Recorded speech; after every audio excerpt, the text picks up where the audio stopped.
What's up, guys? Welcome back to Two Brothers Comics. It is time for the Saturday night comic book Babble-on. We got a great show. We might run a tad long tonight, but hey, what's new? We got a lot of stuff to show you guys and a lot of stuff to cover. So stay tuned. We're going to have a good time.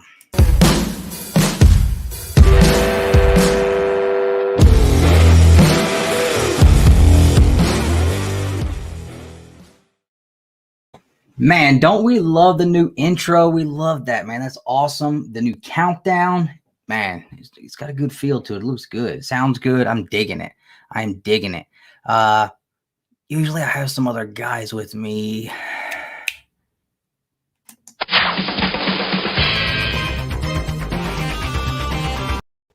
There's one of them. What's up, man? What's going on, Mr. Justin Birch? I took a drink. That way you wouldn't see me smile when you played that. Right on. Right on. Nick is coming, everybody. He's running late. He's running some errands. He's out getting baby milk and all that stuff. So he'll be here when he gets here. But we're not waiting on him because the Babble-on waits for no man. And so we're going to proceed. Let's hit the chat first. Let's see what's going on in here. Look at him right back at the top. It's been a minute since Ruben was at the top here. I don't know how he's doing on other channels, but it's been a minute since he was at the top here. So good to see you back on top, Mr. Guzman. Good to see you, brother. Let's see. Cool Comics Collector, another member, as well as Ruben, both members of the Two Brothers Comics channel. Guys, we are doing the Bro Box giveaway. What is it? The Bro Box giveaway tonight. Yeah, Bro Box giveaway. We're doing that tonight. So if you're a gold tier member, make sure you're here. We're doing the giveaway. The King Bean is in the house. What is going on, Mr. Corey? How you doing, sir? Duck cover collector. Doesn't everybody love collecting covers? I mean, who doesn't buy books just for the covers sometimes? I know I do. Justin does. Nick does. We all do. You can't help it. If you're buying books, sometimes you buy the covers.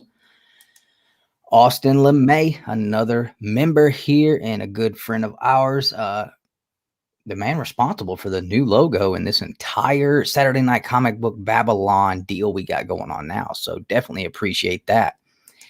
What is up, Dude Junior Ryan? What's going down in ATL? Man, I don't know. I'm outside of ATL. I'm out here in the, what is that? I guess this would be the suburbs where I live, right? Do I live in the suburbs, or is that outside the city? Yes. Yes, I'm in the suburbs. I go to ATL for work. That's it. Try to stay away any other time. But yeah, man, what's going on? Good to see you. I'm not sure if we've seen you in before, but hey, thanks for watching and giving a comment, letting us know you're watching, man. Ryan Comics and Death Metal. What's going on, my brother? One of our big friends here, and had a great time doing a ride around on a Saturday with him. If you guys haven't watched that, it's on the channel. It's a great one. You got to go watch that. Me and Nick both sing.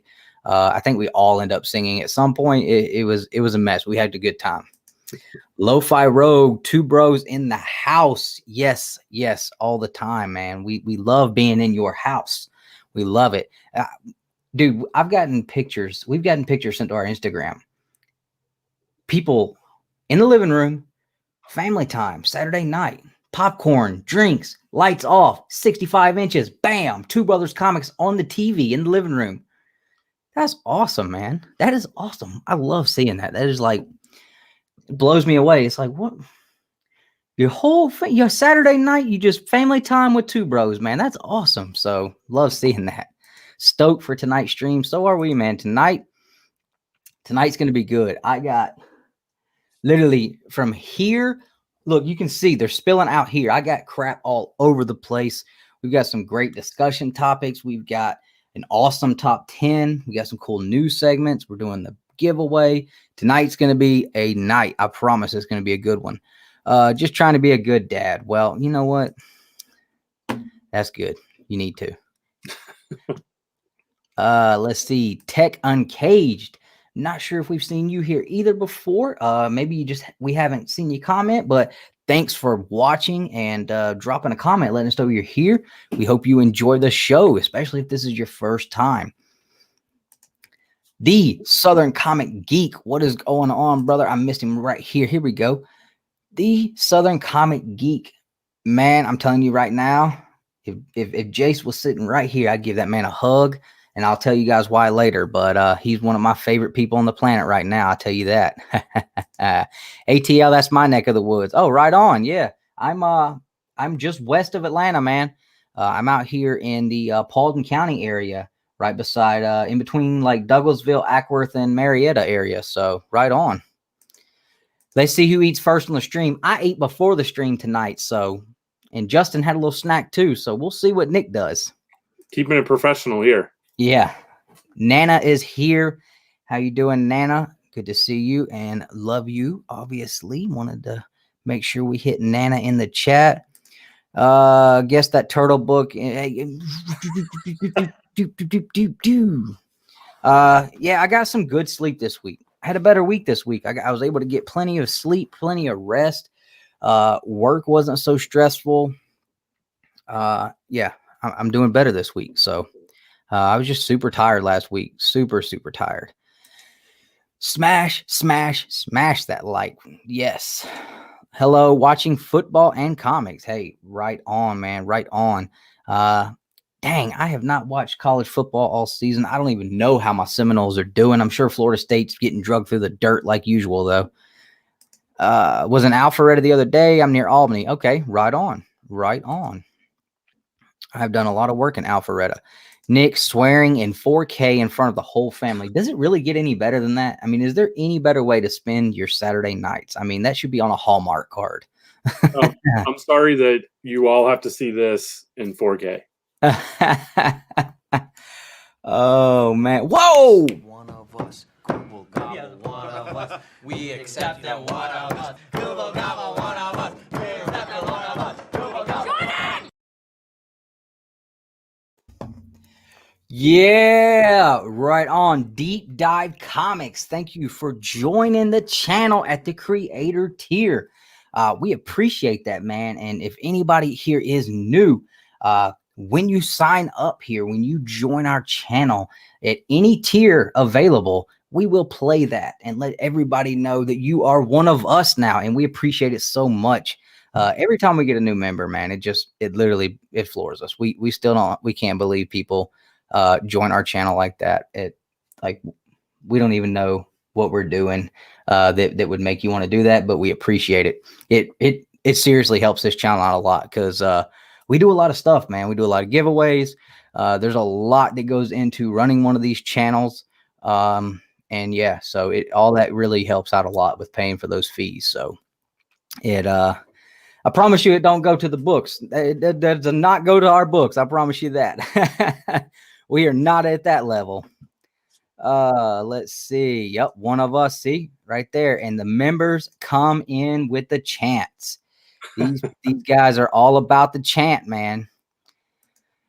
Ever get up to Charleston, South Carolina, raised there in New England now? Oh, wow. Right on. Right on. Yeah, I don't travel much, man. I try not to go too far from the house, really. If I ain't going to work, I usually just hang around the house. We went to South Carolina last year to go to Myrtle Beach. That was about it. What's up, Whack? What's going on, man? Good to see you. Another member here at Two Brothers Comics. Let's see here. Flash, what is up? What is up? What's going on?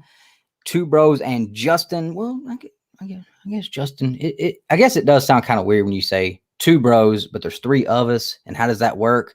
Sometimes your family grows unexpectedly. You know what I'm saying? Sometimes there's just that oops kid. And that's kind of what Justin is. He's the oops kid that, we didn't know we needed, but we did. William Presley, good to see you hanging out in the chat. Thanks for dropping a comment and watching. Good to see you. Good to see you. You guys will notice here we have several of our members in the chat. We will have their links attached to the descriptions on our videos. So you guys can go check these channels out. Please make sure you do that. These are all creators here that are also on YouTube and making content all the time.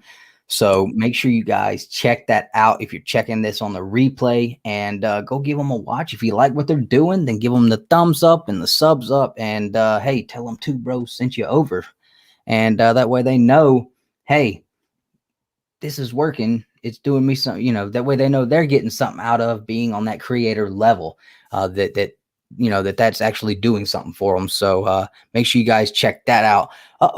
My son goes to FSU and is at the game, leading North Carolina 31-7 at halftime. That's what I'm talking about. Right on. Go Noles. Me and Nick have not been to a game in so many years, it's not even funny. It's not even funny. Let's see. Let's just start saying Three Bros, then Rebrown. Oh no, that one, I don't think it has the ring to it. Two, I don't know. People kind of know us now as Two Bros, and to rebrand everything that we Nick would have a fit. Yeah, and besides, if we're gonna rebrand, it's going to be called Justin and His Friends. And we don't want to do that.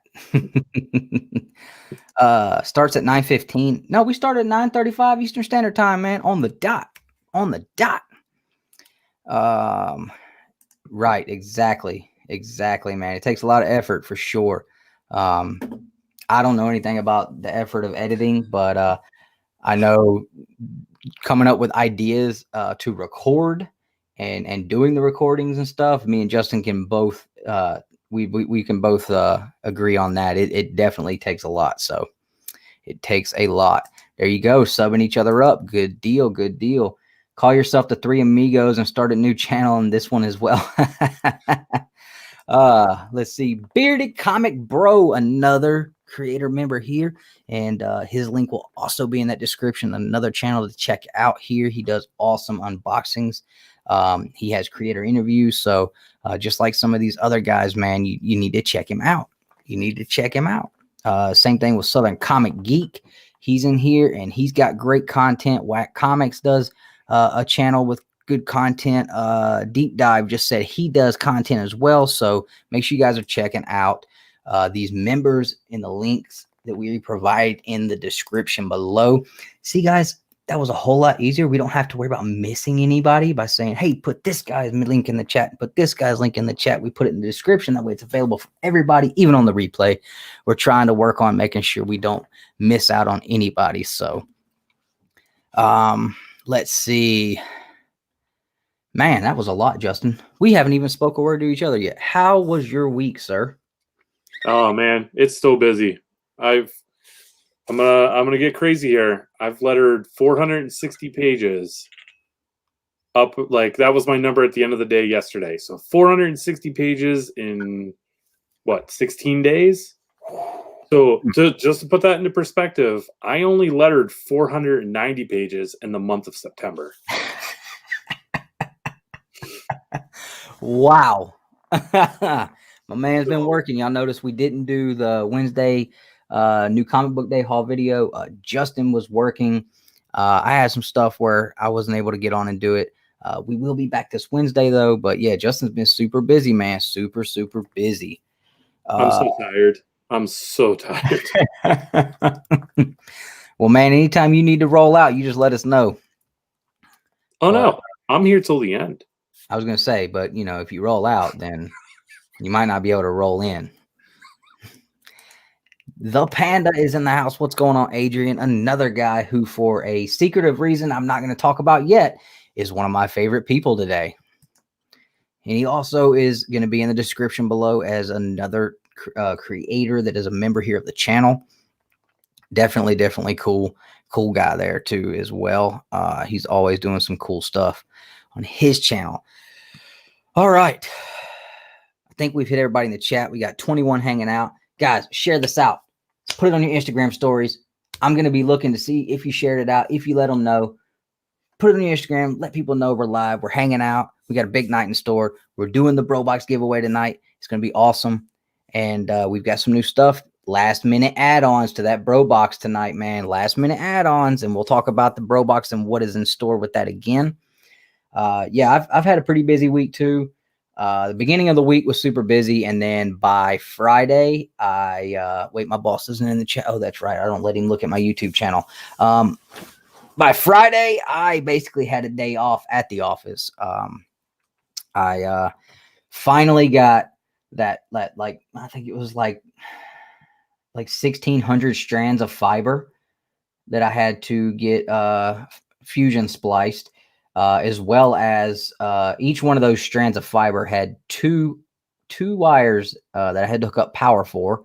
And so I've been working on that for the last couple months, and it has been just absolutely wearing me out because I've been doing it by myself. So I got that all knocked out. And Friday I was just taking boxes out of the buildings and hauling them to another site to throw in the recycling compactor. Now stay with me because there's a funny part of this story here. So I'm throwing the boxes in the trash compactor. They've got a trash compactor and a cardboard recycling compactor next to each other. So I'm dumping all the trash out of them, breaking them down, put them in the compactors and smashing them together. So I've got the trash compactor going and it's crushing all the trash to the back. And I'm standing up on the dock, and all of a sudden, yo, Master Splinter comes running up out of this trash can right over my foot. Yo, I like to had a fit. This joker was this big. No, without that, I'm not even counting the tail. Oh my gosh, dude. That absolutely freaked me out. And like, I'm not one of those people that gets freaked out by like rats and mice and wildlife. Like, I'm a hunter, you know, I'm in the woods, that stuff. But it was just the shock of not expecting that to happen. Like, how did this joker even crawl out of here? I just smashed everything in this thing, Luke Skywalker style. And this joker comes flying out of there. So, when I got done there, I went and you guys saw on Instagram, I went to Ollie's and I just kind of hung out in the truck the rest of the day and read some comics and made my top 10 a little early. So, yeah, this week's been a lot better, man. I got some extra sleep, had Monday off for, what was Monday? Columbus Day, I think. Yeah, Columbus Day. That's right. And it's a government recognized holiday. Now, because all my work is at the CDC, I did not have anywhere to work. Now, my company does not recognize Columbus Day. So I had to use PTO time to get paid for Monday, which sucked. But I was able to stay up late Sunday a little bit and then sleep in Monday and have a day off. So that was a good way to start the week off anyway. So, and I miss federal holidays. Like, that's the one thing about my 9-to-5 office job that I miss is federal holidays. Because no one ever remembers Columbus Day and they never remember President's Day. Yeah. So you're just off and no one can understand why or remember why. It's nice. Yeah.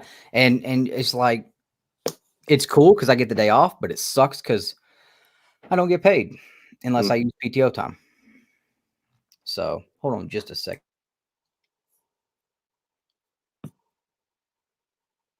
Anyway, federal holidays, they're the best unless the holiday falls on a Sunday. And then unless the holiday falls on a Monday. Unless the holiday falls on a Saturday and then you don't get the Friday off. Yeah. That's how I get you. Yeah, you got to unplug it. You can plug it in over there. There's a plug in right there on that wall. Sorry.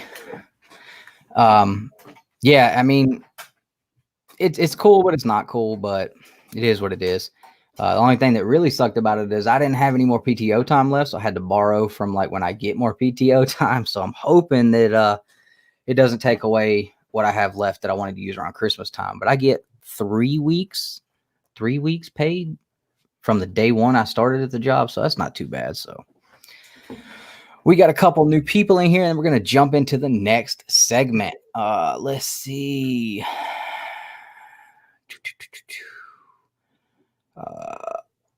Yeah, a little messed up. Stefan Links. Nope, not Stefan. Stefan. He said I could call him Stefan, man. I got to give him that fancy name, Stefan.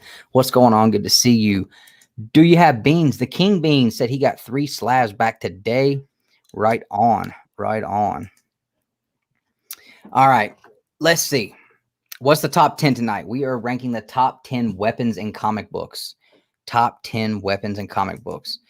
All right, so we're going to jump into the next segment, guys, and that segment is going to be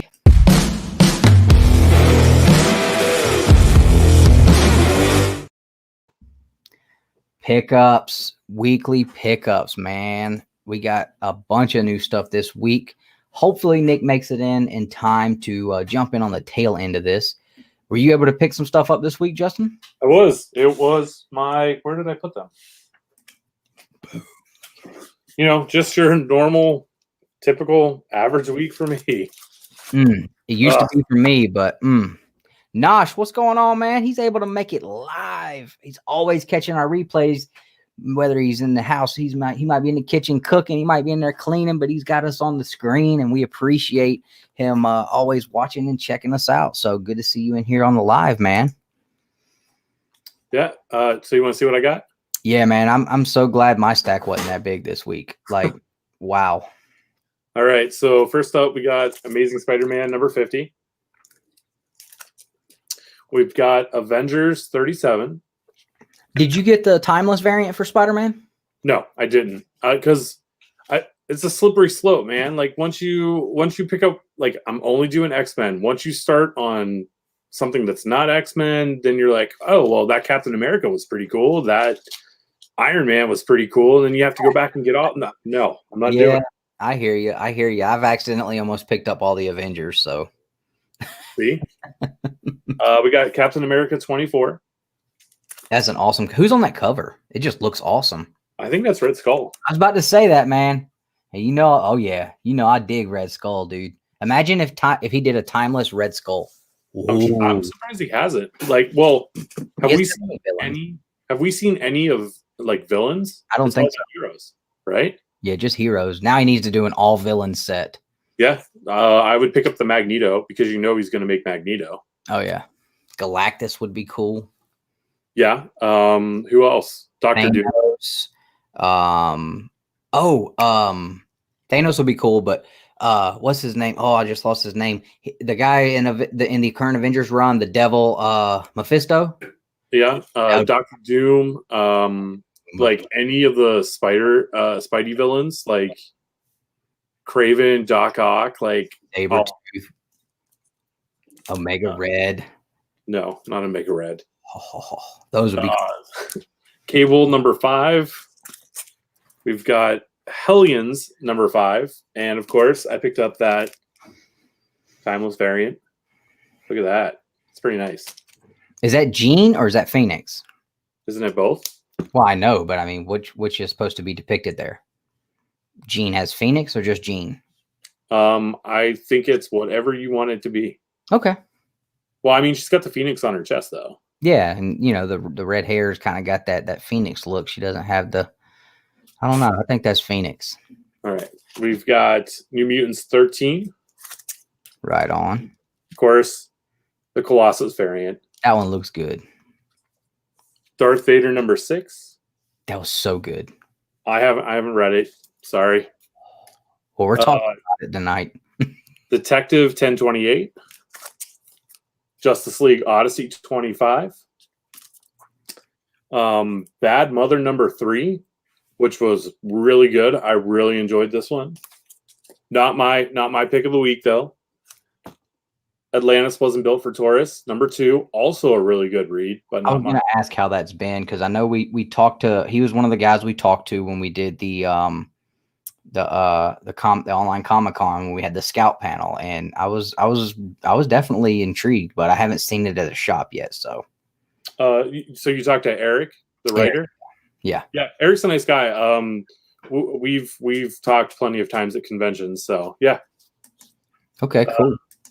Grendel, Kentucky, number 2. You're on that one, correct? Or you're on Broken Gargoyles? Yes, I'm on Broken Gargoyles. Yeah. Those two, both of those, I'm definitely going to pick up at some point. Once and Future 12. Not my pick of the week. It was cool, but yeah, we'll talk about that one too. 7 Secrets, number 3. This is my pick of the week. Bleed Them Dry, number 4. Broken Gargoyles, number 2, because I worked on it. Villainous, number 1. Because you worked on it. Because I worked on it. And Vampire the Masquerade #3, I also lettered this one. Right on. So those were my floppy pickups. I also got a book that I think you're going to show off in a little bit. I got my copy of Batman the Long Halloween, even though I won't be here to talk about it. I still want to read it. And I took advantage of Prime Day. I had a gift card left over for my birthday, and they had one of this, deals that you could stack to make it a good deal. I picked up the 6th volume of the 6 Gun, like the library hardcover edition. Nice. The last one I needed, and now I have the whole series. All in the library editions. All in the library edition. That's cool, man. Yeah, these are nice, thick, big books. Awesome. Right on. So that was all my pickups. Sweet, man. Definitely had a big week for you. I mean, I did have a big week, but as far as it was a cheap week though, which was good. That doesn't happen too much. Real quick, Tappy is in the house. Batos Locals. What's up, homie? What's going on, man? Good to see you. I saw someone else. Oh, I saw something else in here I wanted to throw up real quick. Where's it at? Southern Comic Geek, 8 subs away from 500. I do believe he's doing a giveaway. And I do believe one of the prizes is an Uncanny X-Men 266. Just saying, you guys might want to check that out. I believe he's doing a giveaway. Come on, Nick. Come on. My bad.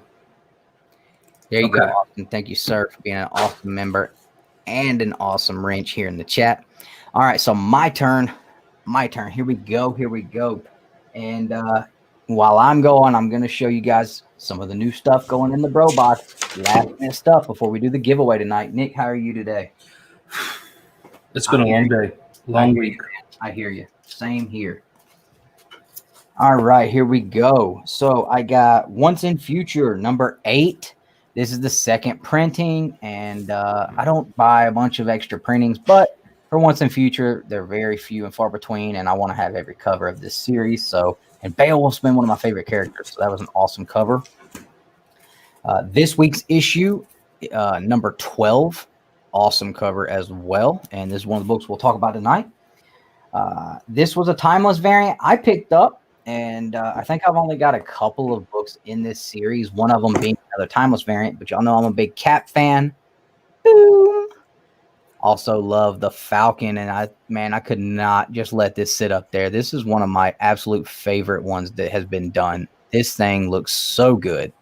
So good. I mean, that is just, I love that Falcon costume, and he killed that. I got Avengers 37, and real quick, I do want to show off, because I've been showing them off every week, another awesome Chadwick Boseman memorial on the back. Yep. I'm really digging those, man. There are different ones on every book, and this Avengers the Avengers run here has definitely been getting the coolest ones. And if I'm buying Avengers, why not? I had to get the Black Panther Timeless as well, man. This one is really, really cool. I think it's hard to get a lot of detail in Black Panther because, well, the whole suit is one color, but he still managed just right here in this side of the face, managed to really, really knock it out of the park. I still say my favorite ones that I have and that I've seen definitely got to be that Falcon. Definitely. Darth Vader issue #6, which was awesome read this week. And since I put my copy in the bro box last week, I grabbed me a copy of this Venom 27 featuring Dylan Brock on the cover as the Codex. So that was my new comic book day pickups. I have also the Batman The Long Halloween trade paperback, which I am 5 issues in, I think. We're going to be talking about this next week during our Halloween special. And we're going to talk about what's going on with that tonight, too. So you guys make sure you stay tuned for that. It's going to be a big one. Now, I went to Ollie's this week for the first time ever. If you are watching us on Instagram, I know a bunch of people were in the chat.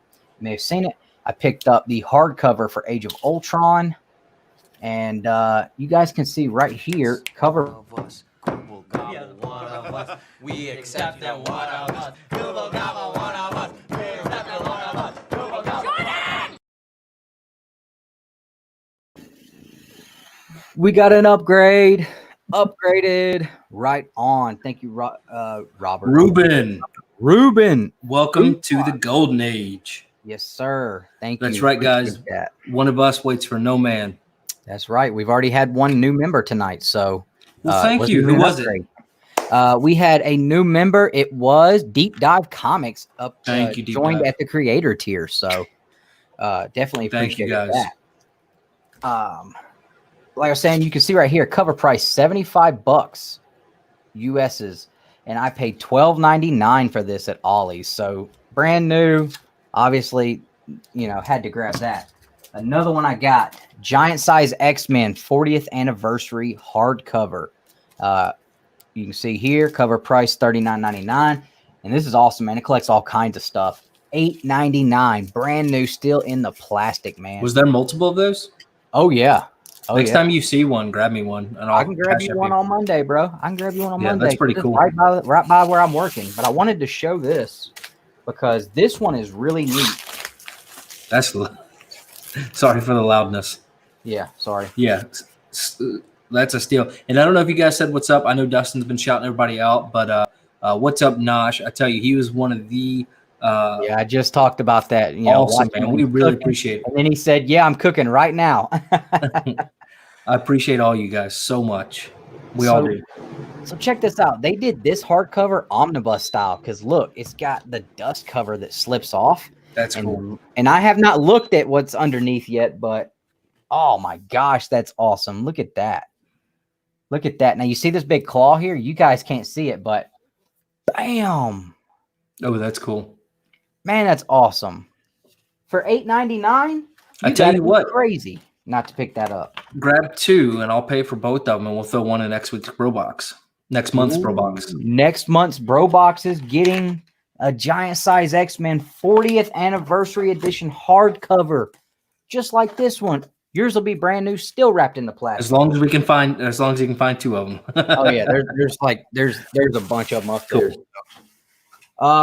Getting closer, guys. Getting closer. Real quick, I do have a unboxing I got to do too. It's comics, so, but I do want to show these off. Nick already showed them off. This is the stuff that we got sent from 616 and Simple Man. So, this right here is Rangers Draken New Dawn issue number 2, 1 of 500 by our buddy Hal Laren. And that dude is killing the game, man. Look at this, man. Look at that. I'm not even like a huge fan of this suit at all, but he smashed that. Yep. And you guys probably saw Steve Burt Nasty announce that one on his channel. Then we have Draken New Dawn issue number 1. This one's by Steve Morris, also 1 of 500. We had We Only Find Them When They're Dead issue number 1 by John Boy Myers, 1 of 500. We had Mad Cave Studios, and this was our buddy, man, did this book. Mr. Anthony Cleveland. Anthony Cleveland. I couldn't think of his first name. Cleveland was the only thing coming to mind. Over at Mad Cave, issue number 1, 1 of 200. 1 of 200. Yep. Speaking of Mad Cave, hopefully some big things be coming out soon with us and them. So that's exciting. Justin, how are you doing, man? You seem quiet. You're on mute. 7 Secrets, number 1, 1 of 500. Nick, I'm tired. I'm so very tired. Wait till I tell you how my week has gone. Probably about as great as y'all's. Now, real quick, I want to tell you guys this one, this one, this one, and this one. These are all going to hit Bro Boxes, guys. These are all limited prints, very limited prints. They all have COAs. Yep. And these are hitting Bro Boxes. They're not all going to go in the same one. I'm going to pick one, and you know what? Let's see. Let's make it a surprise, man. Yeah, we'll make it a surprise. I'm going to throw one of mine in the Bro Box each time. You ain't getting this one though, because I like this Hal Laren cover. I'm gonna have to keep that one. I'm sorry. I'll put mine in a Bro Box. I think that's only fair. Nick can throw his in the Bro Box. So hey, everything from 616, one of them's gonna hit every one of them's gonna hit a Bro Box. So that's gonna be awesome. While we're talking Bro Box, I'll go ahead and show you guys what is currently in the Bro Box. we have We Only Find Them When They're Dead, issue number 1. That's the second print. Issue number 2, first print. 27 of Venom, featuring I think that's third print. Yeah, third printing, that really hot Codex variant. And then Department of Truth issue number 1, first print, and a $5 off CGC shipping kit coupon. Those will all be in this month's Bro Box with one of the books I just showed. Nick also has some stuff there that is going to go in the Bro Box. Let me swap with you real quick. Yeah, I'll swap back whenever you get Boom. done. So we do have Batman 264, and this was picked it up in honor of kind of Dustin. The motorcycles, love that. Then another one. Neil Adams art on that one, guys. That is a bad book right there. Another comic from Haven Comics. And guys, I didn't even get a chance to go to the comic book shop today. And then this Vision. So this is kind of some of the WandaVision stuff. So and that's supposed to be like one of the best reads ever. Yeah. So, and then I still have these. I'm not sure which one I'm going to put in. Maybe I'll put in all three. Maybe I won't. But some of these, I mean, that's really nice. I almost want to keep that, but I think I'm going to go ahead and pass it on. I almost want that Wolverine. That or this one? That. Yeah, it's pretty nice. That's pretty sweet. Some of these will be hitting the Bro Box. We'll put it out. But again, guys, next month will be the one with the giant size X-Men, not the one we're drawing tonight. I want to be clear. Right. So, all right. And yeah, I didn't pick up anything but the stuff from the 616, and you guys already saw that. I didn't get a chance to go to a shop today. To my shop. Good, man. To the shop. To the Haven Comic. Real quick. Panda, are you still in here? Let me know in the chat if Panda is in here. Somebody see if the Panda has left the building or not, because I got a package from the Panda. Uh-oh. Package from the Panda. So if he's still here, I'll open that real quick. So while we wait on that, then you guys want me to show y'all something cool? All right. Look what I picked up today. Can y'all see that? Yeah. Ain't that awesome? I mean, white is probably my third favorite lantern ring. What about that one? I thought it just needed to be painted. What about that one? Hold on. I got to get the focus off. I'm more excited about the ring. That's a Death Trooper. You see that? You know what's even cooler about this is the fact that I made these. Did you buy one? Oh, snap. He did. That's what you bought. I bought a 3D printer. Ooh, man. So right now, when I kid you not, guys, this took 16 hours to make. Totally worth it, though. You just had to let it go, right? You didn't have to do anything. Yeah, no, I finally got it figured out. I have a Green Lantern ring that is going to end up being like this big, being printed right now. That's awesome, dude. So I've been like really wanting to get one, but I knew I did not have the brain capacity or probably the computer to be able to run and figure it out. I'm so excited. And I'll tell you guys what I'll do is once Panda jumps back on, if he is, whatever, if we open that, I'll jump off of this computer and I'll go show you guys live at printing. I think that might be pretty cool. But I thought that was awesome, man. That is awesome. Yeah, that is killer, dude. Made it. So I'm going to paint it and do some stuff. But I ended up pulling the trigger on a 3D printer instead of, because, man, I got it for such a sweet deal because of Amazon Prime Day. So, yeah, I'm pumped. And what do you think? Yeah, that is killer, dude. Freaking Green Lantern ring. Amazon, there you go. Amazon Prime Day. Hey, your computer's going to be running flawless, though, and that's complete overkill right there. You get the 16 gigs? Oh, yeah, definitely. Oh, yeah, for sure, overkill. That's going to be pushing, what, 64? Yeah, so I'm going from 16 to 64. Oh, 16 to 64? Oh, yeah. Yeah. I don't know what my computer has, but probably like 2. I'm just kidding.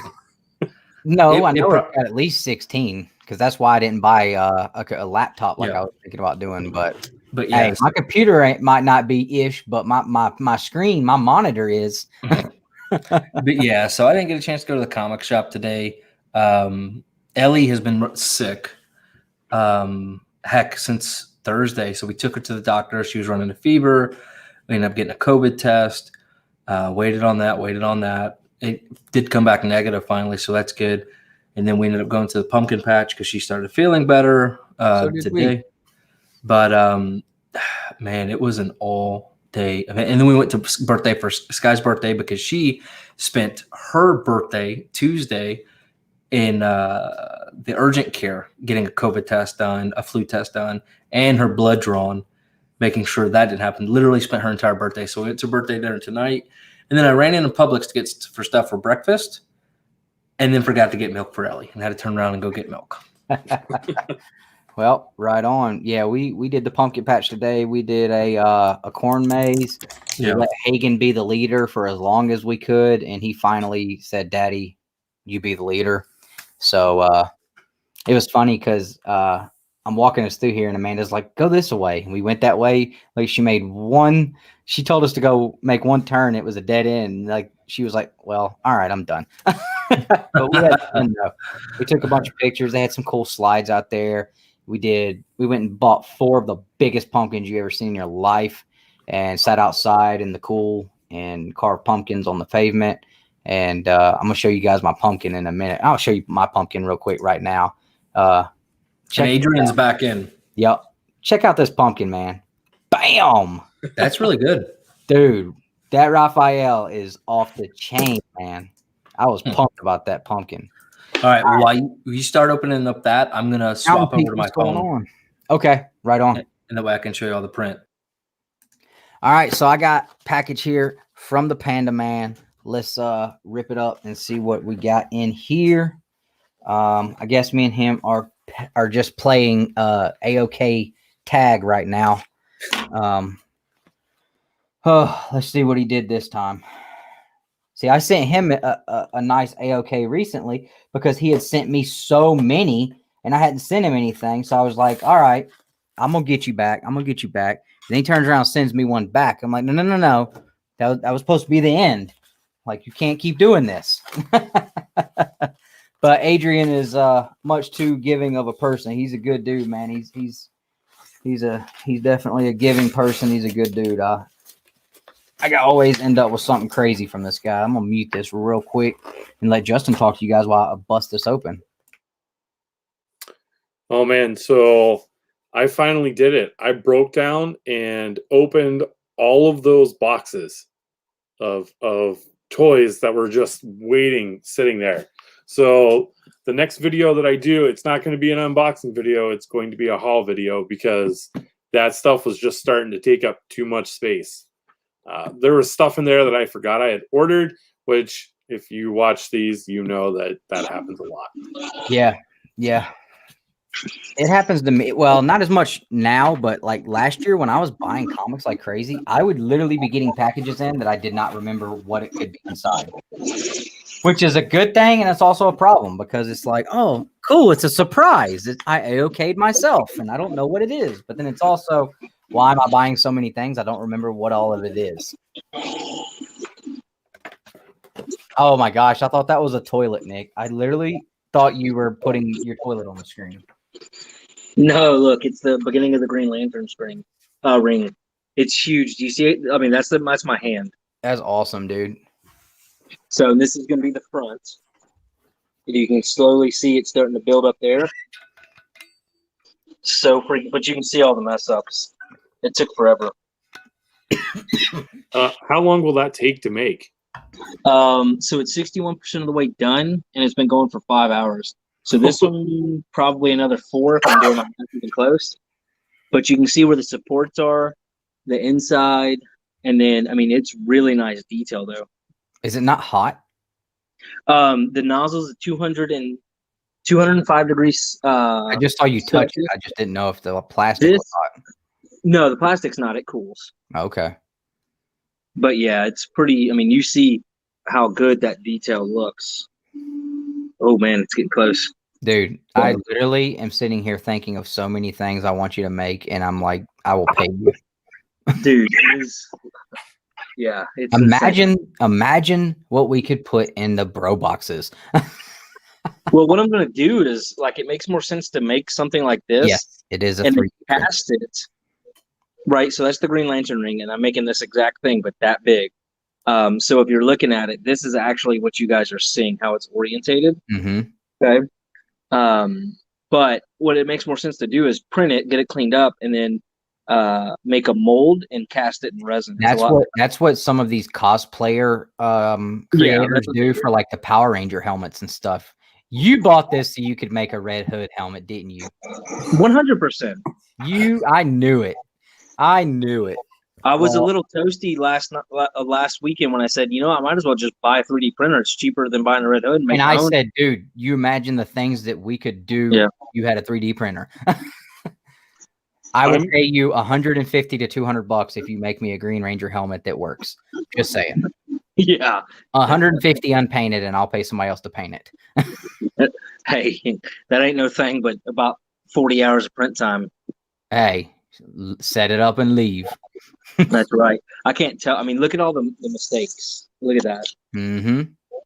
But I finally got it, man. And that's some support. But anyways, let's get back to the... Yes, agreed. Oh my God. But anyways, guys, I'm going to hop off of this one. So let's get back to the Babble-on. All right. So let's see. We'll go here and boop. All right. So I'm going to bust open this package from Panda. Now, I'll be 100% honest. There's one thing in here that I'm kind of anticipating, but I see something else in here that I'm like, what is this?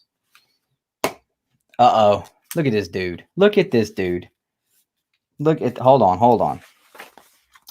Hashtag Team Dustin. Hope you enjoy this TMNT 109. What an amazing cover. I have also included this trade of a story we both enjoyed to be shared in the next bro box. Hopefully the winner will enjoy it as much as we have. Hashtag Team Panda. Panda awesome. That is awesome, man. And he included it on the back of his Lamer Frame drawing of the Joker from when he was on Lamer Frame. That's awesome, man. That's pretty good. That is. So right on, Panda. So Panda has contributed to the Bro Box with a trade paperback of the TMNT Power Rangers collection, and this was really a good series. I mean, it was pretty cool. So that will go in next month's giveaway as well. Well, we're doing the X-Men next month, so maybe this will go in December's. Maybe we'll go in December's, but this will be in a bro box. So that is awesome. Thank you so much, Adrian. And this is the book he sent me. He was actually showing off in an unboxing last Sunday, and I was actually hanging out with him on screen, and he pulled two of these out. One he had purchased and one he had been given, and I hit him up after the stream and was like, hey bro, if you're trying to sell one of them, you hit me up. And he's like, man, why you gotta ruin things? I was already getting it ready. So he hooked me up with that Comic Tom exclusive, the John Boy Myers 109, featuring my favorite Raphael back there. Got the big 18-inch figure, NECA figure, sitting there with that awesome TMNT movie adaptation comic for the first book or first movie. But yeah, that's awesome. Thanks, Panda. I appreciate that, brother. That thing is sweet, dude. Sweet.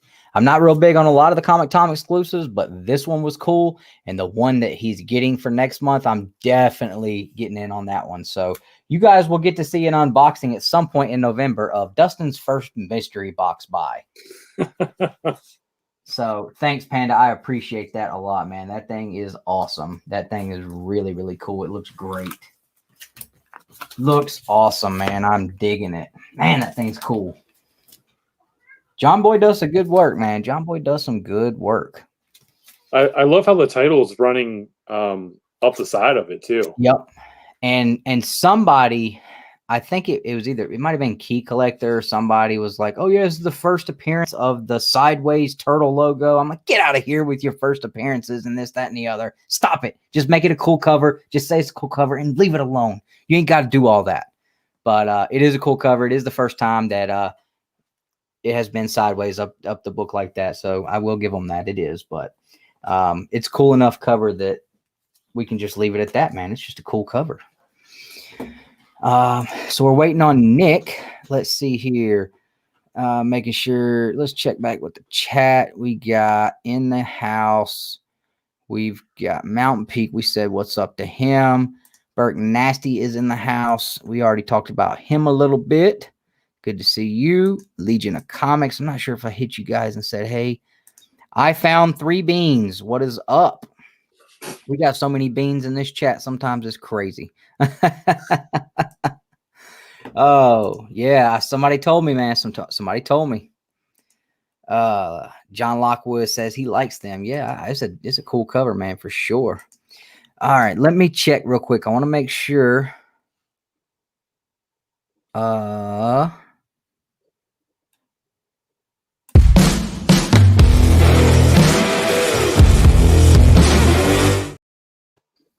right. Picks of the week. So you guys know we do our favorite read of the week and our favorite cover of the week. I will go first. My read of the week. You guys know I'm not a Star Wars guy by no means, but I have been digging this series, and this issue was my read of the week 135,000%. It was good. My cover of the week. I've already talked about it. My dude, the Falcon. I just love that cover. That's probably my favorite one he's done so far. So read of the week, cover of the week. I don't see how you could pick anything else out of this stack I got here. Nick, I guess you didn't buy anything, but No, and I got the 3 books we're going to talk about digitally. Avengers was my read of the week, hands down. wow, surprising. I'm excited to talk about that and see why. 100%. 100%. As far as my favorite cover, honestly, not sure because I've not really held it or like paid attention to all of them, and I didn't go to the shop today. So, but yeah, Avengers was good. Right on. Avengers was real good. Cheers. It's not a comic book Babble-on without a brojito. Where's your leaves? I've gotten lazy, and now I just buy the mint syrup and the lime juice. Oh, okay. Justin, what was your read and cover of the week, man? So my read of the week, 7 Secrets, number 3. I hadn't read issue 2, so I read 2 and 3 back to back, and yeah, they were both really good. I'm really digging this series. It is a good book. Yeah, It was a great number 3. I might get back on it at some point. We'll see. I read issue 1 and I didn't hate it. I thought it was cool, but it just wasn't one of those that I was like, man, I gotta have this on the pull list. I may have even I didn't cry, but I was like, I choked up a little bit. I think in issue 2, where I was like, cool. It hurts your heart, man. For a second, we're gonna put this down for a second, and we're just gonna collect ourselves, and then we're gonna continue reading. But I mean, anytime you can read a comic that makes you have like that emotional attachment to it. It's, yeah, kind of like Saga. Yeah, but well, I haven't read all of it yet. My finger doesn't. Ryan's poking fun. No. I didn't cry because I stopped reading when I could feel it coming, and I went. Ooh. I'm trying to think of something I read that kind of touched me a little bit. That's weird. Oh, I'll tell you, and it crazy. Oh, I'm sorry, Justin. Go ahead. I'm sorry, dude. I'll just add this real quick. There are only 2 comics that have ever actually made me physically cry. I'm not going to say what one of them is, but one of them was when spoiler alert, Nightcrawler died. Mm-hmm. Because it was Nightcrawler.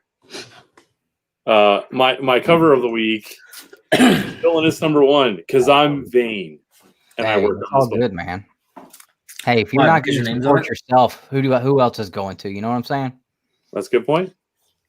But yeah, like a book that kind of really a little bit like I didn't cry or nothing, but like it definitely made me feel something, and it's surprising, I guess. But the last issue of Deceased, where Superman knows he's done. He knows what he's about to have to go do, and he's telling his wife and his only son goodbye, knowing this is it. Like, this is the last time I'm gonna get to speak to my family and tell them goodbye.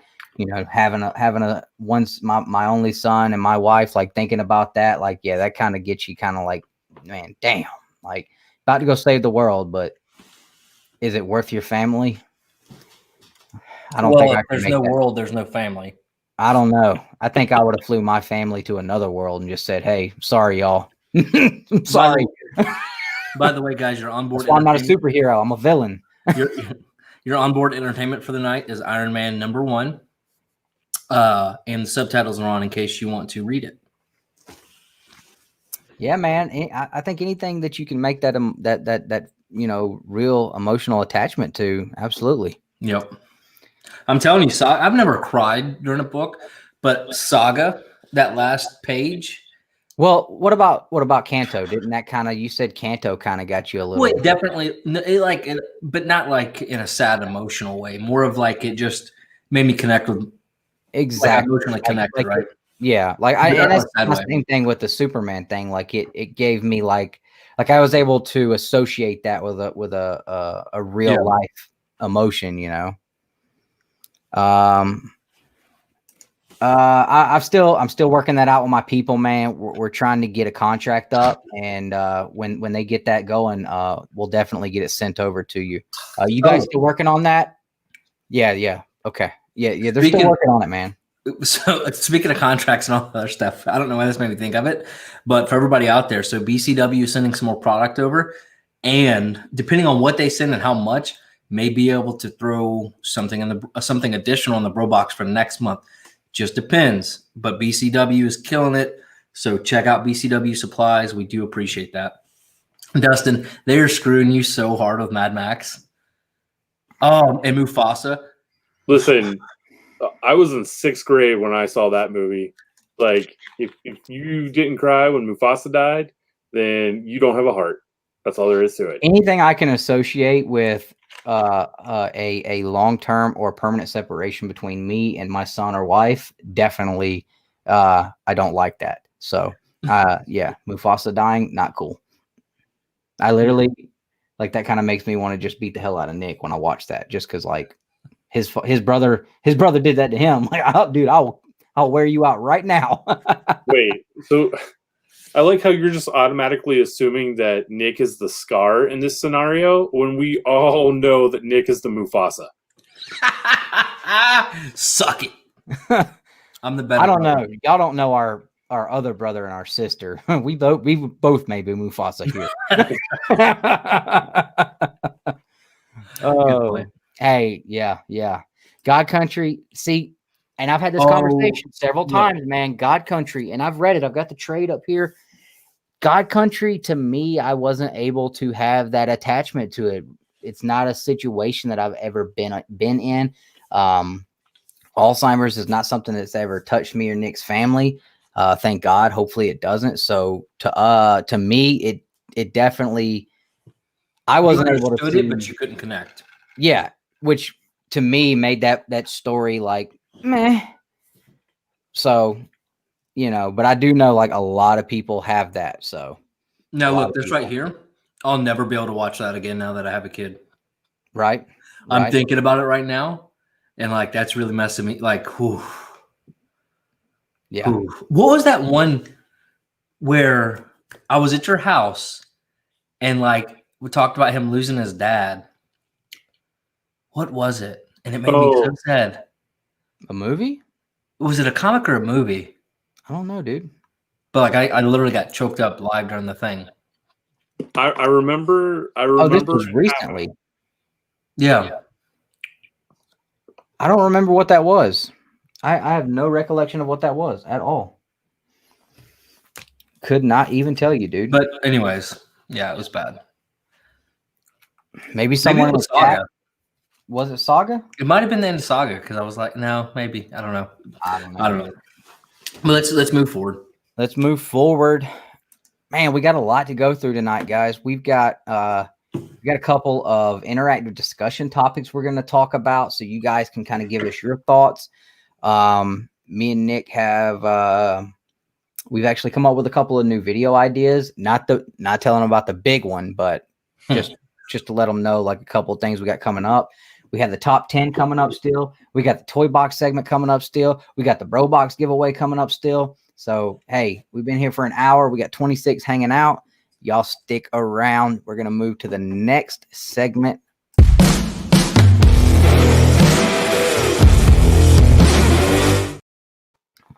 B. Raimi in the house. What's All up? right. What's up? So we all read Avengers. Mm-hmm. Yep. Nick and I both read Star Wars. Yep. And then I read Seven And Secrets. Justin and Nick read Seven Secrets. So let's talk. So do you guys want to know the moral of the story here? Nick is obviously the better comic book reader. Well, did you read Once and Future? No, I fell off that story. I'm Me and honestly, I'm Justin not read feeling Once it. and Future, so I'm not feeling that story anymore. that gives me 3. And I'm gonna hit on Once and Future just a little bit because I kind of am having the same feeling, but there's no way I'll stop picking it up, and I'll tell you why. You want to talk Avengers first? That's good. It won't take too long, but yeah, let's talk a little Avengers 37 first. And just again, Bernard Chang, man, check it out. Avengers. I almost want to go back and just flip all these around backwards in my books. Like, I think I'm going to send this to CGC. Maybe 36. Send it to CGC and be like, can you slab this backwards? Can you slab it backwards? Because I like the back cover better. Ruben, 20 in there. Ruben, you're good now. Yeah, there you go. And I also got I got kind of a small announcement to make on well, we'll get into that whenever we get on our interactive topics. Anyway, so we know since issue 33, we have had this whole event going on where Moon Knight has initially he stole the Iron Fist, he stole Mjolnir, he stole the Hell Charger, he stole what is Doctor Strange's necklace thing called? The Eye of Agamotto. Yep. The Eye of Agamotto. Eye of Agamotto. Yeah, Eye of Agamotto. He stole that. What else did he? I mean, he left the Avengers hanging high and dry, and the only thing he wasn't able to get was Black Panther's powers. And you know what? Black Panther actually basically alluded in this comic book to the fact that he should have been allowed on my top 10 comic book superheroes without superpowers. So I'm just saying, when I read it, I recognized that, and I'm just saying. Nah, bro. He has the what? He said he has the bloodline of 1,000 kings and warriors running through him. That the serum ain't really doing all that much. It's just the suit and the man and the blood in his veins, and that's why Moon Knight could not take it from him. That's what he said. That's fine. He can't take the serum either. So cool. So you want to retcon a list that we did a while ago? Hey, you know, I will continuously try to stick up for myself on something. Did you guys notice I finally got this up? I'm so pumped about having it. I did notice it. I thought it's been up, and I didn't want to sound like an a-hole and be like, no, I just put it up yesterday. All right, so it was really. Are we going to spoil this a little bit? Maybe best as possible not. Okay, so let's talk about what we liked about it. First off, I love the Phoenix at the end. Well, not the end, midway through. Yeah, dude, when he talked about praying, and then that happened. I mean, it was kind of cheesy, but I was totally into it. Moon Knight is he's my character right now. Yeah, I'm totally gonna become a dedicated Moon Knight. What do you call it? Like, what would be a fan of a Moon Knight be called? A Moon Knighty? I don't know. How about like a Moonanite? Moonanite. Yeah, I'm a Moonanite, man. And they did. They made him look very strong. But I loved, like, out of all the Avengers in this issue, and this started before everything happened with Chadwick, man. They really build, and I'm a little wrestling talk there. They build Black Panther as a monster hero in this book. I mean, he deserved it too. The only one that was able to withstand losing his powers. Khonshu and Moon Knight were just dragging this dude through the dirt and just chained him up, beating him to death. He wouldn't give it up, and he was ended up being the savior, man, and that was really cool. Now Justin said that he had some issues with this. Justin, go ahead. I mean, it was a quick finish. That's what she said. I don't know. Like, I felt like the buildup was there, but it was kind of a letdown. Like, I don't know. Like, it felt a bit rushed. This issue felt rushed. Yeah. I felt like the last probably 7-8 pages where you thought it was about to get real serious real quick for a long time, and it was just like, yeah, for sure. Yeah. Yeah, And I like, think that was partially because they wanted to squeeze the tie into the next arc with the last 2 pages, probably. yeah, I get that. I don't know. Like it felt like they had been building it up, and then I wasn't as big of a fan of the last issue of 36 either. It just feels like it kind of went flat for me. Yeah. Yeah. And see, I reread 35, 36, 37 today, and I felt like it went really good. And then that last 6-7 pages, whatever it was, where he finally, his prayers were answered. I think we all know what that means. And then I feel like, okay, great. That's the climax, right? I mean, would everybody agree? Like at that point, that's when like this arc kind of hit its climax point, right? Mm-hmm. Would you all agree? Would you agree, Justin? For me, I feel like it climaxed with. I think this happened in 36, so I'm allowed to spoil 36, right? Go ahead. Yeah. For me, it climaxed when you have the Black Panther versus the Moon Knight drag out fist fight. Where he thinks he's Mephisto, but he's Yes. yeah. That's Really? where it climaxed for me. Yeah. Okay. Did anybody else notice, like I may be wrong here, but, and I understand like the Hulk is way bigger than these other heroes, but if you look at the panel where She-Hulk is in here beating down all of these mummies and werewolves, like she is like definitely way too big.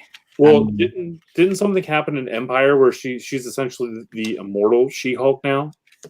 That I don't know. I didn't read Like, it. Yeah, I've heard, and there's an Immortal She-Hulk series coming out, or it already has, but I didn't know that made her like way bigger though. So that might be the answer to it then. Yeah, I think I remember reading somewhere, like on Twitter, or something, that she's just gone like. This doesn't spoil anything, but look how much bigger she is. Like, Yeah. huge. So okay, well that might help explain that then. Now I'm going to show one panel. It might be considered a minor spoiler, but not really. So I'm gonna give you guys 2 seconds to get off. Close your eyes. Because Close your Dustin eyes. is the king of spoilers the past few weeks. I like how Dustin is the king of determining if it's a spoiler or not. Yeah. Let me just show you the last page. Or No, let me it's show not you where freaking Iron Man smacks Thor in the face with his own hammer. So you remember in Deceased Unkillables issue #1 when Jason Todd, the Red Hood, straps the Joker to the front of the freaking the Batmobile and he's riding around town with him? That was so cool. And I loved seeing Khonshu strapped and chained to the top of the Hell Charger. Oh And yeah. Robbie's just running around, dude, just running straight through the mummies. When I saw that, I was like, that is the coolest, absolute coolest, most awesome panel in this entire book, maybe this series. So that was really cool, man. It was a good read. I enjoyed the story arc. I'm excited to see what happens. I hope it doesn't tie into X-Men's. Like I guess it's gonna have to. Spoiler. But no, because I mean, like X-Men's still a part of that universe. Yeah, but you just spoiled the ending. You spoiled the ending. No, you didn't. I didn't tell you who or what or whatever. Although I did think it was crazy. Everybody was coming out of the woodworks, but like, nah, not the mutants. They're like, F y'all, we're staying in Krakoa. Well, That was my favorite part. I love that. Like I at don't the know. end, I it's don't- like, oh yeah, there is a such like where are the X-Men been this whole time? well, but at the same time, like I look at it kind of like this. I mean, I don't know what's happened, pre Age of Khonshu, but the X-Men have so many titles going right now. They're worried about the drag swords. them into another one, man. Yeah. Well, that's where I wish kind of like the And I'm canons would be not separate. listening to X-Men because I love the X-Men too, but I'm just like, yo, they got like 75 titles going right now. We ain't got to have them in everything, but we'll see. Because the person that did show up, I'm a huge fan of, and I was like, all right. Like, I'll give him a break because I like him. But I'm telling y'all, man, And imagine if what they alluded to in the end actually happened. Can you imagine that dude as that?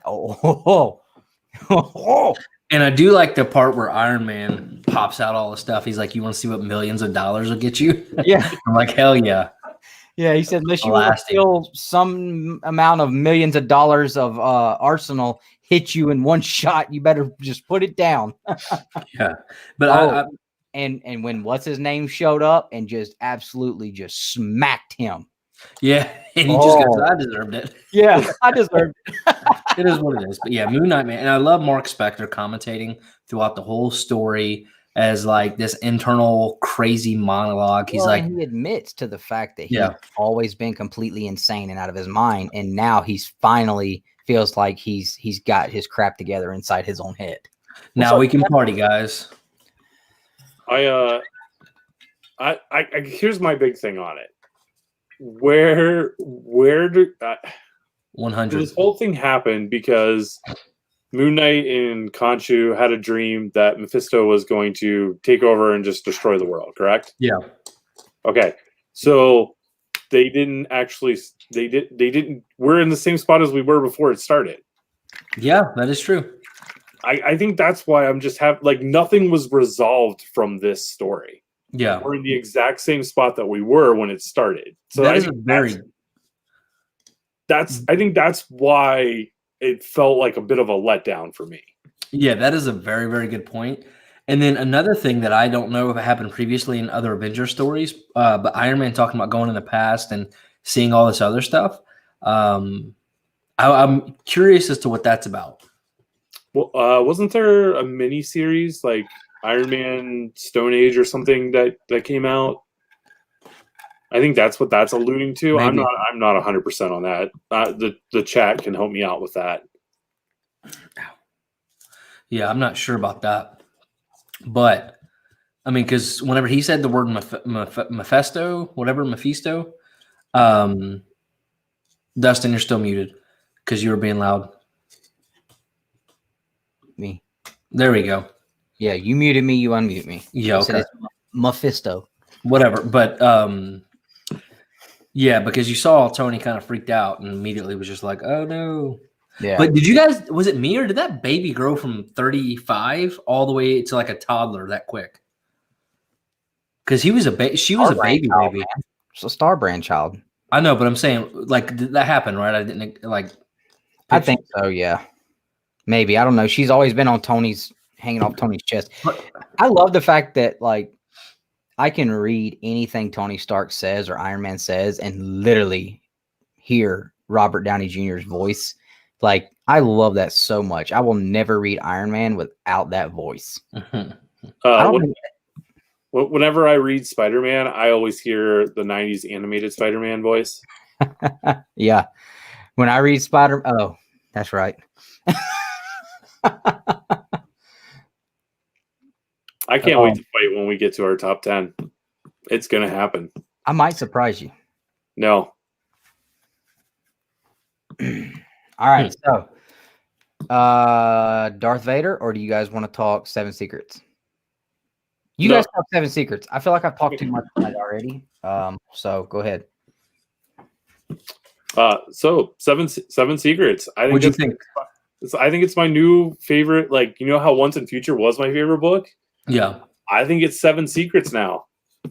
So why specifically? Like, obviously that second issue really, I mean, connected you if you do have a kid, right? And even if you don't, you can definitely relate to, you know, a son losing his father and just that whole thing, right? I mean, that's not a spoiler because it's been out for 2, 3, 4 weeks now.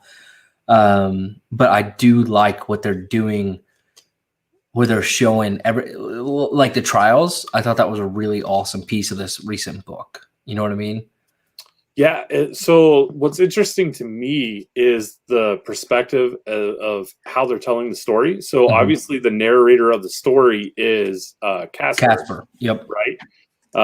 But he's telling it from the future, I guess. And he's already said he doesn't even make it through his own story, which is a crazy scenario. Yeah. So it's what I really want to know and what I'm really interested in is more of the lore and the mythology of the Seven Secrets that everyone's carrying around. Yep. 100%. And I am I don't know, I'm very excited to see where it goes because Hagen. What? Sorry, I was talking to my wife. She was going to bed. Oh, but yeah, I forgot I wasn't muted. I'm very interested, like you said, to kind of see where the lore takes us. Legion posted in here, the chest he opened up. Okay. Did you see the 2 comic books in it? I did. Lame. I remember one for sure. I can't remember what the second one was. So it was We Only Find Them When They're Dead, and then That the was other the one book I by Tom remember. Taylor. What was the other one? It was another book by Tom Taylor because I zoomed in on it, and I was just like, "That's lame." Oh no, I love Easter eggs like that. That was awesome. I was just like, "Come on, let me see which one it was." I'll go back to it and look. But I'm really digging this bad guy, the snaky looking guy that actually, killed his father in issue 2. What's his backstory? Like, there's so much like backstory that I want to know. Like, they could do mini series of just characters, and I would buy those. I think it's called The Deep. Okay, Is that a real book probably. I don't know. by Tom Taylor? It's published by Kaboom. It says. Kaboom is Boom's like all ages imprint. Gotcha. Okay. And then it's got 1984 from George Orwell in it. Yeah. But so that scene was really crazy. And then my favorite scene, my favorite part of the book is when they were going through the part of the trial and he goes, I don't like your rules. My favorite part is the during the trials is the bridge. Oh, yeah. Yeah, that was, I like that. That was pretty good. Yeah. Yeah, it's good. It's a fun read. I'm looking forward to it coming out next month. Yeah. Yeah. Very excited. This is one I'm excited about. I was excited about We Only Find Them When They're Dead and being consistent, but I just I didn't care for the way that one ended. I know you really liked it. Yeah. I just didn't like the direction it took. I've heard a lot of people this past week or two say the same thing. I wanted it to stay strictly focused on the gods and searching for that. I don't care. I honestly don't care so much about the backstory between the captain and the person chasing them. I know we're kind of beaten up, but like I wanted a story about the mythology behind the gods, right? I don't care about the rest. And that's just me. But yeah, I'm excited about this 7 Secrets book though. Right on. Absolutely. Like I said, yeah, it's, you know how I loved Once and Future and I was all about it. This has now taken that place. Yeah, and I've tried to go back and reread where I think I stopped Once and Future on 8. So I tried to go back the same old like Granny being funny, like that's just getting that's hard. I know, but like find a new shtick. You know what I mean? Like if every Saturday night you and I got on here, and we just fought the entire night, like that would get pretty old pretty quickly for people. I'm talking the whole night. Right? So, like there has to be some type of, I don't know. What's up, Lady Fantastic? Lady Fantastic. Sweet Caroline. See, people are agreeing with me. Bum, bum, bum. If this was after midnight, I would throw a curse in there after the Sweet Caroline part. Yeah, and I know you guys can find her hanging out on Wednesday nights. Yeah, Wednesday nights over on Mr. Rob Worth's channel. They do an awesome show, but it is very much 18 or older. But it's always a good show. And you're right, Austin. Absolutely, it has to show some risks. But again, I'm just, not my thing. And that's fine. I'll keep reading it a couple more. Has anybody seen Josh tonight? Mm-mm. Man, nope. He's probably mad because I didn't come through today. Well, I'll text him. My thing with Once and Future that I don't know what's going on for the most part a lot of times. Like, I feel like like here's why, because I don't understand all this lore and all of I've never read. And if I'm probably pretty sure I was supposed to have read most of this stuff in high school, but I didn't. I don't know any of the history behind all this. So I think that kind of puts me at a handicap when going through the story.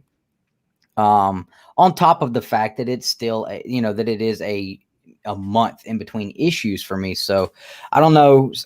I still get a little lost sometimes, but for me, I still enjoy reading it just for what it is that I get out of it. You know, I love this little old British English lady. Is that the same thing? Can you say that? British English? No, I don't guess so. I don't know. This little old, yeah. Okay, I'm good. All right, cool. This little old lady that, you know, she kind of reminds me of Carol. She has this almost look to her that you would anticipate that she's this sweet, defenseless lady. But then at the drop of a pen, she is a straight up assassin with a chainsaw, killing monsters and telling all the other old people, "Shut up, go back to sleep. You're having a dream." Like telling them what to think and know is going on. And I don't know. I really enjoy that part of it. And I think Duncan's finally kind of stepping into a character that is not such a hide behind the hide behind the car and hope the monsters go away. He's actually doing something now. So it comes off to me as he's like it's kind of like dang it, I gotta go kill this monster now. Yeah. Like, you know what, like Napoleon Dynamite as a hero. He's not, yeah, he's reluctant. He's a reluctant hero. Yeah. Is what he is. Like, so he's not scared of the monsters so much anymore. He's just annoyed that he has to deal with it. Yeah. Yeah, pretty much. But yeah, I definitely it is definitely fallen from my number one read every month. Definitely fallen from that spot. But I will continue to pick it up. I feel like I'm already this far. I'm not gonna drop this title unless it just gets stupid. But I'm enjoying the Merlin aspect, like Merlin being there, and the fact that he is pulling strings behind the scenes, that he is the only one that realizes he's doing it. And I am waiting for the head for that to happen, where it is revealed to King Arthur that Merlin is pretty much like about to screw you at any point. You know, at the very least, keep buying it for the art. Oh, Dan Mora is awesome, man. I love his covers. I love his art. The colorist for this, I don't know who the colorist is for this. Tamara, I'm probably going to mispronounce her name. Is it Tamara or Tamara? Tamara Bolivan or something like that. She deserves all the Eisners. Okay. Yeah, absolutely. Her coloring is off the chain, man. I love it. Give her an Eisner, give her a Ringo, give her a Oscar. She just got hooked up on a new Marvel book. Oh, right on. Which Marvel book? I don't remember. I saw it on the Twitter, but I saw her and there was a few other people. It was supposed to be like a super rock star team. I'll have to go back and check. No, it was her. The person drawing, we only find them when they're dead. So imagine his drawings with her colors. Okay, right on. That would be like really trippy. Yeah. Yep. Yeah, I'm in. All right. I want to go get a drink while you guys talk about this one. Okay. And we'll just hit this one real quick. I'm loving this series. I have loved how they depicted Darth Vader from the beginning. Yep. As literally this, he is a terror going through the entire universe, doing what he wants to who he wants, blowing things up and walking through the fire. He has been an untouchable, unstoppable force until this issue. And I've, at some point in my life, watched all of the Star Wars films. Yep. And except for when he tells Luke he's his father and Luke kills him or however that happens or whatever there, this is the first time you've really seen Darth Vader at this point and having done to him what is done to him here. And you can see from the cover, it's not super spoilery. Right. I mean, you can kind of like, hey, look at the cover. You can kind of get an idea what happens. But yeah, the story on this one's been great. Yeah. And Darth Vader, I think, is probably the strongest title out of all the Star Wars titles right now. Yeah. I'm reading all of them, but Dr. Alpha. Kylo Ren to me would be number 2. It's over, but it was really good too. But like I've enjoyed, so I have the Star Wars hardcover from Darth Vader from Charles Soules over still here. need to read that from you, man. Issue 2 just came out, but I need to buy that one. I really want the Kieran Gillen Darth Vader omnibus, but it's one of those whales that are like $300, and it was like cover price $75. So nah, not gonna happen. Yeah. But yeah, definitely a really great read if you love Darth Vader. Yeah. And I did not expect them to do what they did at the end. I was about to say, man, that throwback to Yep. Oh man, that was awesome. I'm so pumped to see, because you know he's going to come out of it, obviously, because yeah. this actually takes place in between the first and second Star Wars movie. Something like that, I think. Yeah. Yeah, which I guess would be what, 4 and 5. So you know Darth Vader is going to come back from it. But I mean, you talk about being broken down. Holy crap! Yep. And as soon as I saw, you know, when he was transported to that spot, I immediately knew what it was, because you know that's one of the movies I do have a love affair for, was the episode 1, 2, and 3. Mm-hmm. But to see that happen, like, man, this dude's got to go back through this again. Holy crap, this sucks. And the fact that Sidious put the clause in there of, yeah, you got to do this, but don't even think you're about to do that. And if you try, I'm going to know it. And yeah, I know it doesn't make a lot of sense if you're not reading the book, but we're trying to be spoiler free. You got to read this, man. This is so good. I'm not a Star Wars fan. I'm a bad Star Wars fan at that. But that was cool, man. That got me pumped up, and I cannot wait. I always complain about the books that come out every 2 weeks. But then there are books like this where like an issue like this comes out, and I'm like, oh man, why isn't this an every other week issue? 100%, yeah. I would read this every week. It is so good. I'm really enjoying it. I am really enjoying it. I was so happy this week. My pull list was under $30. Under $30. Hasn't been like that in a long time. Next week it's going to be bigger. Because I just remembered Walking Dead comes out this week, and so now I'm probably picking up like 11 books, maybe 13, because I think I forgot Batman. Oh my god, that's a $50 pull. No, it'll probably be under 40. 11 times $4.99. Most of my books are $3.99. Are they? Is that how much books are now? Yeah. Plus, I get the 10% discount, so most of them are $3.60. But I'm not sure how much the variant for Power Rangers is going to be. I'm not sure how much the variant for Batman is going to be. They're usually at least $1 more. But Something's Killing the Children is coming out, and I got all 3 covers. Cover A, the Jenny Frison, cover B, or I think you're supposed to say her name as Frison. And then the all-white sketch variant, which has never been done in Something's Killing the Children, and I might pick up 2, because if I can ever... I've got so many sketch variants because I have plans for them, but I've yet to fork out the money to have someone do one. But I'd love to do like a connecting cover of Something's Killing the Children. I think that would be super cool. Yeah, we saw the video. Nope, you haven't seen. This one hasn't dropped yet. Oh, that's a members only. Oh, members only. It'll come out next week, but right now it's a members only. Yeah, I hear you, lady.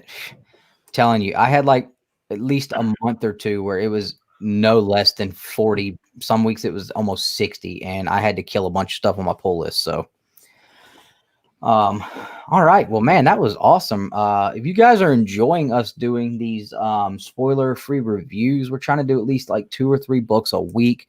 That way we do have like some comic book content going over the books that have come out this week. Let us know if you're enjoying that. We've been through the pickups. We've done the reviews.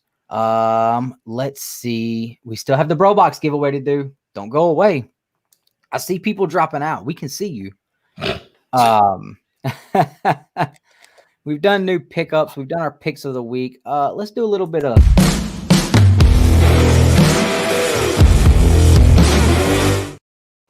All right, let's talk a little bit of news. I've got 2 things pulled up, but I actually wanted to talk about 3. So let's talk about this one first, and then I'll kind of lead this into the next one. So I ran up on this. Now, I know sometimes, Nick, I do pull up things that are not as reliable of a source, so I don't know if this one is okay or not, but I saw Marvel versus DC Comics crossover. Donny Cates and Scott Snyder want to team up for a new series. So what are the sources here? Is it an actual tweet? I don't know. Let's read it and see here. Been over 15 years since the last crossover. And they've got actual quotes here. I don't think anyone wants to see it happen more than us. I know I'm down, Cates wrote. Snyder replying quickly, seconded. Fans quickly flocked to their answers, considering other ideas for writers that could lend their talents to the crossover and what artists they'd like to see take on the challenge. Take a peek at the responses below and see what you would want to see in Marvel versus DC. So it looks like this was from Twitter. Yeah. Okay. So how cool would that be? Donny Cates, Scott Snyder doing a crossover. I mean, only if Capullo does the art. Well, if Snyder's doing something, I'm pretty sure Capullo is like handcuffed to him. Well, but then you gotta remember Ryan has Stegman's also handcuffed to Donnie. So it could be a trade-off every other issue. How crazy would that? Because those are two totally separate art styles. Yeah. Well, that book coming out this week, Scumbag, is going to have a different artist for every single issue. Ugh. So as long as it's not every single page. Yeah, no. Let's see. Okay, hear me out. I think it's time for a new Marvel versus DC, and it should be written by Snyder and Donny Cates. New crossovers would also be welcome. I don't think anyone wants this more than us, writes Donny Cates. I know I'm down. And Whitaker, I agree, and get some Dan Slott, Gail Simone, and Jim Lee. Wow. And the guy who writes Batman, of course, Batman Curse of the White Knight. But we need some Venom beating up Green Lantern. See, and that's the thing there too that I was thinking, because if you have these two guys writing, like we've seen the Justice League versus the Avengers, we could have a whole different ball game here. So this was actually a piece done by one of my favorite artists, Jim Steranko, for the November 11th 9/11. This was the proceeds were going to the 9/11 relief fund. This was done in 2002. It was a recent pickup I had. Thanks for checking that or noticing that, man. But I mean, think about that, guys. Like we could have a whole new list of characters going head to head than we've seen before in some of these crossovers. I mean, we've seen Superman versus Spider-Man. We've seen Hulk versus Wonder Woman or whatever. Like we could see Venom going up against the freaking Batman Who Laughs. I mean, we could see some crazy stuff going on that we've never seen before. What do y'all think about if this was to happen?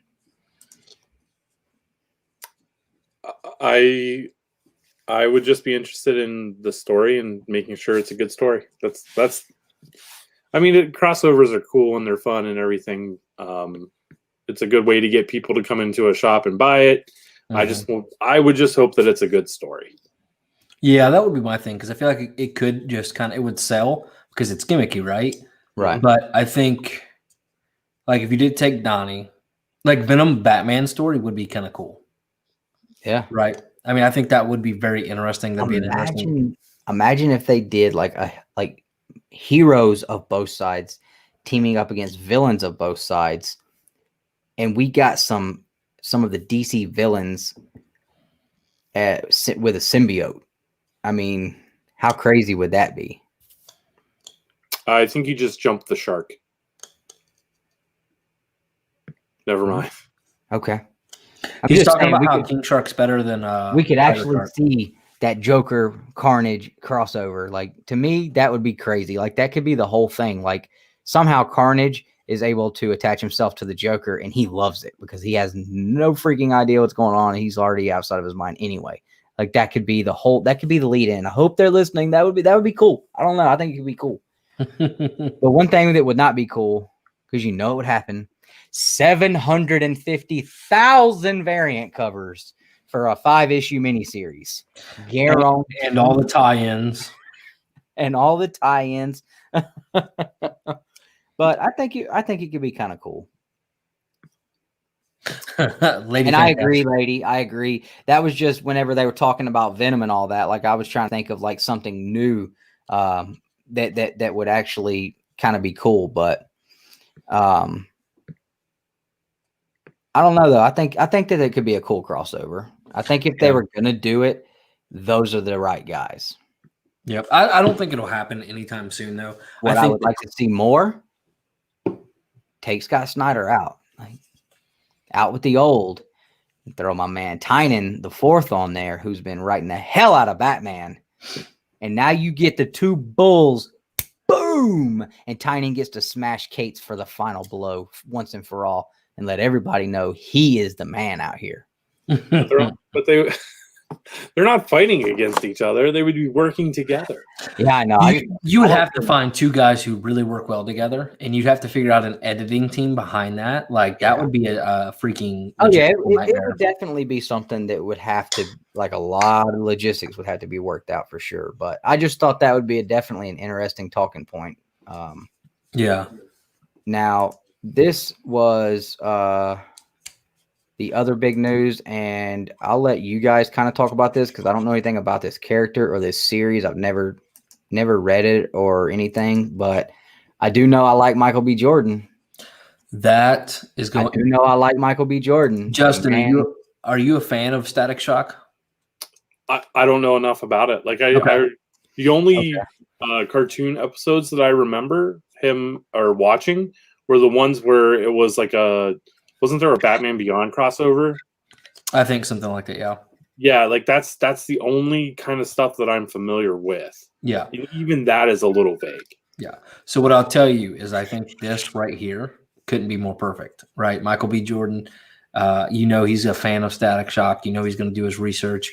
He's going to keep it at the core of what Static Shock is about. And a lot of that is what he says in here. Yeah. And the man is like, there are some people who are just good at what they do, but this man is a true fan of this stuff, right? Absolutely. And that's what whenever you sent me this via Snapchat while I was at Publix, I was like, that is going to be You hadn't heard about this? No. I didn't know anything about Michael Jordan. I didn't know you hadn't heard about this because I was like, why are you acting all...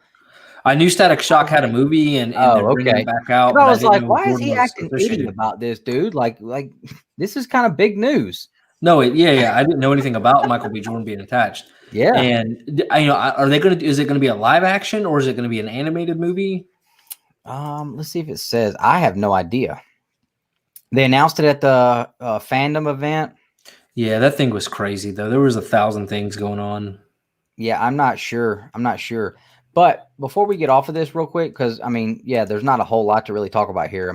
Obviously we think this is great. Am I the only one that thinks he still looks young enough he could play Miles Morales? I want to see. I really wish. Not a chance. He's not 14 years old or whatever. Imagine him at the age that he was in Friday Night Lights, though. He would have been perfect. Would have been perfect. I want to see him play everybody. That's my thing. Like he could.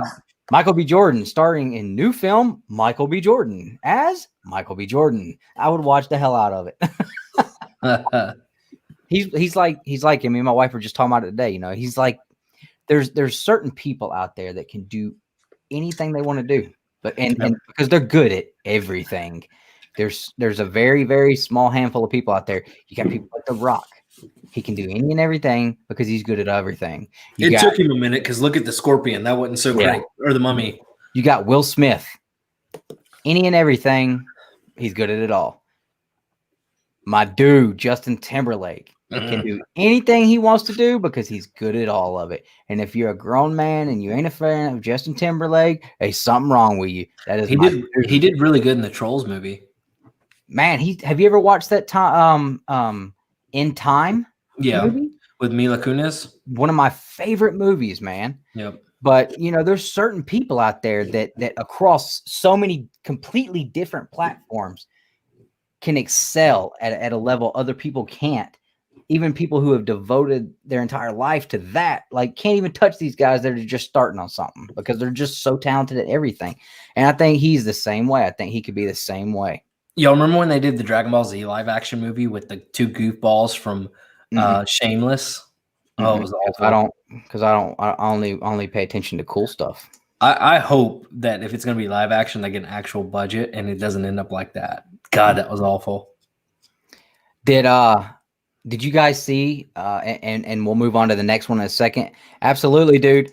Me and I was riding around today, and I don't usually listen to music anymore. I don't care for most of what's out there. but my wife had her playlist playing and a Justin Timberlake song popped up, and I was just like, all right, unplug your phone. We're plugging mine up, going to Spotify and just hitting Justin Timberlake's shuffle. And man, we rode around for like an hour and I was just diddy bopping in the car to Justin Timberlake. I don't even care, dude. I'm a fan.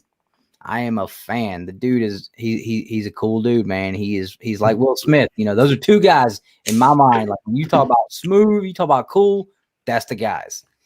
That's the guys. If they walk in a room, I don't care how much your wife loves you and how loyal she is, but you better tighten up that arm. So should you tighten up the arm or should she tighten up the arm? Oh no, you got to tighten it up. That way she can't be trying to look around and go try to, run after him. You ain't worried about Will Smith stealing your girl. You worried about her running off. I think he was saying.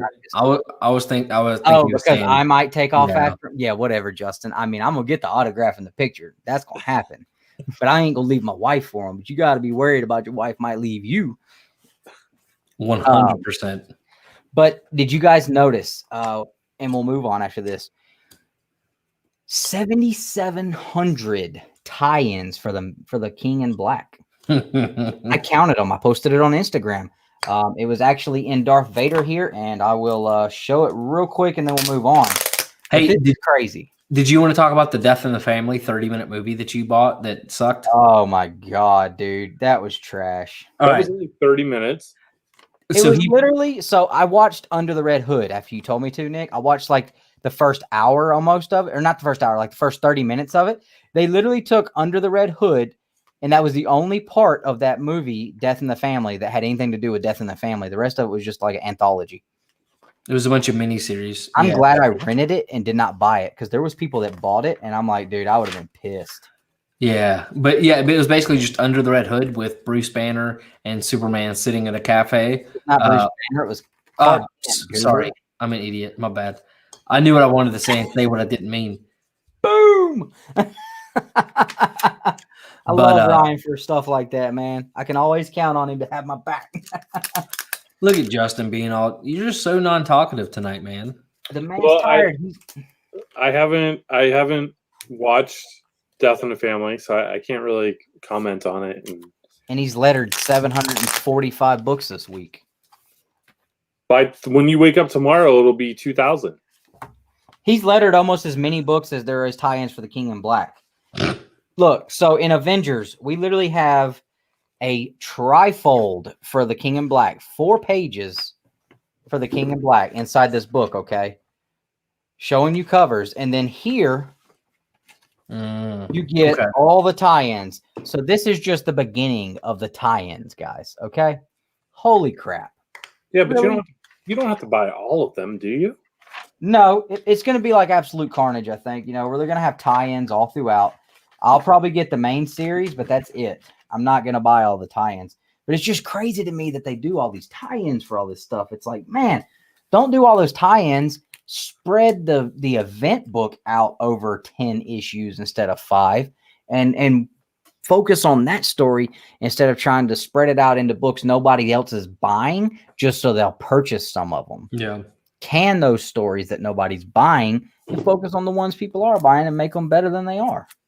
Well, they started doing that at DC by cutting all those titles, and you saw how many people all of a sudden randomly loved Hawkman and like all these other ones they started canceling. Yeah. Oh man. Well, cool, man. So that was the news. When do you have everything pulled up for the Bro Box yet? I do. You guys want to do the Bro Box giveaway? Or should we do it after the Toy Box segment? Oh, there's a Toy Box segment?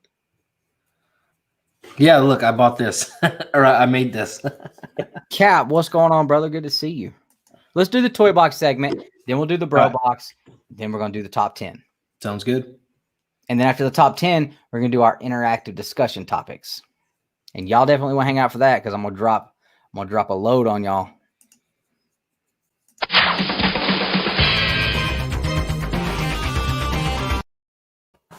Oh, man, that was a badly placed phrase, wasn't it? Yes. Oh, man. Wow. Justin, do you have any toy pickups this week, man? Did I have? Anything you want to show? I know you got a bunch of stuff in. I just didn't know if you had anything specific you might want to show, one or two or whatever. Yeah, let me show 2 things so that I don't have to. No, I'll still show them in the video. Oh, give me 1 second. Okay. Oh my god. Yeah, Adrian, I don't either. I don't like it at all. Disgusting. Oh, I'll be honest. I kind of knew that was gonna happen, but I was just like, I'm gonna say it anyway. Oh, water just splashed right in my eye. That's what you No, but I do have like a bit of like awesome news about my personal collection evolving that I wanted to share, and I will be sharing it in that segment after the top 10. So don't just run out of here after the top 10. Justin, I must say I love your shirt. Hey, The thick spoon. Yeah. I'll be like the doctor in Happy Madison. You will leave when I tell you you can leave. Hey, Justin, don't think I'm not going to find a Rocketeer 3D file and print it. Oh, that would be awesome. A 3D Rocketeer helmet. Hey, I'm already in my head like making a list of like weapons and accessories that I can ask you to make. Like, yeah. I mean, I was supposed to be getting some 3D printed things, but I have not heard from that person in like over a month or maybe more. And they were supposed to be getting close to being done. So I'm thinking, Justin, yeah, like those would be cool for us to have. Mm-hmm. Because I see a couple of figures that are getting tired of standing up. Yeah. Exactly. So what you got, man? All right. So these are things that I picked up probably like 1 or 2 weeks ago. I just, man, I've been so busy lately. I haven't gotten a chance to record a video of me unboxing all of that stuff. You saw the picture that we showed a couple weeks ago of just the pile of stuff that was just building up. I finally today I broke down and I opened all of those boxes, took everything out of the boxes. So you will get to see that at some point. For now, though, one of those things was the Marvel Legends Storm and Thunderbird Target exclusive 2-pack. Right on. With this set, I can now complete my giant size X-Men shelf. So I'm really excited about that. Nice. The other thing I wanted to show off, because I'm excited to open this, and I teased it last week, the Trag and Granitor cartoon NECA turtle set. These guys are beefy. There's some weight to this set. Yeah, I picked it up at the store. Me and my son last weekend, I put on the original Turtles cartoons because you can watch them on YouTube for free. We started on episode number 1, and we stopped the episode before those guys come on. So I was interested to watch it and see if I remembered them, because I don't. Yeah, this set was up on Target's website for a good solid 15 to 20 minutes.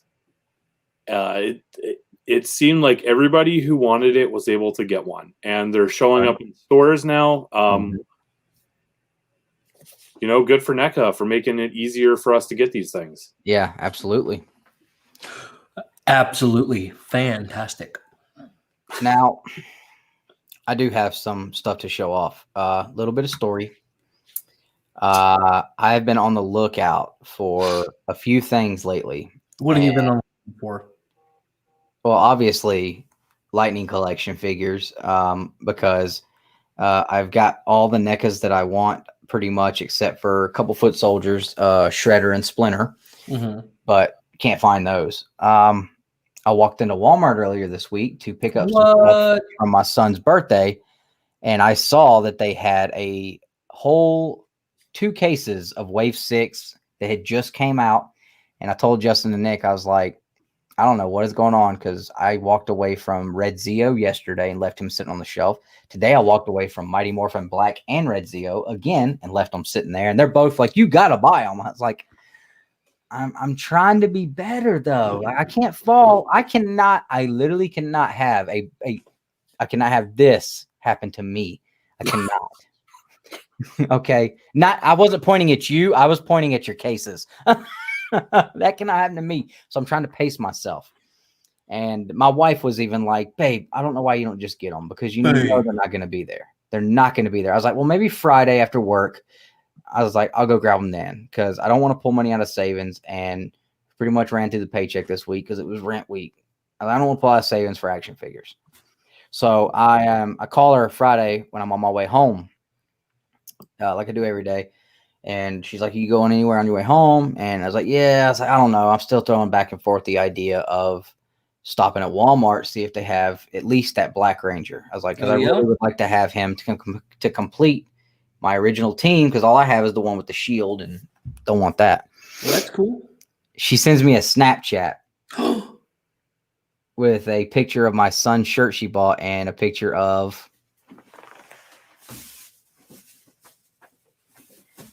this guy saying, "You're such a birthday present surprise ruiner." And I was like, "Oh, damn it, man. I'm so sorry, babe." She was so excited because she reached out to Nick, had him reach out to Justin to see which ones I needed so that she could be the hero and surprise me with this. And you suck and ruined it. I do. I suck so bad. And the reason I was going to go get this is because you two and even her was like, you need to go get it, because if you don't, you're going to miss out on it. So I was just like, y'all talked me into it. I was good with letting it go, but even her talked me into it to the point where I was just going to go get it. And even then, I still had doubts in my mind on whether or not I was even going to stop, but she didn't want me to stop and buy another one. So she was like, "Here, I already got it." And I was like, that is so sweet and awesome of you to have done that. I was like, I don't know a lot of guys' wives that go buy them action figures. So, I mean, my birthday is in a couple of weeks, but she took care of me on that. Jokingly, I said, well, you didn't get the ZO Red. Maybe I'll get that one. And I was just joking. And she was like, "Damn you." And I was like, "What?"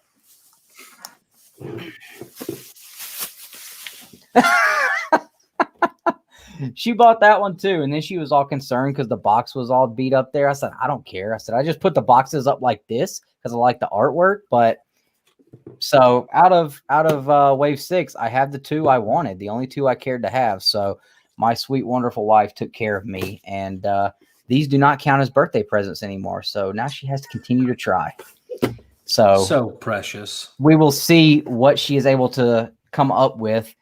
She's probably going to reach out to Nick again for help to try to figure out what she's going to buy me for my birthday now, because I would just tell her happy early birthday. Yeah, well, we're not doing that, she said. So she wasted the good surprise on me.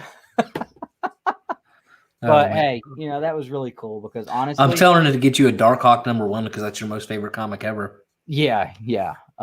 Great. After I made sure you were taken care of, not only from me but from your wife. Yeah. Bro, Darkhawk #1, and you keep messing on X-Force #2. Not even #1, #2. Yeah. But I mean, I literally had this in my hand twice this week and walked away from it, and it's Tommy. But this was the one I really wanted, so now I have. They put Tommy in a red suit. How lame.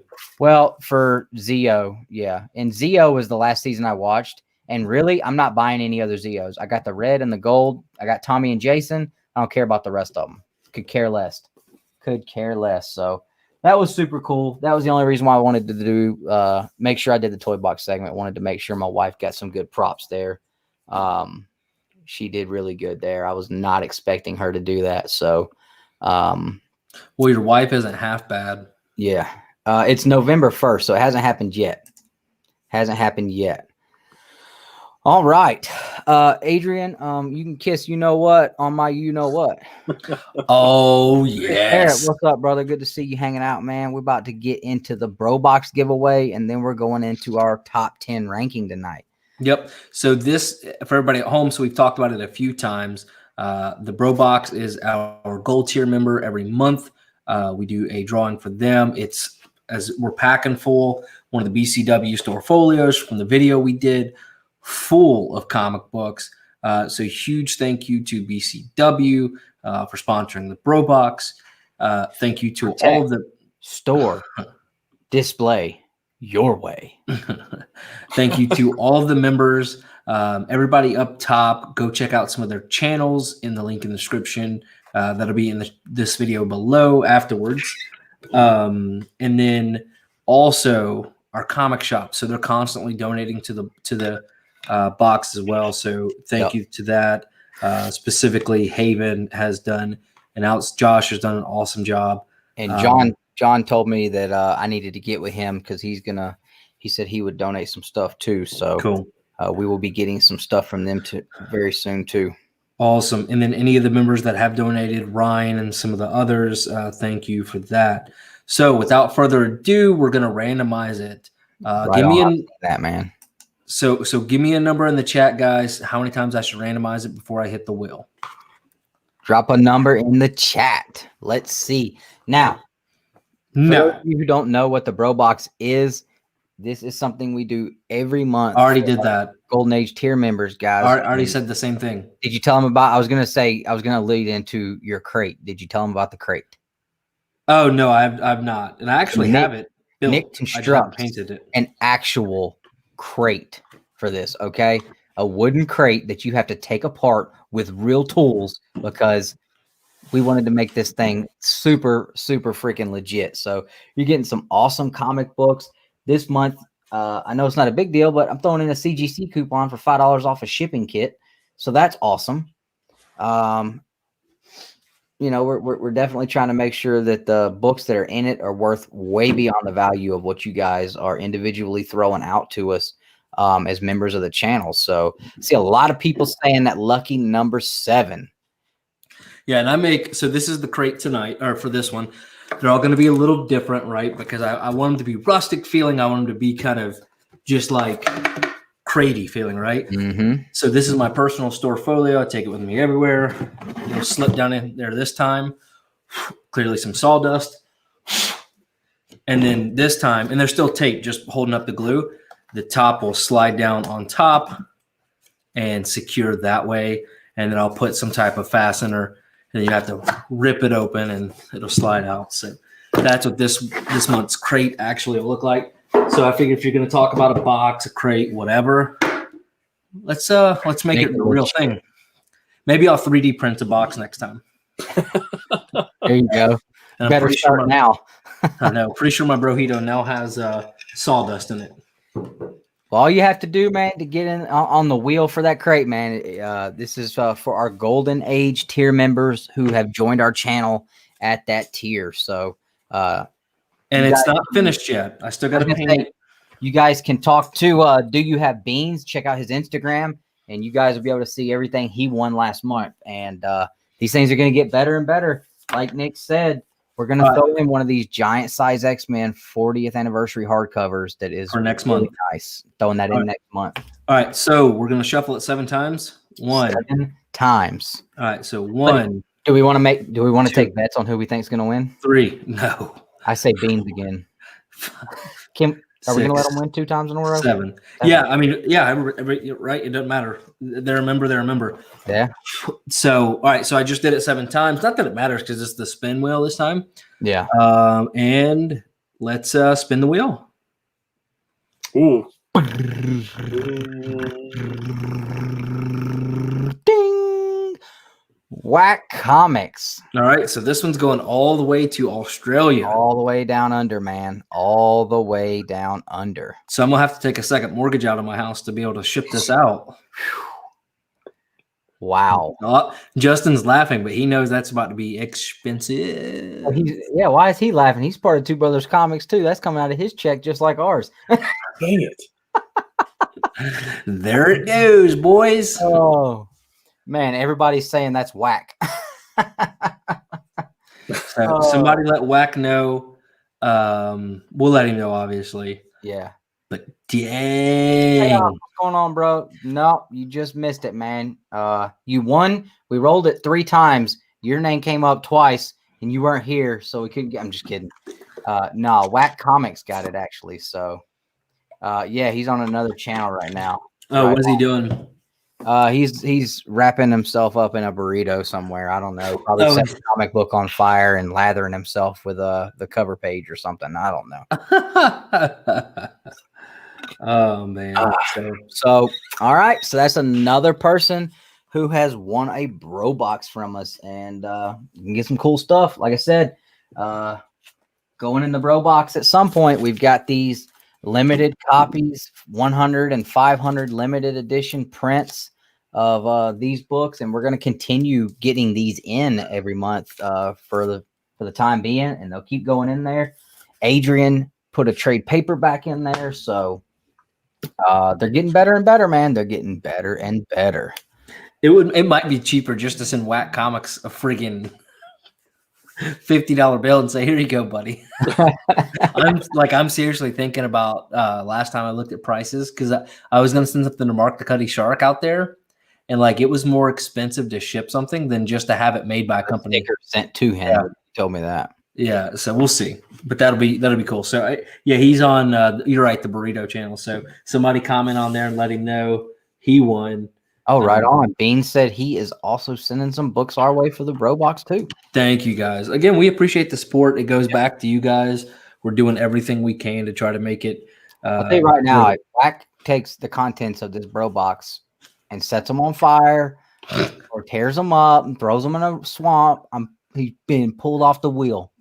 He's gonna pull off the wheel, bro. But he's gonna they'll be dropping daggone chocolate milk all over these books and tearing them up. You better love them, bro. Be playing around. Oh my god. All right. Well, that is the Bro Box for this month. So now we will start working on the Bro Box for November. And Nosh, definitely understand that. Thanks, man. I'm telling you, one of the most avid supporters. Yep. Truly appreciate out it. of nowhere, man. Out of nowhere. Just one day, we just started over and over. This man, yeah, man. I mean, just dropping comments. So appreciate it, man. Absolutely appreciate it. So we've gotten to all of that. We've got a couple things left, guys, and we're ready to get into the big time stuff now. Do we not have? We don't have a bumper for this? For what? How do we not have a bumper for this on the Babble-on, dude? What, the top 10? Yeah. Yeah, it's in there, bro. I don't see it.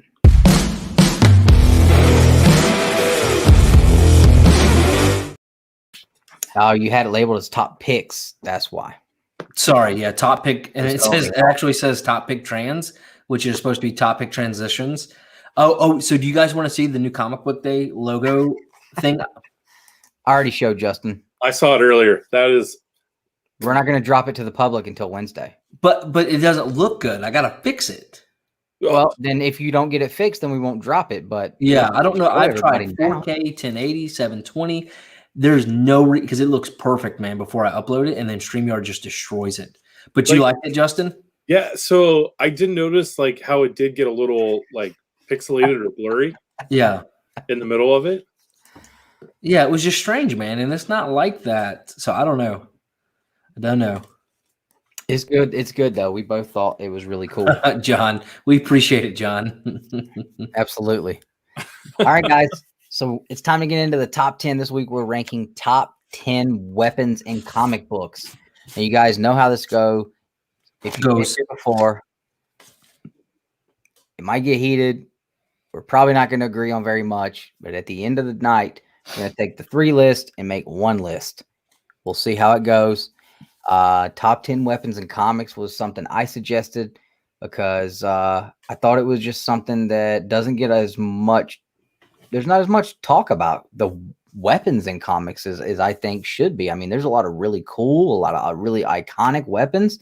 And while saying that, when I started doing my list, at first it was kind of hard after I got past like a couple. And then, oh, well, you know. Y'all got some weird, I mean. What? Like, I can't highlight Chris. Chris's comments. And Burke, the point is so everybody doesn't have to listen to Dustin in the whole house. You know what I mean? But once I started rolling, man, I was like, man, yeah, never mind. Now I'm having a hard time lowering it down to just 10. So I actually got some honorable mentions. I will say I did not even have to resort to going online and getting any ideas for this one. So I was proud of that. Not like Nick, who probably copy and pasted his list to his pad from someone else's top 10. I have never, ever, one time ever looked online for a list. You sat right beside me with your phone in your hand, and I watched you. Pictures didn't happen, man. Okay. All right. So I'm going to do my honorable mentions real quick, and then we'll let Nick do his and Justin. I had the Lasso of Truth. I know. had- Immediately, you're gone I don't care. because I don't Cap care. Shield should not Now- be one either. I had Doc Ock's Arms. Whoa. I thought about putting Doc Ock's arms on here, but I thought you would fight me and say that they're not allowed. He built them. They're Yeah. a weapon. It's not like Yeah, but aren't they fused to his body so he can't remove them? no. He can remove. They can be removed. I would think. Yeah. I don't know. I think he fused them like neurology. In the movie, but I think in the comics and like the cartoon, it was just part of his suit. It seemed like. I don't know. Anyway, it's an honorable mention. I didn't put it on the Okay. list, so. Okay, you're right. Why are we arguing about that? Now, Justin's already like, screw you. Lasso. these two, I also made honorable mentions because I wasn't sure how we would look at them. So I made them honorable mentions because I thought they were cool. But because of the rules we put on this, where it had to be like physical objects that were not considered an actual ability of the character, but in just a physical weapon, I had Spawn and Ghost Rider's chains. Yep. I wasn't sure how those would actually work because that Okay, one's kind of real like quick. We area, do need- but let's rule on Ghost Rider because if Ghost Rider is not allowed, I need to substitute real quick. The chain. I'm gonna be honest. Why wouldn't he be allowed? I'm just making sure. We're all cool with it. I mean, because the only reason why I was thinking is because like he doesn't, it's not like he's just carrying a chain around and beating people with them. Like he uses his powers to control what they do, like Spawn does. Yeah. So I kind of looked at it like we talked about with another character earlier this week, Justin. Are those chains just as cool if you take away his mutant ability, special power to make them what they are? He Is it still whoop somebody's tail with some chain. physical weapon that's really cool, or is it his ability that makes them cool? So that's why I didn't put it on there because I think it's too much of a gray area. So if we're going to go with that train of thought and with that logic, can't you apply that also to Captain America's shield? Because it's his How? ability to throw it. So is it the shield that's cool, or is it the fact that it's Captain America who's throwing it and using? No, I think the shield's cool no matter who's throwing it. I mean, it's what it's made out of, the tensile strength of it. I think that's what makes it cool. But you see what I'm saying though, right? Yeah, but like he's not making the chains come out of nowhere and wrap people. Like, you know what I'm saying? Like it's a physical object. Like anybody else can use that object. Not anybody else can use Ghost Rider and Spawn's chains the way they do and do what they do. Okay. Yeah, they're almost alive. That's a good point. But I didn't put them on the list anyway. They're honorable mentions. But Well, spoiler alert, I did. So we need to rule real quick. well, Justin's the rule maker. Yeah, I would still count it. Okay. 10-4. And my last honorable mention. You ready? 1942. What? You said 1012. I was like 1942. I said 10-4. Whatever. Okay. You guys ready for my last honorable mention? Are you Not ready? really. Nobody Are you cares. You want I to feel watch everybody angry. get pissed? You We're want gonna get angry. pissed?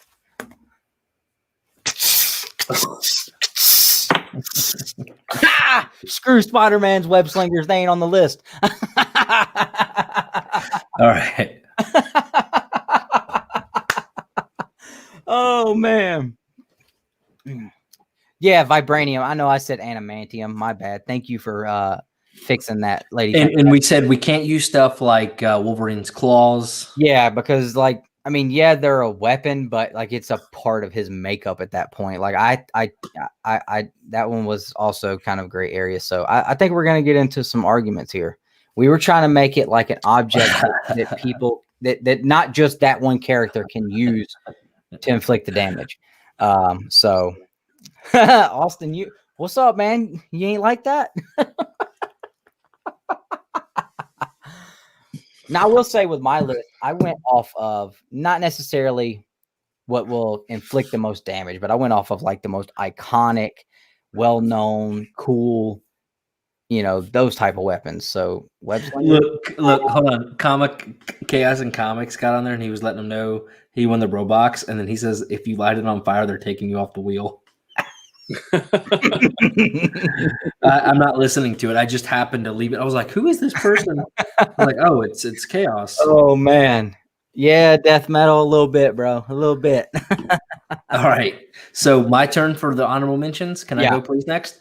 So I had one, and I only put it on the honorable mentions because it doesn't even deserve to be high enough for an honorable mention, but I needed to just at least get it out there. Captain America's shield.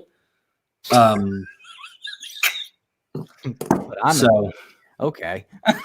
I just had to let it be known that like it's below honorable mention, but So I'm the bad guy, but Captain America's shield wouldn't even come close to being like top 50 most powerful weapons in comic books. You know it's what I not mean? about power. I'm just letting you We know. didn't say most powerful weapons. We just said top 10 weapons. We never said what made it the top. Hey. 10. So Just saying. Hey, list your way. yeah. What's up, Perry? And what's up, C Wood? Oh, C Wood, man. I got some news I'm gonna share after the top 10, bro. Dustin is officially being a part of a certain club. I'm just kidding. He's not that rich. Well, Doesn't have that kind I of still think it's cash flow. like it's the second best club. All right, so I had a bomber of a honorable mention, and so did Nick. Let's see what Justin came up with. Yeah. No. So my honorable mention was because I wasn't going to be able to put it in the top 10 proper because of what we discussed earlier in the week. My honorable mention is Gambit's cards. Oh, they weren't even like close to being on the list. All right, so cool. I'm glad. So yeah, Perry, they're talking about the fact we're doing our top 10 weapons in comic books, and I had Spider-Man's web slingers as an honorable mention, which pissed people off. Nick had Cap Shield as a honorable mention, which pissed me off. And if Josh was here, he would make sure that Nick never got a comic book from his shop again. Now, Justin has picked his favorite characters' weapons, and me and Justin had to talk about this week. Justin and I. So me and Justin had to talk about this week, and he was going to put them on there. And at first, when we talked, because we kind of talked about it last week, and I was like, yeah, for sure. But then after really thinking about it, with the rules we set in place, that it had to be a physical object that was not something that had to do with like, it wasn't an ability of that character. So I was like, all right, so are the cards as cool if he's not using his mutant ability to charge them? Because otherwise it'd be just like, Nick in a suit with a headband and a stick throwing cards around. And does anybody really care at that point? I would pay money to see that, though. So I think that's where we kind of both were kind of looking at it like, yeah, I mean, you could use his staff, but if he wasn't charging the cards with his mutant ability, I think that's what is the actual cool part, is like his mutant ability to charge those cards. Because otherwise, like, who's he really going to hurt with those? I mean, like, well, cut. You kind of shot down one idea for me, and I feel like I shot down one idea for you. So I feel like we're even. Yeah. And make no mistake about it, this is not me hating on Gambit, because no, right. Damn, Right. Gambit is definitely my dude, but we're applying logic and thought into some of these picks, not all of them, obviously, because Spider-Man's web shooter should not be honorable mention. But Cap Shield should. I feel like he's just doing that to mess with you. Oh yeah. Well, why do you think I put the web shooters on the honorable mention? To mess with everybody else. So I don't know where Nick went, but did you have any other honorable mentions? Just that one? Nope, just that one. Okay. All right, cool. So Nick is back. All right, so we're ready to start with number 10. Now, guys, in the chat, if you would like to play along, no doubt you can do that. Just drop in the chat number 10 and what's your number 10, and we'll kind of go through the chat and see what you guys think too. So I had to go check on this, but that's Okay. how far along it is. That's where we're at with the Green Lantern ring. That's almost as big as my hand. Right on, it's getting there. All right, What did I already do? We're on number 10. My number 10. What did I already do? Oh, I don't remember. My number 10, and I promise this is the only one on here from this franchise, but you have to hear me out before you laugh, because I've done so well at making sure I don't rank anything from this franchise hardly on any of these lists, but I'm going to put Saba on the list. I'll tell you why. What is a Saba? Saba is the White Ranger's sword. Oh my god. No, it's cool though because Saba is like an advisor and a sidekick more than he is a sword, but he can still be used as a sword. So he can shoot lasers out of his eyes. He can talk. He plays a big Do part. you understand how silly that is? So I thought it was cool. So number 10. Are we? So we were allowed to include weapons from properties that started out as TV shows or movies before they were comics. I mean, we never said that it had to be that way. Oh, hey. We just said from comics. So I just thought as long as it was a comic book, like. Well, then I need to add 2 honorable mentions because I'm not changing my list. Okay. Well, I'm sorry to have infuriated you like I have. So number 1, that rule's never said. So my bad. Megatron. Yeah, he's a weapon. So he's getting I it. almost put Optimus Prime and Megatron on here, but I was like, Wait. I don't know. Why would you put Optimus Prime on here? He's not a weapon. He's a truck. He's a Yeah, I truck. guess Megatron is a gun. So Yeah. And the other honorable mention are lightsabers. Obviously. Yeah. okay. Well, like I said, we did not say that it had to be comic book first. We just said in comics. So I just looked at it as like, Dustin always changing rules on us. how the hell did I change a rule that was never set in place? Justin, I say we veto it. We did it in good faith, and you just went In good faith of what? Not telling me that part of it. Okay. Mad Max is the truck from Mad Max gonna be Guarantee next? you then there's at least one more on my list that is probably gonna ruffle feathers, but I don't give a damn anymore. So Nick, what is your number 10? Look, he's already shutting down. List is already screwed. Ghost Rider's chains. That's why I was so Cool. Josh. Man, I was like, have y'all Hey seen Josh, you missed it just in time to miss out that Nick did put Captain America's shield as an honorable mention on the top 10 list of weapons in comics. I hope his full list gets dropped in the toilet for the next 2 weeks. After not showing up today, it might. No, Josh, man, my little girl's been sick and she was running a fever and all that stuff. So did not get a chance to stop by. I'm going to swing by tomorrow because we got her negative COVID test back. And anyways, but yeah, Josh, definitely super. I was worried, man. I thought you were mad because I didn't get a chance to drop by today. I was all like, I was going to have to call you later and be like, you still love us, right? So what's your number 10, Nick? Ghost Rider's chains. You said Ghost Rider's chains. Okay. I bet you Dustin put Scorpion's chains in there because like it's. I didn't, but Perry put his Kanai in there. No, I dig it. There's tons and tons of Mortal Kombat comics. See, then I should have. Okay, so Justin, next time, does manga consider to be comic book too? I would have thought you guys could Why use not? manga too. So Just do whatever now. Do whatever. well, I mean, Jesus, Might as come well. on. Like we've literally only said it had to be a comic first in like one list we've ever done. So I just sorry. I mean, you might as well just not even. I mean, what's a comic book anymore? Just go off an animated series and everything. Whatever. Yeah, Perry, exactly. Screw it. Anything goes. You're right. If there was a damn weapon in a TV guide, it's close to a comic book enough for me. Count it. All right, go ahead. Did somebody All say right. they wanted a magic trick? No. No one said that. No one ever said that. Did Bama win, Josh? Ever. All right, go ahead, Justin. There was some butt crack on my TV. Did y'all see that? No. It was a Black Panther fight scene. Can we get through this top 10 list? Go ahead. My number 10 is the Wrecker's Crowbar. Because, you know, After you explain that to me, I was like, yeah, I dig that. That's cool. yep. The Joker's crowbar. Ooh. That's dirty. That honestly is a brutal scene. Not in the movie, it wasn't. He just beat this guy to beat his brains in with a crowbar, and he wasn't even bleeding. Like, Well- really? Come on. Do a black.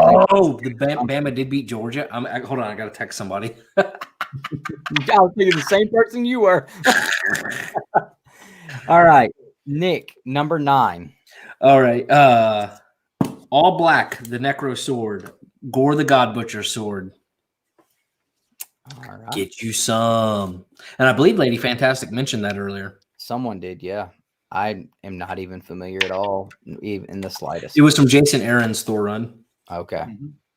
Hold on. What is Moon Knight's? What are his weapons he uses? Josh will probably know. Now he uses the Iron Fist, the Hell Charger, Mjolnir, the Phoenix. Hey, yeah, so good. All right, number 9, Justin. All right, so there are two times on this list that I cheated, where I included multiple weapons in one slot. Number 9 is one of them. I grouped all of these together. So number 9, we have all of the Ninja Turtle weapons. Not bad. I didn't put them on the list because they're not that great. My number 9. I mean, they're iconic, right? So if you say the word nunchucks, what do you think of? Mikey. I put Raft size, man, because to me, like that's the iconic weapon from the Turtles. So that's Nick Saban doing the dance with the championship. So I put Raphael size as number 9. So is he talking about the big friendly giant, the BFG? All right, number 8 then. Justin, you go next. Number 8 for me, Black Widow's bracelets. Her widow bites? Yep. Shocky. So lame. I can tell y'all right now, y'all's list sucks. No, dude, my number 8 is awesome. I guarantee you I have the best number 8 pick that nobody else has. All right, go ahead. Penguin's umbrella. Is that even a weapon or more just like... How is it not a weapon? He can use it turns into... He's got a sword that comes out the end of it, and then he's got guns that come out the end of it. How lame. He's using it as a shield. Lame. I like the pick. It's lame.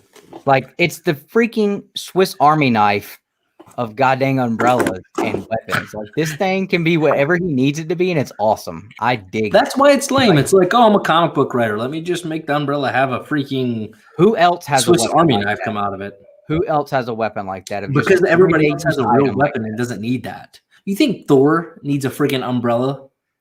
No. Get out of here. Whatever, dude. Whatever. All right. Yeah, Perry, staying dry, the best weapon. Yeah, and he could use it. Exactly. I didn't even think about that. And he could use it to commute. I mean, it's a shield, it's a knife, it's a sword, it's a freaking machine gun, it's a commute device, whatever. It's on the list. Jacob, you already know, man. Thank you to everyone who thinks that was a great pick. I commend you on your ability to make sure. I just hate I can't Dustin tonight. fit this any other fingers. Just got to go pinky ring for now. The Dragon Dagger is not on the list. I only You're put gonna get demonetized for making that gesture. like a living being. So what gesture? This one? I'm not doing it again. Jacob, that's a good one. Just stay tuned because you'll see where it lands. All right, for me, number 8. This has to be the single. Who's keeping the master list? Oh, okay. Sorry. Number 8 has to be the single most reliable, always there when you need it weapon. Okay, it never fails, and it's strictly because of comic writing. But I can't think of one time I've ever seen this weapon fail. It never gets beaten. It's just mind blowing what this thing can do. The Batarang, freaking stop guns. Freaking do this, it can do that. I mean, it's just like I'm fairly certain like Batman has a Batarang for everything. And I almost did Batman's whole utility belt, but I was like, no. What is the one weapon that is it's the Batarang? And you brought up a good point that I'd like to bring out about friggin' Spider-Man's web slingers. Like, that is the most failing freaking weapon in comic books. They run out on him all the time. They get destroyed and stop working all the time. Like, those things are about as reliable as freaking AAA service when you break down on the side of the road. You never know. It's a crapshoot. Yeah, man. If only they shot lasers out of his eyes. Just saying. All right, hey, Austin. All right. Austin, why you got to get all logical on us? Because Mjolnir is a thing from like Norse mythology. That's a good point. TMNT weapons, that wasn't a comic first, though. So, just saying. I thought TMNT weapons weren't from comics. It was. It started in TMNT number 1. That's what I thought. Okay. All right, Nick. You got your number 7 out? Or no, you got your 8. Yep. Justin already did his number 8. All right, so I start on 7. Did you do your 8? What was your 8? My 8 was Penguin's Umbrella. Oh yeah, because it was stupid. Go ahead. I 7. guarantee you that one makes the list, bro. This one was kind of iffy for me, so you guys can throw it out if you want to. But I thought it was a cool weapon. I'm going back with Batman villains. Scarecrow's Scare Toxin. The fact that what that does, it's a physical thing. Anybody else could get their hands on that toxin and use it. It's not an ability. It's a chemical weapon from him, but it's not something that is produced from like a power he has. And it is a chemical weapon. So I think in theory, chemical weapons should count. We didn't say physical weapons, right? Well, we just said it is physical. I mean, it is. No, I'm saying like something tangible, right? Like you cannot touch. It's in a tangible canister. I'm saying it should be. He's on your side. Oh, I know. Yeah, I'm don't argue. I'm saying once it's in the air, you can't touch it. Like, nah, he said web shooters was an honorable mentions. F him. I think in theory. Oh yeah, TMNT didn't create the nunchucks. Okay, I see what he's saying. Good point. Hey, but I mean, I think it's a cool weapon because, like yes, Scarecrow looks cool, but he does not have that that ability to strike that fear into his enemies, even with that mask, until he hits them with that toxin, and then out of nowhere, like they lose their freaking mind, and like he just absolutely terrifies you after those toxins release. I think it's I think it's better than Penguin's Umbrella. I would probably fight you on that one because I think that one is. You literally just ranked it higher than Penguin's Umbrella. I know, but like it's like, I mean, come on, I can swap them back and forth though. I literally had them one after the other. Justin, hold on, Justin, I need to talk. Did you just hear what he said? Yeah. So Penguin's Umbrella is not making the list, or no, Scarecrow's toxic gas isn't making the list, right? That's what I'm. He's like it's better than Penguins. I could argue. Like, dude, I think the reason why I did that is because I like Scarecrow more. We'll allow it. We'll move on. But yeah, I mean, at some point when I get like that far in the list, like I just kind of crapshoot on what lands where. Oh my god! All right, so Justin, your number 7 or my number 7? It doesn't matter. You can go. Okay, I did lasso, the magic lasso.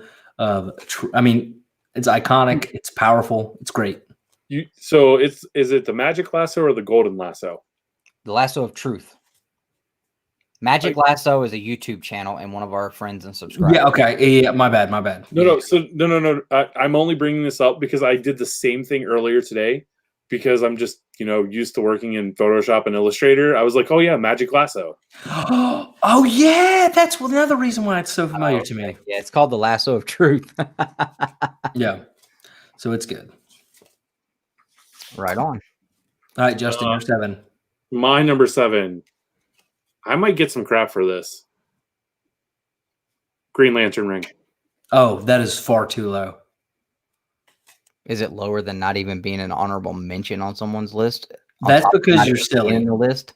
And I wanted to call you stupid, but I'm not going to be mean. Green Lantern, like seriously, let's get real about it. I absolutely care less about Green Lantern. That's fine. I care less about Green Lantern than I do about Spider-Man. I don't think there's more powerful weapon. I mean, there obviously is. We'll say versatile and powerful. I mean, Justin. Well, first off, you have to.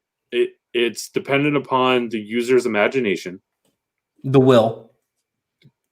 Correct. The will, and if it's charged. I want one. I feel like I could do some damage with something like that. I'm telling you, man. That right there is the weapon to have. All right. I'd pick it over the Batarang all day. All right, number 6. Let's go. You start on 6, Nick. Mine was Mjolnir. Okay. Justin. My number 6 was Daredevil's Billy Club. Lame. Wow, Nick crapping on Justin's pick. What's going on? We're putting wooden sticks on the list now. He crapped on Justin's pick, and then he stood up for mine. I don't know what's happening tonight. It's more than just a wooden stick, man. That thing turns into nunchucks.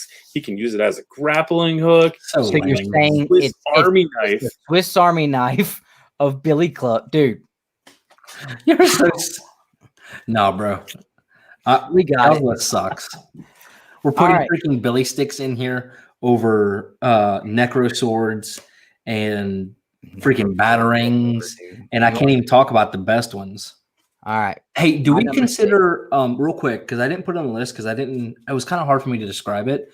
The boom boxes from DC. What, not boom boxes, mother boxes.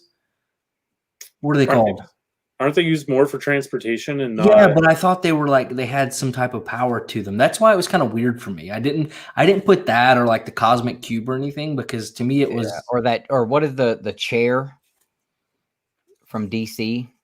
from the Thinker. I can't remember. Batman sat in it and Justice League. I can't remember the name of the chair, but yeah, I kind of the Mobius chair. Mobius chair, yeah. Yeah, so stuff like that I kind of left out. All right, my number 6. Probably one of the most iconic weapons ever used in comics ever. And I will be fashioning one and making one very, very soon. And I'm thinking about doing a video because I'm going to get Dad to help me fabricate this thing, the Batarang. I can just 3D print one and it'd be so much better. No, I want a full-on metal Batarang, dude. Why don't you just make it yourself? It's not that hard, dude. Just get you some sheet metal and some grinding. No. I'm not doing sheet metal, dude. I'm getting steel. We're getting the torch out. We're going to get the acetylene torch out. We're going to cut it. Then we're going to get out the grinder. And then we're going to get out the brushes. And we're going to make this thing legit. All right? This thing's going to come out so whacked up, dude. It's going to be redneck. It's not going to come out whacked up. It's going to look awesome with my Halloween costume next week. I promise you that. Bro, did you get Sydney's old costume? That would be funny. I'm not Batman. Oh, okay. But seriously though, it's gonna look like something from like Batman's redneck cousin George Wayne or something. No, I'm not gonna be Batman. Justin knows what I'm gonna be, and it's gonna be pretty damn cool. No, Remember I told you? You did? Yeah. Oh my god, that's hilarious. No, I did tell you, but I'll tell you later. Did y'all see I'm the llama? Whatever. You're just too much, Nick. So my number 6 was the Batarang. All right, go ahead, Justin. So we're on number 5. What was your 6? What was your 6? My 6 was Daredevil's Billy Club. Okay, that's right. Swiss Army knife of Billy Clubs. That sucks. Billy Bob Wayne. So Justin starts with number 5. Number 5, the golden magic truth of Lasso. I was like, golden magic. Like, I don't know, dude. You're tiptoeing the line with those words already. Cool, right on. And I want to play Fortnite lasso, because it's a lasso, the physical object that actually has the power that it does. That's why I didn't even like because I thought about that one and I was like, no, because like it's not Wonder Woman, it's the lasso. So yeah, I'll allow it. All right, me. I'm gonna do my number 5, and then I'm gonna take a little 2-second break real quick. I had hey, hold on to your seats, all right? The lightsaber. Coming from me, ranking at number 5, I think that's kind of crazy, right? Only because you cheated. I didn't cheat, but whatever. I'm just saying. You can read between the lines, dude. I ain't cheat. I'll be right back. All right, my number 5 was Can we all agree he totally cheated? Totally cheated. He's still listening. How did he cheat? Because he didn't use a comic strictly. Oh, right. Sorry. Yeah. He went with the movie property instead of whatever. Hey, does anyone go to Killer Finds? So that is actually, it was a comic shop and it kind of does a lot of all, I mean, technically it still has comics there, but they don't do new comics anymore. But that's where Dustin used to get all of his Infinity comics. And it's nice to have you here, man. Maybe that's actually where he found us, because we do have a sign there. So awesome. Now, my number 5 is the Web Slinger. The web shooters. Yeah, web shooter, slinger, whatever. Well, it's there's nothing wrong with being specific. No, not at all. Justin, what was your number 5? My number 5 was the Golden Magic Lasso of Truth. Oh, that's right. That's right. Okay. Now, that's awesome, man. Cool. So is that where you heard about us, Infinity? Did you see the sign? Awesome, man. I cannot get over the fact that he put a Power Ranger sword on the list. Of all the weapons. We should be more shocked if only one Power Ranger's weapon shows up. Do Power Rangers even have other weapons? Would the morphing suits count as a weapon? I mean, you get the Dragon Dagger. You can count their blade blasters or the individual weapons, but who do you think this new character is going to be for the new series on the Green Ranger? Oh, I don't know. I'm not reading it. Oh, okay. Yeah. I know who it is.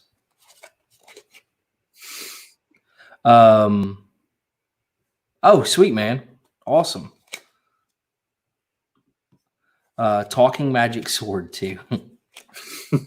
I do not have any more Power Rangers on the list, I promise. Wow, look, his internet's all blurry. He leaves and now it's blurry. I'm not blurry. Okay, it focused. Okay. All right, number 4. Who goes first? Justin went first last time, so it's me. What was your pick, Nick, for 5? The Web Shooters. Okay. All right. I had Mjolnir at number 4. All right. Mine was the Iron Man suit. Are we counting that as a weapon? I think so. Without the suit, there is no Iron Man. That is his weapon. Justin, what are your thoughts? I think it's towing a line. What, like, explain? It's dancing on a line. I don't know. Did we count Iron Man suits for like transportation, like vehicle? Yep. We did. I mean,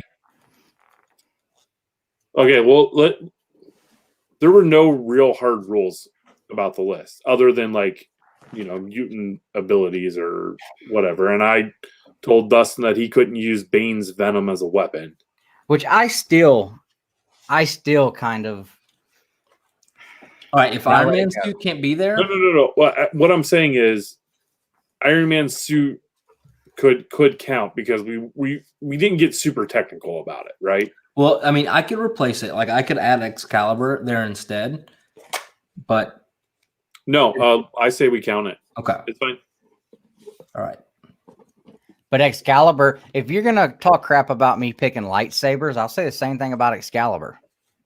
Wait, Dustin, don't go down that road.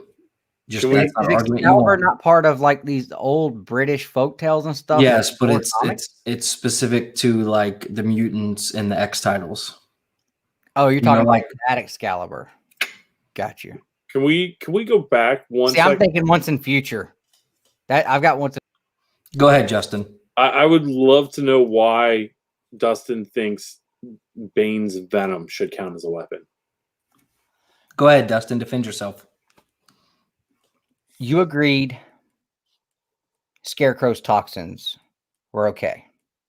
I did not, but I just went with the flow. Oh, Nick did. So here's the way I look at Bane's toxins. If you infect another character with those toxins, would he give them the same ability? I don't know, would he? I mean, I don't think there's anything, as far as I know, that is specific to Bane that makes the toxins work. So, I mean, it to me, I looked at it as, I mean, okay, in real life, I mean, chemical warfare, that would be considered a weapon. Chemical warfare. So I kind of look at it as Bane's toxin, in theory, I would think would work on Bruce Wayne or Peter Parker or whoever else. And it's a physical thing. It's tangible. It's not an ability he was born with. If he doesn't have the toxin, his weapon, he's not the same person. Yes, it changes his makeup, but it's not like a mutant ability he was born with. So that was my thinking. Yeah, but it's something he has to inject himself with. Right, but what would be the difference in injecting yourself with that and picking up a hammer? I mean, you're not injecting a hammer into you. I mean, if you're thinking that way, then my argument's going to be, then why wouldn't super soldiers count? Hey, all right. So let's do and this. like I said, I didn't argue with you when you said no, because I was cool with it. But you said you wanted to hear my argument. That would have been my argument. So if we're saying that doesn't work, then I'm cool with it. Like I said, I didn't put it on the on the list because after me and you talked, I was like, okay, just like you could see what I was saying about Gambit's cards, I could see what you were saying about Bane's Venom. We were able to say, okay, so I mean, I didn't put it on there, but I was just saying, like, you wanted to hear my argument. That was my argument, was all it was. So that was my thinking. But what do you think, Nick? I'm just going to go with Josh and agree that it is not a weapon. Steroids isn't a weapon. It just is an enhancer. Yeah, I mean, would you count? Yeah, but steroids is different because, like, if you don't actually put in the physical work to do what you want to build yourself the way you want to, like, you're just going to get fat. I know. Okay. Like, you have to actually do the work. The steroids is not as much as an enhancement as it is a helpful additive. So, but again, steroids, anybody can take them and get the same results as long as you put in the work. All right. So what are we on now? Let's move along. We did number 4. What's your number 4? Oh yeah, my number 4. My number 4 is Mew Mew. The Pokemon.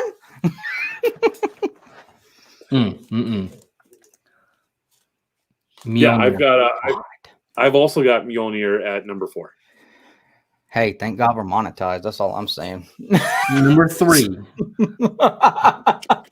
Spear of Destiny. Because it's the Spear of Destiny, child. One of the most powerful weapons. No, that we'll be rocking because we're insane. If you guys want to see me and Nick singing that, it's on a video, but you got to be a member. Yeah, and I actually put a playlist out there. It's on the main page of the channel.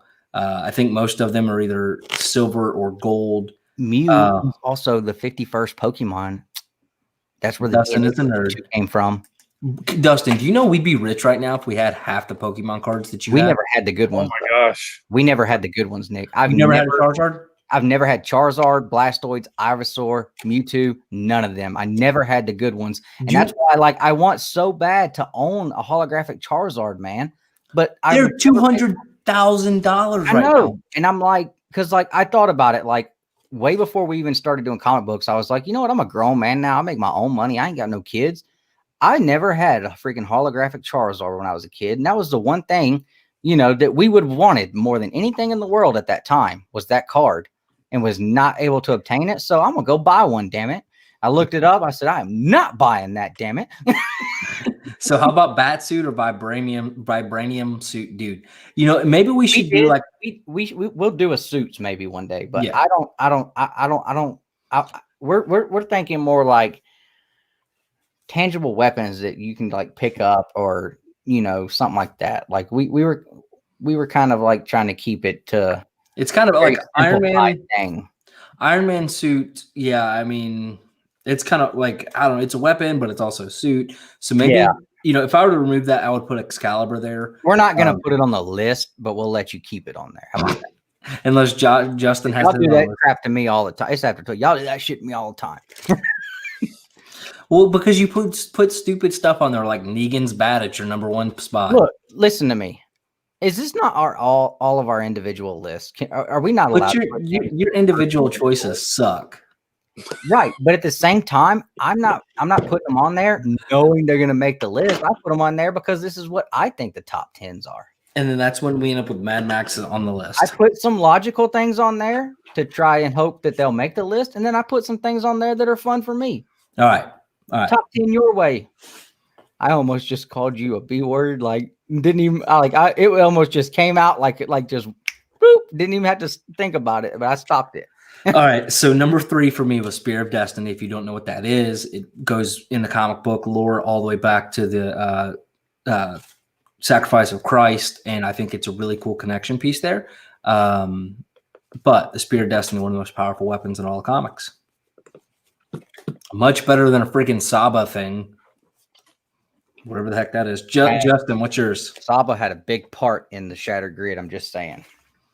My number 3, Captain America's shield. Lame. Not even an honorable mention. I mean, come on. It's a piece of like metal that just Honestly, it's metal. more- You want it's to more back up, Ho, and tell me what kind of metal that is? it's when more you start defense popping than off at the anything. mouth? It's more defense. A piece of metal, sucker. Get out of here, piece of metal. It's You're just a defense something, I'll weapon. tell you that. You're a piece of something. It's a defense weapon. It's not even like a real weapon, man. What do you mean defense weapon, dude? Let me cock you upside the head with one. I'll just get the plastic one at the store and hit you with it. You tell me it's Hold just on.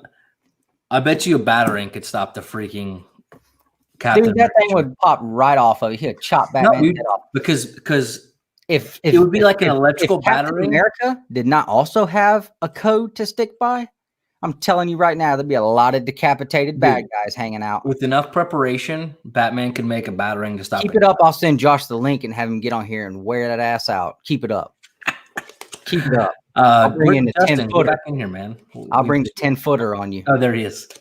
No, I thought it was best for the two of you to have the screens to yourself to have that. You don't want me to bring the backup in. Me and Josh already been talking about singing a Star Spangled Banner this week. Oh man. All right. So Justin, you're number 3. Was Captain America. That's right, because it sucked. Dustin, you're to go. You like how I do that? I make you repeat it, and I'm like, it sucks. Oh my god. What? That's so stupid. Come on. Let me explain to you why this is not stupid, why this does deserve, and I will die on this hill. Wait. Can I just interrupt for 1 second? And Go ahead. the reason why it's not stupid is because Dustin likes it. No. I've got physical evidence that I have ready right now to share on the screen. To support, Oh my god. To support He what I'm knows how about to bad tell we you. were going to say this is stupid. Although I I do do. appreciate it's an indie book. I tried to come up with an indie. No, listen to weapon. me. Look, let me get out the reason why. Do it It quickly. is not just because, like Mom says, I have a man crush on Negan. That dude is absolutely my spirit animal. I absolutely love that character. I cannot wait to get to him in the books. This right here. Tell me another weapon that meant as much to the physical comic books as this weapon meant to this franchise. To the point where it took on its own character. Does that ring literally take on its own character though? No. Mjolnir. The lasso was very critical. And they're on the list. Yeah, like a thousand other ones. No. I'm talking about this thing is treated, talked about, and perceived as an actual living character in these books, to the point of So hold on. the man has sexual relations with his No. bat. Doesn't make Shut up it. and listen to me for a minute. All right. For one time in the history of the top 10s, shut up for a minute. Listen. Never. Tell me another weapon in comic books, including That's the your face we're all precious making. web slingers and all that crap. Tell me one where you're going to get this, where this weapon was so important Justin, I hope this is not disappointing. that even on a slab, it is credited with a first appearance. I'm sure there are. Just like the characters in these books, Lucille is named on the CGC slabs as its first appearance. So I'm sure if we went back and we found the comic book that Go had back Shield, and look at AF-15 and probably- tell me if there's a first appearance of the web slingers. I'm sure there's the first appearance of the Batarang, the first appearance of the Green Lantern ring. Okay. Go see if there's go find me somewhere where they're credited on these slabs with. Oh, with a so you're first basing appearance. your whole argument on CGC? No, I'm not. I'm basing Sounds my like it. argument. I'm basing my that is something I'm using to prove my argument that this is a very, very important part of that series. A very important part. Tell me how Negan would have been Negan had he not had Lucille and the connection and relationship, the way that he talked and everything about Lucille. Tell Look, me. all I'm saying is it's a weapon. It's fine. You can put it on the list. But I'm saying, it's a baseball bat. I just said. Yes, there are thousands of weapons that have credited first appearances in comic books. That's what happens. Green Lantern ring.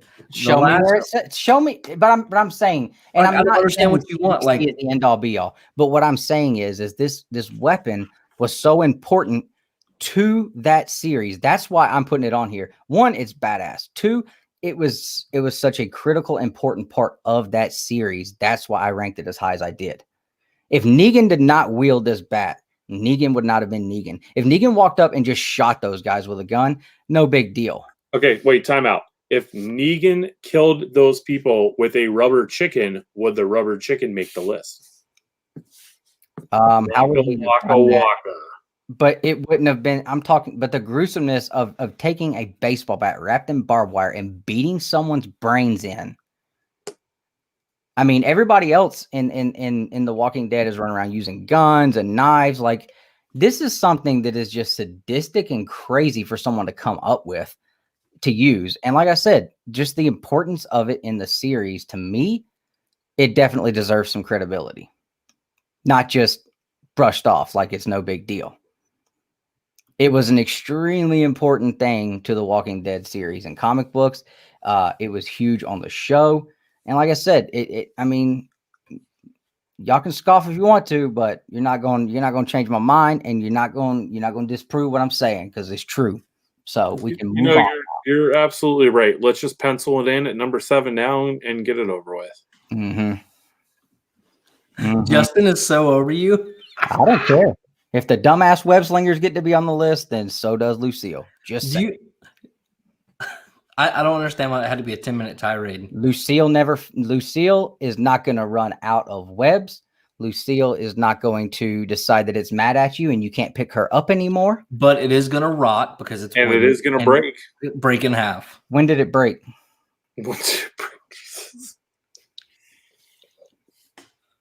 You're not hitting 95-mile-an-hour fastballs, dude. You're crushing people's skulls in. I don't see how you're gonna. I mean, just saying. Exactly. Thank you, Austin. Thank you, Austin. There's several people that would agree with that. I'm just saying. You say what you want to. This deserves to be on the list. Also, there have been no other indie things that have been mentioned, and we consider ourselves indie guys. Okay, the crowbar of truth or whatever it was. Didn't we mention Ninja Turtle weapons? Oh yeah, we did. Sometimes I forget they're indie because to me they're like so mainstream. Here we go. If we're gonna use an external source like CGC and say, oh, well, it's credited as this. Well, here we go. We'll use everybody's favorite key collector. First appearance of the Helmet of Fate. First appearance of Excalibur. First appearance of Mandarin Rings. First appearance of Orb of Agamotto. So I mean, how many of those are actually going to be able to fit what we're saying? And Excalibur, 100%. Okay. Helmet of Fate.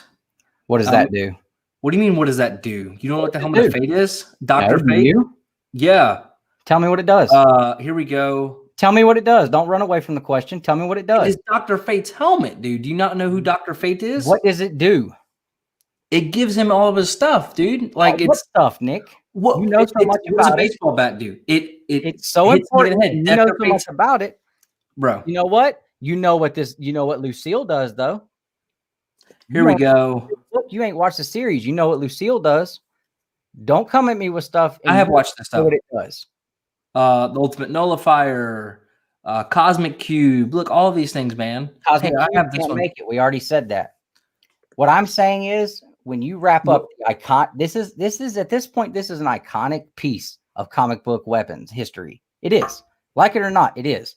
You can't tell me crap about the Helmet of Faith. I just asked you, put you out there in front of everybody. You could tell me one thing. It gives him all this stuff. Well, it obviously wasn't all that, because you don't even know what it does. But something you've never even read about or watched, you know what it does. I have watched. I have absolutely. I told you I've watched. Okay. Time out. I think it's pretty safe to assume by context clues that if we see a baseball bat wrapped in barbed wire, we know what it's going to do. It's not there to 100%. dig ditches. But you know what it did. What I'm saying is, you know what it did in the comics and in the series that made it an iconic thing. That helmet is not iconic. Apparently, I've never heard of it. Nick don't know what the hell it does. When we get back to what we were saying at one point, where a regular person, whether they know something or not, like Spider-Man, a regular person that doesn't know anything about comics knows who Spider-Man is, but they don't know who other people are. So the Spider-Man should be ranked higher. You know how many damn people don't know Walking Dead even started in a comic knows what this is? It doesn't make it iconic. It just makes the a people TV that show. watch the show. Only the people that watch the television show. But what I'm saying is this is way more iconic than the helmet of faith or whatever. Yeah, Okay, but that was the one example. You're Okay, taking it I mean, too literal. Argument but out of all these other examples, about 5 of them we already discussed does not even make this list. So that completely I'm giving takes them from the equation. Okay, I'm saying that weapons. The point of this argument here was you said with CGC, weapons weren't credited. I didn't as first say appearances. weapons in general. I said how many. There's Okay. not a ton that you will Okay, see. I just gave on you a a huge label. list right here that if we're going to go to Okay, CGC or that's Key Collector, fine. here's a massive That's list, fine. whatever, and it's a small portion of it. I can And keep then I going move on pages. to my next part. I mean, I built this whole pick was built on several different tiers. Yeah, so I'm just saying. look, you can love Lucille all you want to, man. Doesn't make it truly top 10 worthy comic book weapons. All right, well, For most people. I mean, nobody gave Justin shit about his crowbar, and Whoa! I didn't even know what the hell that was. Listen, just because you don't know who the Wrecking Crew is, that doesn't make my pick bad. I didn't say it was bad. You just said no one's giving me shit for it, though. But So that that doesn't mean I think your insinuates that pick's it's a bad bad. pick. That doesn't mean I Right. think your pick's bad. All right, guys. So round 1, fight. I didn't say it was a shit. Did I not tell you after you told me what it was? Okay, that's badass. I dig it. I said that to you. I think the Joker's crowbar deserves to be more higher on the list than Lucille. Well, you're just trying to pick a damn fight and start shit, and I know what you're doing, but I'm just trying to let Justin know I'm not shitting on his pick. I told him I thought that was cool as hell after he told me what it was. I don't understand why my picks are getting dragged into this now. Nobody ever picks on Justin. I'm just saying, I let everybody y'all roll on me every week. I think you were just really hoping I made sure that I had enough stuff prepared to defend this pick. I think I it don't was a care if bad it hits number argument. 7. I don't care if you don't like it on the list. You can kiss my whole country white behind. I don't give a damn. You know, listen, you can have as much evidence and proof as you want, but, a pile of crap is still a pile of crap. Hey, well, that pile of Doesn't crap matter beats how your much of a brains proof. into the floor. I'm just saying. It's a badass weapon from a very, very big comic book. It's on the list. I don't give a damn. At the end of the day, it's a bat. Okay. I don't give a damn. Be a good weapon. Let me hit you in the damn leg with it. I don't even got to hit you in the head. Hold on though. Do I have the? I'll hit any of your these? ass with it until you tell me if it's good or not. How Do I about have that? any of these to defend myself with? Because even like the honorable mention cap shield, you wouldn't touch anybody with a freaking baseball bat. Yeah, but that wouldn't even make sense to you. Oh, Ryan is screwing you so hard right now. Screenshot of a slab makes it a good weapon. Listen, I'm going to stick to my original statement when you said what it was, as the reason why it's so high on the list is because you like it personally. Okay, now Austin's getting rude. Austin's just getting rude. I love Austin tonight, man. What's up, G-Spot? Ryan? G-Spot, not Ryan. Hey, man, real quick. Top 10 weapons in comics. They're trying to give me shit, man, saying that this don't even deserve to be talked about on the list. Get out of here. Hey, I never said that. I never said it didn't deserve to be talked about. When I said they, I'm talking Hold about on. Nick and the people in the comments that are talking crap too. Hold on. Hey, real quick. G-Spot, I need you to email, not email, I need you to IG us. Yeah, now we're getting in it. I need you to IG us your address so I can send you your stickers pack.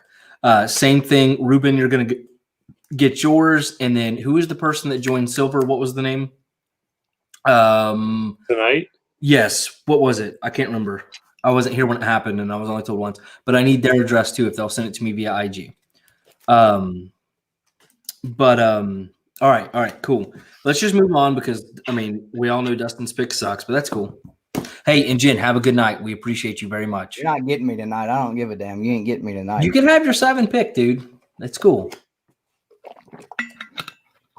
I think the instead of Team Dustin's on the back of the shirts, I just want a number 7, like a jersey shirt. Number 7, the top pick.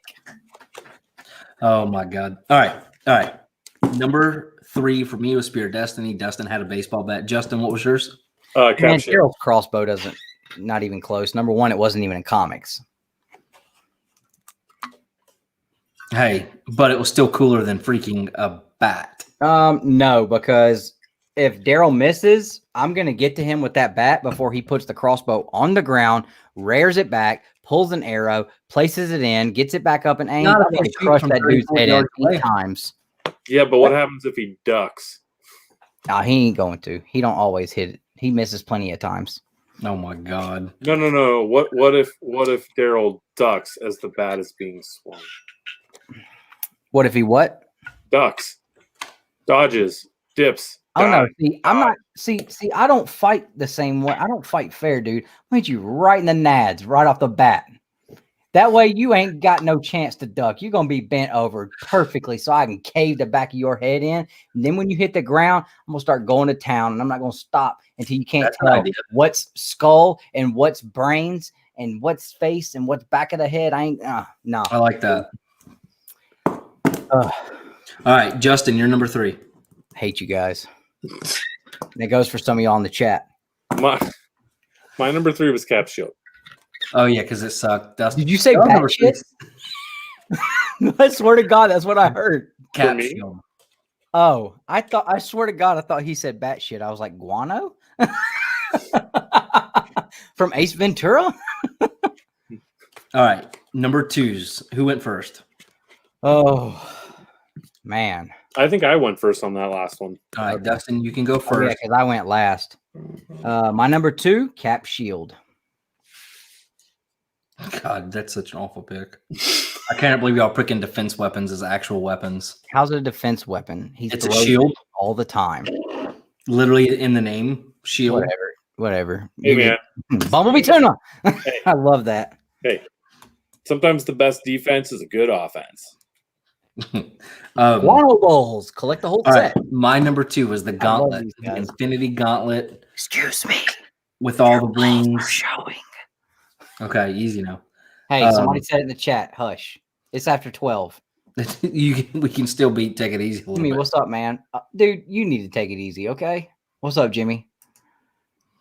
The Hunt champ, man. He took the belt last night with a Spider-Man book of all things. But he's doing a giveaway, and he's giving away an ASM 129. It's the real deal. Just saying. Just saying.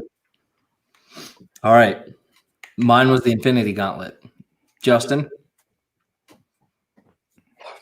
My number 2 was remember 6 hours ago when we started this list, and I said that I had 2 on my list that I kind of cheated, and multiple weapons were listed in multiple spots. Did you use the Rocketeer? No, I didn't. My number 2 was the Batarang / grappling hook. I almost put the grappling hook as an honorable mention, but I was like, I'm gonna put the Batarang on there high anyway. So yeah, Batarang's a good one. Because I didn't look at the grappling hook as an actual weapon as much as it's an escape tool. Yep. Shoot to the people, and Is it the same thing? I thought it was a separate weapon. It is. Okay. Wait, I thought he used the grappling hook to pull people closer to him sometimes. No, I was talking about the Batarang and the grappling hook. Those are 2 different weapons. Oh, yeah. I was talking about the grappling hook and him using the weapon to pull people closer to him. I thought that was 2 separate things. Oh no, that was all the the grappling hook, I think. Wouldn't that just like cut them in half then, damn near? I don't That know. thing crunches into concrete. Like that would be a weapon there. You don't even have to bring them closer to you. Just hit them with it. I mean, it is comic books. People are afraid of a bat, apparently. So You're such a dick.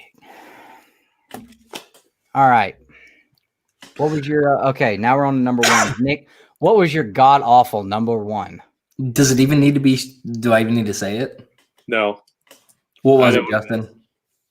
Nick's number one is Captain America's shield. Yeah. Okay. Boom. Darkest Nights, all that other crap. The Green Lantern ring. Why won't it focus? Have you even ever read anything with Green Lantern? No, but Have you ever watched Green Lantern? I have. I was about to say, but I've watched The a lot Ryan of stuff Reynolds on DC. movie? No, I've been watching the DC app stuff. But again, it just So you're picking a All the weapon from a Lanterns? comic that you've never read. that's fine though. Does it? I mean, there's some of these I've never read anything about the Spirit of Destiny. I'm just saying. But the Just power, saying. that's fine. Okay. And you've only read like 5 issue or 1 issue of Walking Dead, so So you're putting a bat on there that nobody even one cares more about. issue of Walking Dead than you've watched or read of Green Lantern. That's okay. This has got to be easily the best weapon. Whatever. Comics. Green Lantern is weak. Okay, and it's not just the Green Lantern; it's the rings, right? Whatever. All right, Justin, what's your number one, dude? My number one, and it is the real number one. Listen, guys, I'm going to be the chat's MVP. Don't say it. Flip, mother effer. Son of a. I'm just really. Justin, you didn't think the Green Lantern ring deserved to be on your list? Let me tell you No. something right now, Justin. The Green While Lantern ring Spider-Man, didn't. Oh, okay. Spider-Man swapping out his web slingers. I'm gonna get his ass. No, you're not. Never. He's gonna think it's the Spidey sense that's causing him to be fuzzy. I'm telling you right now. Spider-Man shoved that bat so far up Negan's butt. All right. Well, my number one pick absolutely tops both of y'all's number one picks because my number one pick with the snap of the finger gonna make both of them disappear. I picked the Infinity Gauntlet as number one. I have a feeling that will be the true number one pick. There's literally no weapon that can outdo it because Literally, there's a bunch, actually. it would literally just snap away the weapons. There's a bunch of them. I mean, except Lucille, you know, I walk up, bop Thanos right in the back of the noggin about 6 times. Boy, I'm telling you right now, I'll split that purple melon wide open, boy. I'll crack his tater. I'll bust his nugget with it, man. He's done. Yeah, now I'm being silly, but just saying. Infinity Gauntlet. I feel like I really want Thanos in that situation to change Lucille to a rubber chicken. Does the rubber chicken have barbed wire on it? I don't know. What does Fozzie Bear carry? Does he carry barbed wire on his rubber chickens? No. Speaking of top picks, so I'm going to go check on this and I'll take an updated picture. In my pocket all night. I appreciate Josh, man. Just saying. Apparently, he was vulnerable to wood. Hey. I'm not going there. Where did he go? Oops, I gotta change that color. Boy, Jimmy's got some books of mine. I can't wait to get these jokers back. Oh my gosh. Probably the most, well, with what I'm fixing to send to CGC, the stuff he has is probably going to be the second most exciting books to go to CGC for me personally anyway. But one specifically is probably going to be my absolute favorite book in my collection. Absolute favorite book in my collection because I've looked for it for so long and so hard. So how are we looking, Justin? There were we just say Cap Shield is absolutely hitting number 2. no, I don't. It's not going to be number 2. What did you have it as? I had it as number 3. I had it as number 2. Give me 1 second. I just got to make sure I'm doing this right. Oh snap! Right on, man. I can't wait to get those bad boys back, dude. I'm gonna talk about the.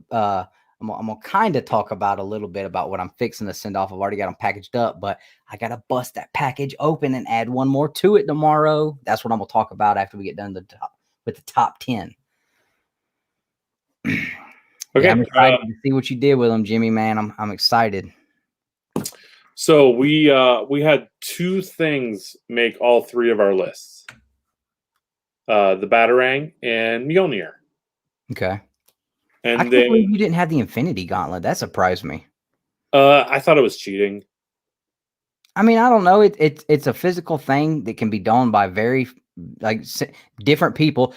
Tony Stark, who has no superpowers at all, uses it. So Yeah, I don't know. Like the gauntlet isn't really powerful unless all of the gems and stones are assembled within it. So yeah. So it's not really the gauntlet itself, as much as it's the But stone. the stones don't have that power unless they're all assembled on the gauntlet. Hey man, why aren't we counting Planeteer rings at this point, right? I'm saying, yeah. My name's Dustin, and I also like to party. Cool beans. I absolutely love that movie. Ancestors protect me. May they protect you. Hi. Sorry. It's okay. Have you ever seen that movie? I saw it in theaters, but I just remember sitting there the whole time thinking, I can't believe I paid money for this. Oh my gosh. So where are we at on the dude, list? I'm losing Have we finished? faith. I'm losing faith in our friendship right now, bro. That's looking good. It is, man. It's moving ahead. I really want to make one quote from that movie, but I'm scared Nick's gonna get. Oh, come on, man! Because If you're scared, then don't. Huh? Said if you're afraid, what if it's a word that I've already said like 11 times tonight and you haven't said anything? not worth it. It's not an F word. Is it a D word? Nope. Then probably not. You've said it probably twice tonight. Put it in the private chat and I'll allow it if I like it. So you know the guy that plays what's that guy's name? Danny Master or Danny McBride. Danny McBride.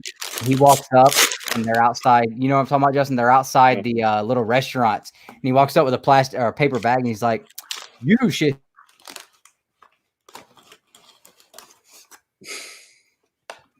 That was a funny part of the movie. I like that part. That was good. I hate you so much. Like literally, sometimes I look forward to the day when your receding hairline makes it all the way to the back of your neck. I'm gonna be a good looking bald I dude. cannot wait. Hold on. For the day you look like I looked in my picture on my card for my work, but that was just lighting. Yours is real. All right, I'm Josh. a good looking bald dude. Thanks for having my back. Appreciate you, bro. You look like Bully. You shitheads. I have found some fireworks in the bathrooms. Would you like to set them off? God, that looks awful. I think you need to like take the magnet and drag it up to the top of the head. It was a Snapchat filter. All right, let's get this list working.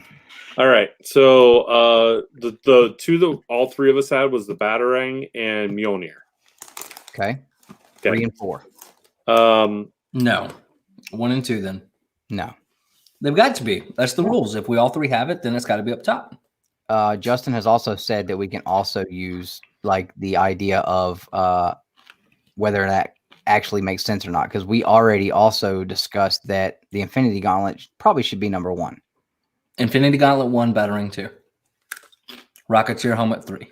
Batarang does not get to be number 2. Justin and I also already discussed what should be number 2. What should be number 2? Based on his number 3 pick and my number 2 pick.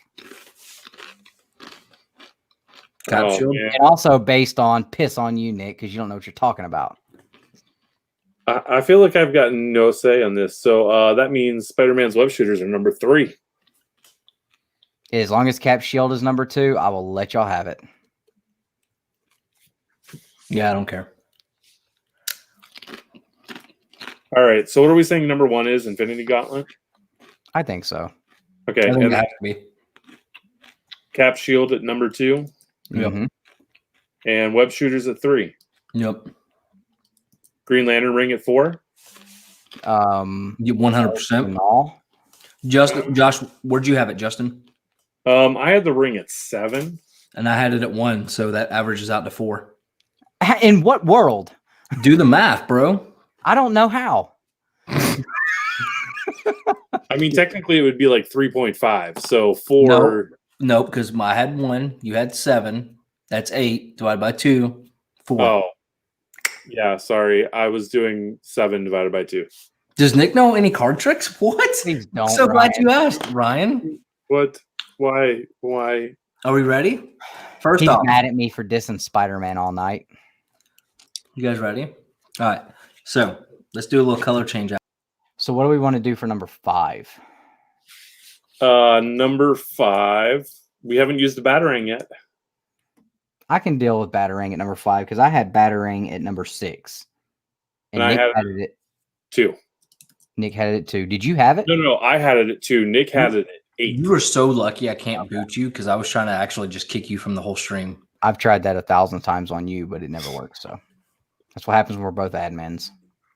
All right, so number 6. How you guys feeling about the Golden Magic Lasso of Truth? I like it. I mean, I didn't have it on the list, but Yeah, but 2 of us did. really, Nick?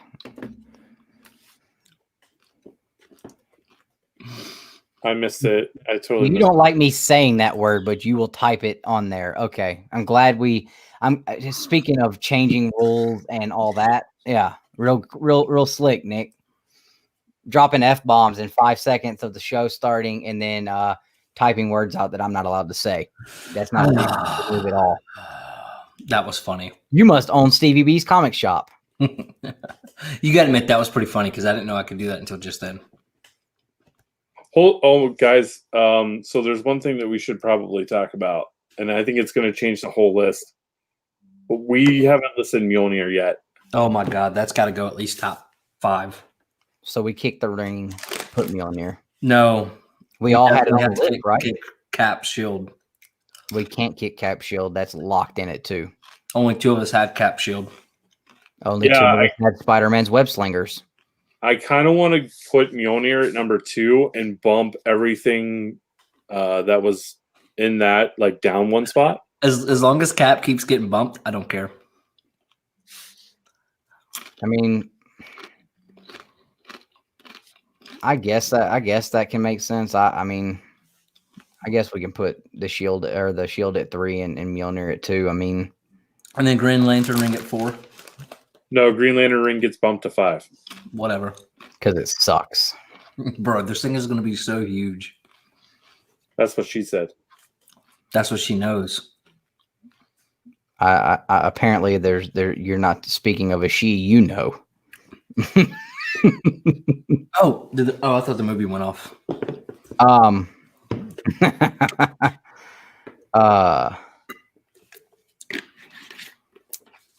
So we decided that Gambit's cards could not be on the list because the cards themselves are not a weapon without being charged by Gambit's mutant power.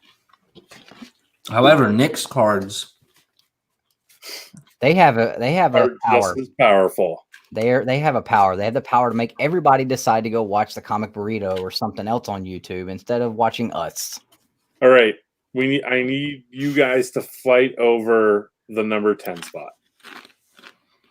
Batarang. Justin, I would like you to back me up, Justin, with Penguin's umbrella.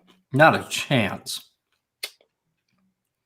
I think it's a good pick, but I don't know if I would put it at number 10. Where are we at now? Give me the whole list. Okay, so number 1, Infinity Gauntlet. Number 2, Mjolnir. Number 3, Captain America's Shield. Number 4, Spider-Man's Web Shooter.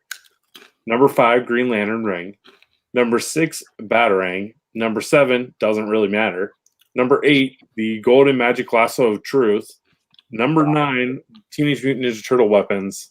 And number 10. Oh, look how you slid that in there. I'm good with it, but like number 9 was never even discussed. Well, we both had number 9 on there. I'm perfectly good with it. I just thought it was funny. Like you're like, y'all don't even get to hear us talk about number 9 because I'm making the absolute final decision. I am the maker. Well, okay, hear me out. Hear me out. That number 9, where I listed the TMNT weapons, Night, Jimmy. we both had that listed at number 9, and it was the only one left that the two of us had picked. No, like I said, I'm good with it. I just thought it was funny, like that you just like we discussed everything else, but not that one, which was cool with me because I wanted on the list. Would the Eye of Agamotto be considered a weapon? I don't know. What is it? What is its offensive ability? Shooting laser beams. Thank you. Laser beams from its eye. It gives. I don't. That's why it was like it was hard to decide. Well, it's not on the list, so no. I'm just trying to. I mean, so what all do we have that we could put at number 10? We've got. Man, I don't even want to read any of yours because I don't think any of them are legitimate. You talked about how much you thought the Penguins umbrella was a good pick. Justin, go ahead. So we've got. Damn. Thanks, Jacob. I put Negan's bat at number 7 because I figured that's what you were gonna pick. Is that? Screw you guys. I'm playing with my toys. All right. Can we all just pick something off our list that hasn't been made? Everybody make one pick, and we'll argue over a top 10. Iron Man suit. Yeah, that's what I was gonna lean. I was leaning towards that one. Iron Man suit's not making the list, Nick. We already discussed that. No. Whoa! When's we? Me and Nick discussed. I'm talking about me and Nick. Like, Okay. I don't think the suit should be on this list. It was on. I think it's a suit, man. Like we said, we'll do like a suit top 10, but like, come on, like.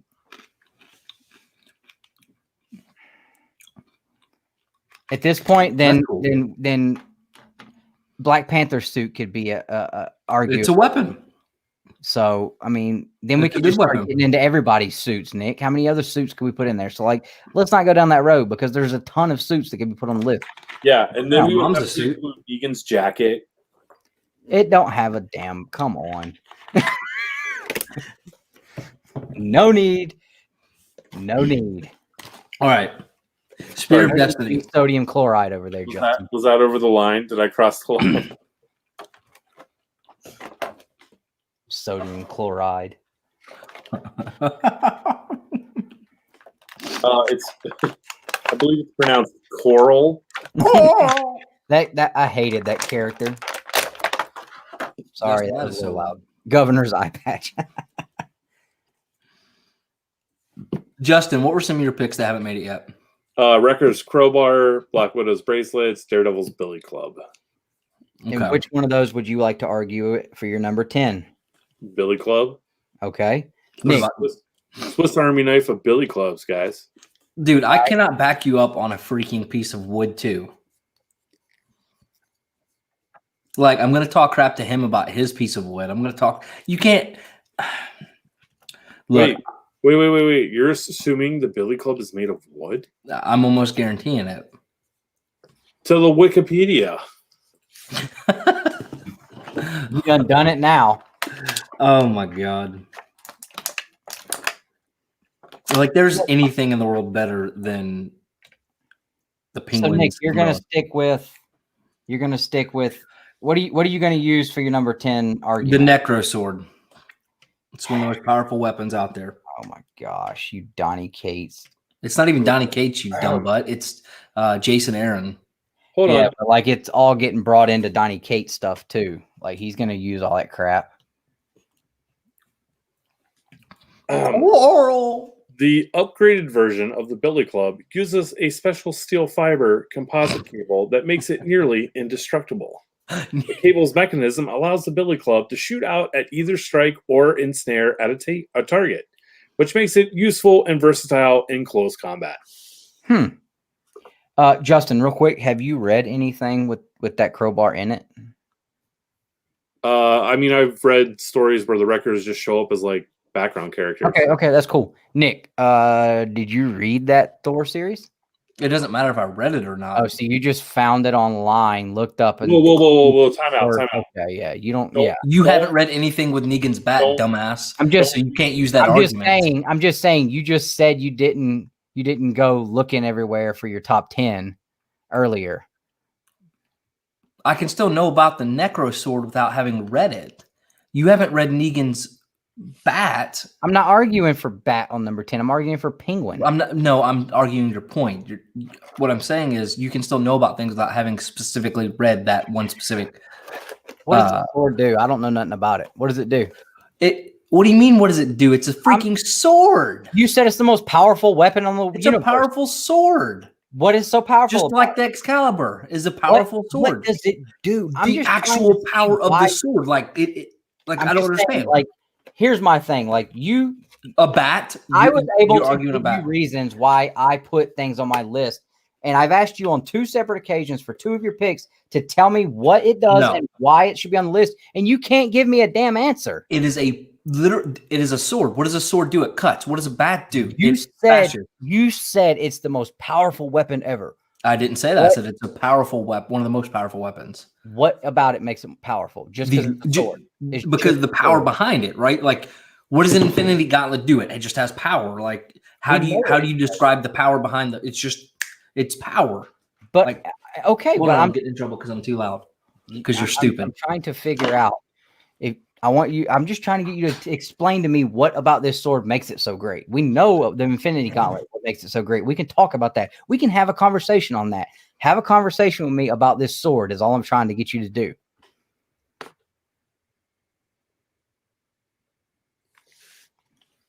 I'm just saying, like,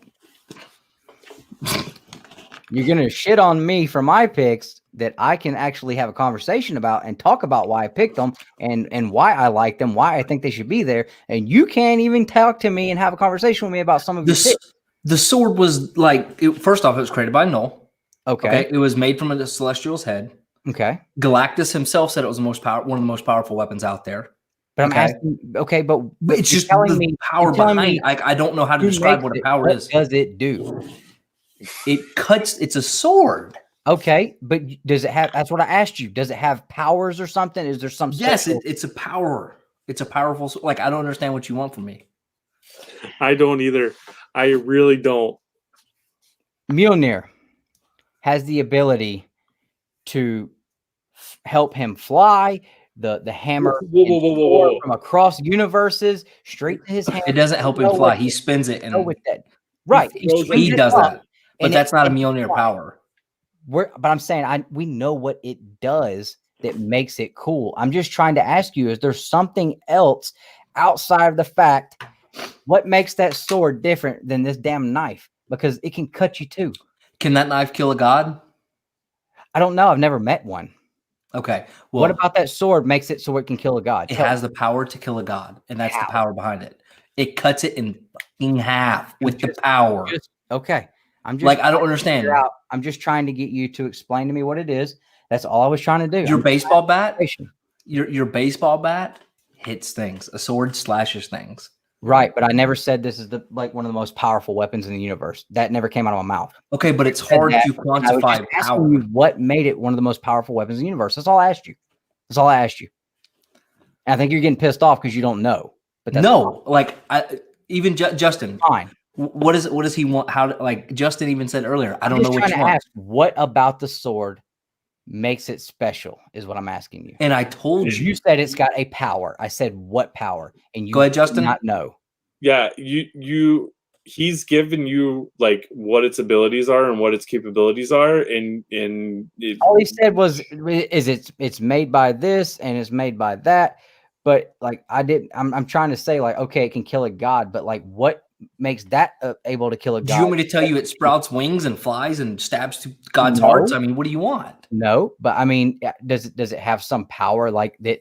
You know, yes, it has some super freaking power force field that you can, get it to activate and then it can chop somebody in half or something. Wait, I guess why are we being so critical of a sword's ability? I'm not being critical. I'm asking questions. I'm trying to be educated here. That's all I'm looking for. Well, I've educated you. No. You're not trying to be educated, because if you're trying to be educated, you would be listening to the responses. The Infinity Gauntlet, we know its abilities, what makes it powerful, what makes it one of the most powerful weapons. Tell me, describe what the quote unquote power, like, what is that? It is able to completely reset time. But what power causes it? Tell me the power behind it. It's done. It's wicked sharp. I'm sorry. Yeah. It's wicked sharp. That's all I'm trying to find out. That's all I'm trying to find Oh out. my god. I'm just saying. The only thing I'm trying to say is is for you to try to defend something so hard that you don't seem to know as much about. That's I'm trying to I figure. gave it you out. the three main things. All you need to know about it. Okay. All you can tell me is, and you've not even read it. Glenn got his head bashed in. That's it. But and again, the man has sexual relations with his bat. End all be all that you just made this sword out to be. It is one of the most powerful weapons in comics. That's it. I will go and I will try to dig and find out how cool it is one day. Oh my god! Because I am interested as hell. You sound like it. I don't give a shit about that sword. Oh my god! So Justin, what's going to be number 10? Not the damn freaking I swear, umbrella. God, I will shut this whole damn thing down. That sword is not making the list. Neither is that damn umbrella. All right, so Justin, you get to pick. The crowbar of justice makes the damn list. Whoa! I didn't pick that. I picked Daredevil's Billy Club. Oh, okay. Well, you know what? You can have Daredevil's Billy Club and the crowbar at the same time on number 10. You get a double pick. Yeah. You just get the double jeopardy. Daredevil's club with its steel fiber composite cable. And you said it can also separate and be used as nunchucks? Yeah. Well, that's awesome. I'm glad you were able to describe the abilities that make it cool. Thank you. That's awesome, Justin. All right. So wait. Can we I'm sorry. I gotta poke the bear. Can you describe to me what makes the bear's damn skull in? Can I do that? I swear to God, I want to. I'm telling you that right now. I think next week I'll just make sure I don't get any sleep again so that I don't feel like pissing around with this all night. I don't even know what's happening anymore. You know what makes this sword cool right here? Because it can shoot out electrical forces out of it and just destroy the enemy without even having to touch them. Oh my god. You know what makes the Dragon Dagger cool? It can call on the Zord by playing musical notes through it. See, I can describe these things. I understand them. I know what they do. Why are we still talking about this? It's done. It's over. Yeah, it's done. So should we move on to the interactive discussion topic? Hold on. Let's lay out the list real quick. Give the folks at home the final 10. All right. I hope you people in the chat are happy because it is your fault that this happens because you just applaud these times of battle between the three of us. It used to just be between me and Nick, and then Justin gets roped into it now. And sometimes I feel bad afterwards. You should, because you're a total douche canoe over a freaking baseball bat. How was you guys were the ones being the dicks, not me? Okay, No, bro. You think a bat's a real weapon? It's not a real weapon. And see, right there is where you are literally doing nothing other than just trying to piss me off. Because is it working? No way you can argue that it's not a weapon. I swear to God, I pray someone tries to break in my house once I get this thing fully wrapped in the real stuff. I swear to you, I will show you how much of a weapon it is because they will never be able to be identified. Bro, I could think of many other things. Because I'm not going for the gun. If somebody breaks in the house, I'm not going for the gun. Promise you that. He's going for his leather baseball bat. Oh no, I'm telling you, I got the barbed wire on order. It's coming. It is coming. Oh my God. Getting the full deal. Oh, by the way, we almost lost our $5 super chat. I will video record myself smacking Nick in the back of the leg with the real barbed wire bat. No $5 super chats. Don't even do it because it ain't happening. Because I promise you, he'll die. I've cracked him in the head enough times with a cookie sheet that it couldn't even tell what it was anymore, and I got that on video. Don't $5 super chat for that because you'll all be sadly disappointed. All right, we almost lost our domain name, by the way. I forgot to tell you that. How? Because we'll have to renew it every year, but because my card information got stolen, I still want a copyright or trademark collect your way. Well, go spend almost $1,000 on it. How much it costs? I was trying to look it up and I couldn't figure out like if we'll talk about that later. But I was trying to figure that out one time. All right, so hit the list real quick, Justin, and we're going to jump into some interactive conversation with the chat. This will be positive stuff that we can all talk about and it'll be fun. Me and Justin were talking about some of it earlier and decided this would be something cool to talk about. So number 10, who cares? Let's just move on. No. You got your pick at number 10. It is the Billy Club of Damn It. Okay, sorry, Billy Club. Number 9 is whatever TMNT weapon you would like as your choice, right there. Justin is so over this. He's like, look, I'm just ready to go home, go upstairs, go I sleep. feel like if he wasn't so tired and overworked right now, he would definitely not be as over this as he is. I'm actually feeling pretty good. Okay, cool. I might need to grab another Coke, but I'm good. Anyway, what number am I on? Oh, 8. The Golden Magic Photoshop Lasso of Truth. No, horrible pick. Number 7. It's better than a damn baseball bat. Hank Aaron's baseball bat. Number 6, Batarang. Number 5, Ryan Reynolds. You know what's better than a baseball bat? The Batwing. What about Batman's baseball bat? That's what I'm saying. The Batwing, man. Sorry, that took me longer than it should have. Oh man. Number 4, Spider-Man's web shooters. Number 3, Captain America's shield. Number 2, Mjolnir, and number 1, Infinity Gauntlet. I'm just saying there's only a couple on this list that could be wielded by a regular human being the same way that it was used in the comics. Well, that wasn't part of the criteria. Actually, hold on. Go. What was number 1? The Infinity Gauntlet. Can be wielded by a normal human. Tony Stark. I'm talking number about 2? Real life, like in real life situations is what I said. Yeah, but that, okay. First off, we're talking comic books in general. That wasn't it was in the comics. That wasn't part of the criteria. Oh no, it wasn't. I was just saying, like, okay, what was the Green Lantern? Because I'm fairly certain. I say Batarang could be used like Green Lantern ring because the guy that got picked for the main Green Lantern was a normal human. Nobody gives a Captain America's shield. Dog. Basically, all you got to do is hold it because it's a crappy thing. All right, let's move on because I'm done with the top 10. We're tired of. I'm not going to call you that, but yeah, let's move on to something else because Nick's going to keep it up and the stream's just going to magically end and nobody's going to get to see anything else. No outro or nothing. Nick, you wasted an opportunity. You really should have just called Captain America's shield an oversized Frisbee at some point. Basically, it is.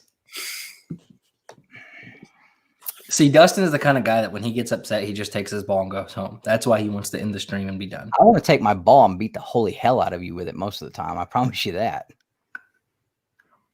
Well, the good news is I just closed the master list. I didn't save it. I have no idea what anything was anymore. So let's move on.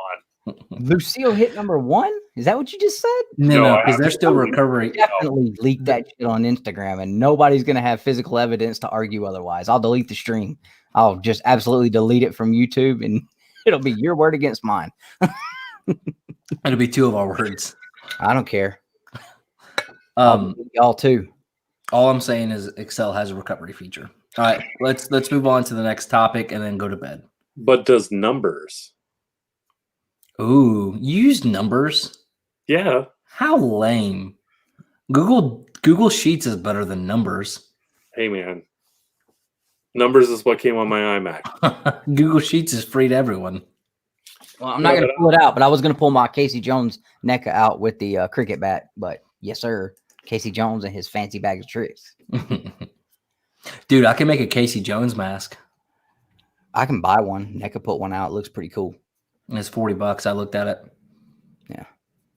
All right. So, because of recent events that have happened to one of us, this kind of sprung a topic of conversation that Justin and I thought would be cool to have. And apparently now this stream just got way better. Oh, way better. So I have been given the opportunity to obtain a book. To me, it's a pretty big book. It's a book that has definitely jumped way up in price recently. I have a few books in this series that I wanted, and I've already got them. And I'm kind of biding some time until they get back. But anyway, I was presented with the chance to be able to grab a first print of TMNT number 2. Of course, number 1 is the end all be all, but I do have a first print number 4, a first print number 3, a first print Raphael number 1. And like, those are the big ones. And then you get to 2 and 1, of course. And number 2 is, yes, it's an expensive book now. It has went way, way up in price. And so I have until tomorrow to be able to come up with the funds to get this book. The guy that is wanting to sell it to me, he actually posted on Instagram last night, the Back to Back Comics Instagram, which is my LCS. He just got a third print number 1, first print number 2, first print number 3, first print number 4, first print Raphael number 1. Said every one of these are like super, super high 9s. And I kind of freaked out a little bit because I thought I was going to have a chance at maybe getting a Bro, you freaked out? Can you stop being a dick for 5 seconds so we can have an actual conversation? Because that would be fantastic. Look, saying. I need you to take. I am whatever perfectly is fine. going on over there. I'm perfectly fine. Did you see? Like there was a chill, perfectly fine conversation going on. I wasn't here, and so I didn't you know. and your brojitos get on here, and you start just. I haven't even been drinking it for no reason. I got wood in it. We're having a conversation. The top 10 is over. All the just we're having a conversation now. All right. Anyway, he decided he's going to keep those books, and he told me he had another number 2 that he would sell me. And he told me he would be able to sell it to me. He doesn't go to the shop very often. I've actually never even met this guy. That's how seldom he makes it to the shop. But he basically buys their collections. And so he told me the price. I was like, cool. My first thought was, I got to sell some books. And I was able to actually sell a few things today.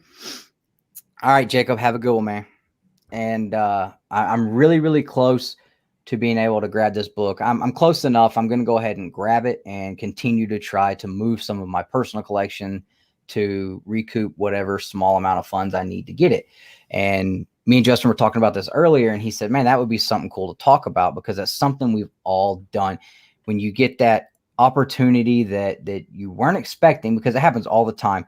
I don't know about you, Justin, but I know for me, every time I'm not financially able at that point to grab something, the most awesome deal for something that I've been wanting pops up. And my wife will absolutely tell you the same thing. I mean, I can be talking to my wife about something, and then 5 days later, and I'll tell her like, yeah, I mean, I don't have the money to get it. And it probably would never be affordable enough for me to get it.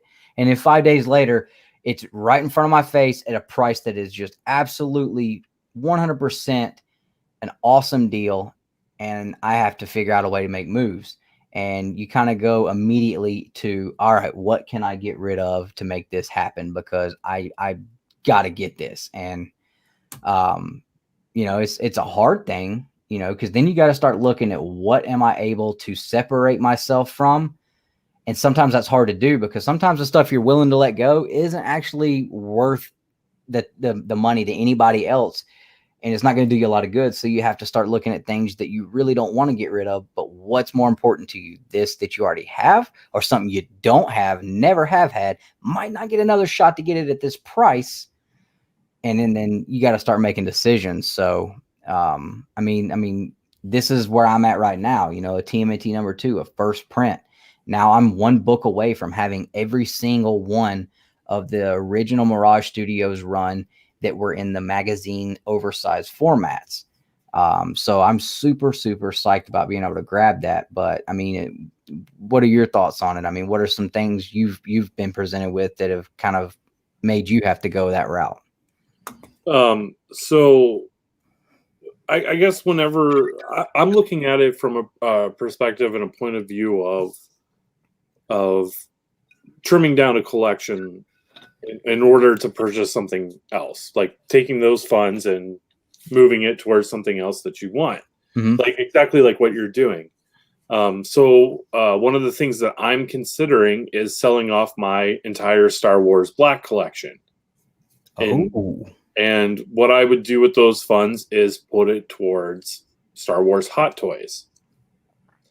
So I think the big thing for me is if I don't do that, is my collection and my collecting ways sustainable over a long period of time? And I think the same thing about my comic collection, because I'm running out of space. Something's going to have to be done at one point. So I think the big thing to think about is sustainability. Right.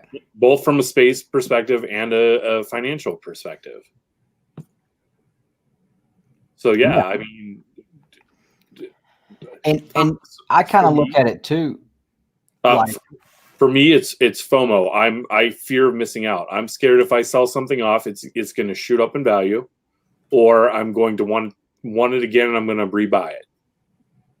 Yeah, and I can absolutely say that's happened to me. I've told this story 1,000 times. I sold my Ultimate Fallout 4. I just got it back from being pressed and clean. It was probably, I mean, there was no way it was hitting at least less than a 9.6. No way. And I was running short on cash, and I didn't sell it to buy the books, sold it to pay for bills. And literally a couple weeks later, that book shot through the roof. And now I'm not so sure I'll be able to obtain that book. And that's actually a Spider-Man I really like. But at the same time, like you said, you do have that fear of, if I sell this book now, will I be able to get it again later? And I look at things that way too. And that's the way I looked at the Ultimate Fallout 4. I knew I needed to make this much money. I needed this much money. So I took a few books that I knew I could sell that would go just like that. And I was like, but I can go and get them for about the same price when I'm in a better situation later. But then sometimes it don't pan out that way, and you kind of shoot yourself in the foot. So after that happens once or twice, you're like, all right, so I'm definitely got to make sure whatever it is I let go, I'm totally cool with never having it again, just in case. And, I sold a couple of books. I sold a book to Southern Comic Geek. He made a big purchase from me. Adrian, also, we worked something out. I'm going to set him up with an awesome mystery box. He loves to do the mystery boxes on his channel, ICT. I don't see it popping up in the chat, but hit me up on Instagram, Vinny. Hit me up on Instagram, and I'll kind of talk to you about some stuff. But Adrian, he loves doing the mystery boxes. That's something he loves opening up on his channel, and he knows I'm gonna hook him up. So we work something out that way. The book I sold to Jason, like, it's a big book. It's a cool book. I dig it. Am I going to be lost without it? No, not really. It's not going to break my heart if I never get that book again. But there are books like these books on my back wall here. There's one book on my back wall here that I would let go at the right time, and it would not break my heart, and I would absolutely never cry if I never had it again. And that's the Submariner #1. At some point, I'm letting that book go. And it's not going to break my heart. Absolutely not. The other ones, I will not sell those. Like, that will be like, I'm getting out of the hobby. I don't want nothing to do with comic books no more. I need to get some of my money back. That's what those would be. And then something like as silly as that holographic Mortal Kombat #1 I have. That book's selling for around $220 right now in a 9.8. I could sell that book and be really, really close to what I need for that TMNT #2. Not doing it. Not doing it. That book's more to me. And I have a hard time, like, because I agree with what Justin's saying, like, from a space perspective, stuff like that. Like, obviously, Justin, you have a finite space down there and you're filling it pretty quickly. So you're like, let me get rid of this for that. Yeah, exactly. That's where I'm thinking I want to shrink my collection. But like, from the perspective of FOMO, I've almost 100% gotten rid of that, right? It's like, hey, if I miss out. And I think that has a lot to do with me and you both being burned so bad so many times. Yeah, I'm just like, ourselves. Like, we're both got to that point on that. Yeah. But then also at the same time, like, there's nothing in my collection other than like a few sentimental things, right? Let me be clear. But there's nothing in my collection I wouldn't sell for the right price, right? Even if I don't need if I don't need the cash, somebody walked up and they gave me a really solid offer. Yeah, okay. And I don't know if that's wrong or not, but like, No, Because I could take that money. I mean, these are just objects, you know. They're just Yeah. they're just So to me, and I'm not saying that I wouldn't. I mean, would you have to offer me more than FMV for some of my stuff? Absolutely. If somebody walked up and handed me $800, said I want that 9.8 266, brother, it's yours. You can have it all day. still not open this up. And that book has potential to hit that price point, especially if he hits a movie. God, I hate when people do that crap on auctions. Yeah. They're like, here's a $5 book. I'm selling it for 35 because it has potential. It's gonna be it's hot. But what I'm saying is like the books on my back wall, I said I wouldn't sell. Yeah. But like, if somebody walked up and offered me stupid money, like, of course I'm gonna sell it. You know, of course. Because then I can go buy the same book that I already just sold you, and then I got a little cash in my pocket. Or I can just put the cash in the bank. But I'm also not the type that I'm just gonna let my stuff go because I'll just sell anything. And you know, I don't think that's wrong at all. I mean, like, these are like, it's your money, it's your stuff. Do what you want with it, you know? Yeah, I think that an important part of collecting, whether it be comics or action figures or collectibles or whatever, is that sometimes you sell off pieces of that collection to get other pieces for the collection.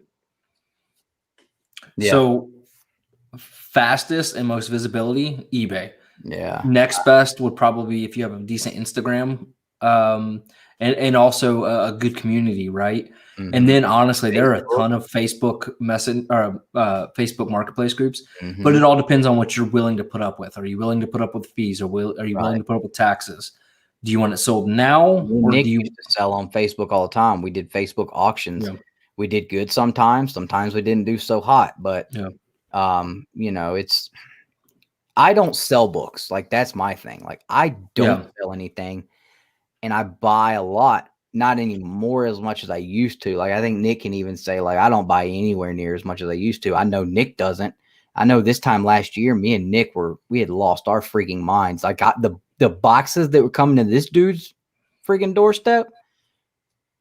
Yeah, he'd have been in some serious trouble. And I know he knows that, because he would tell me, like, I got to hurry up and get home and get this box in the house and get it opened up and get them put up before I get in trouble. But we stopped.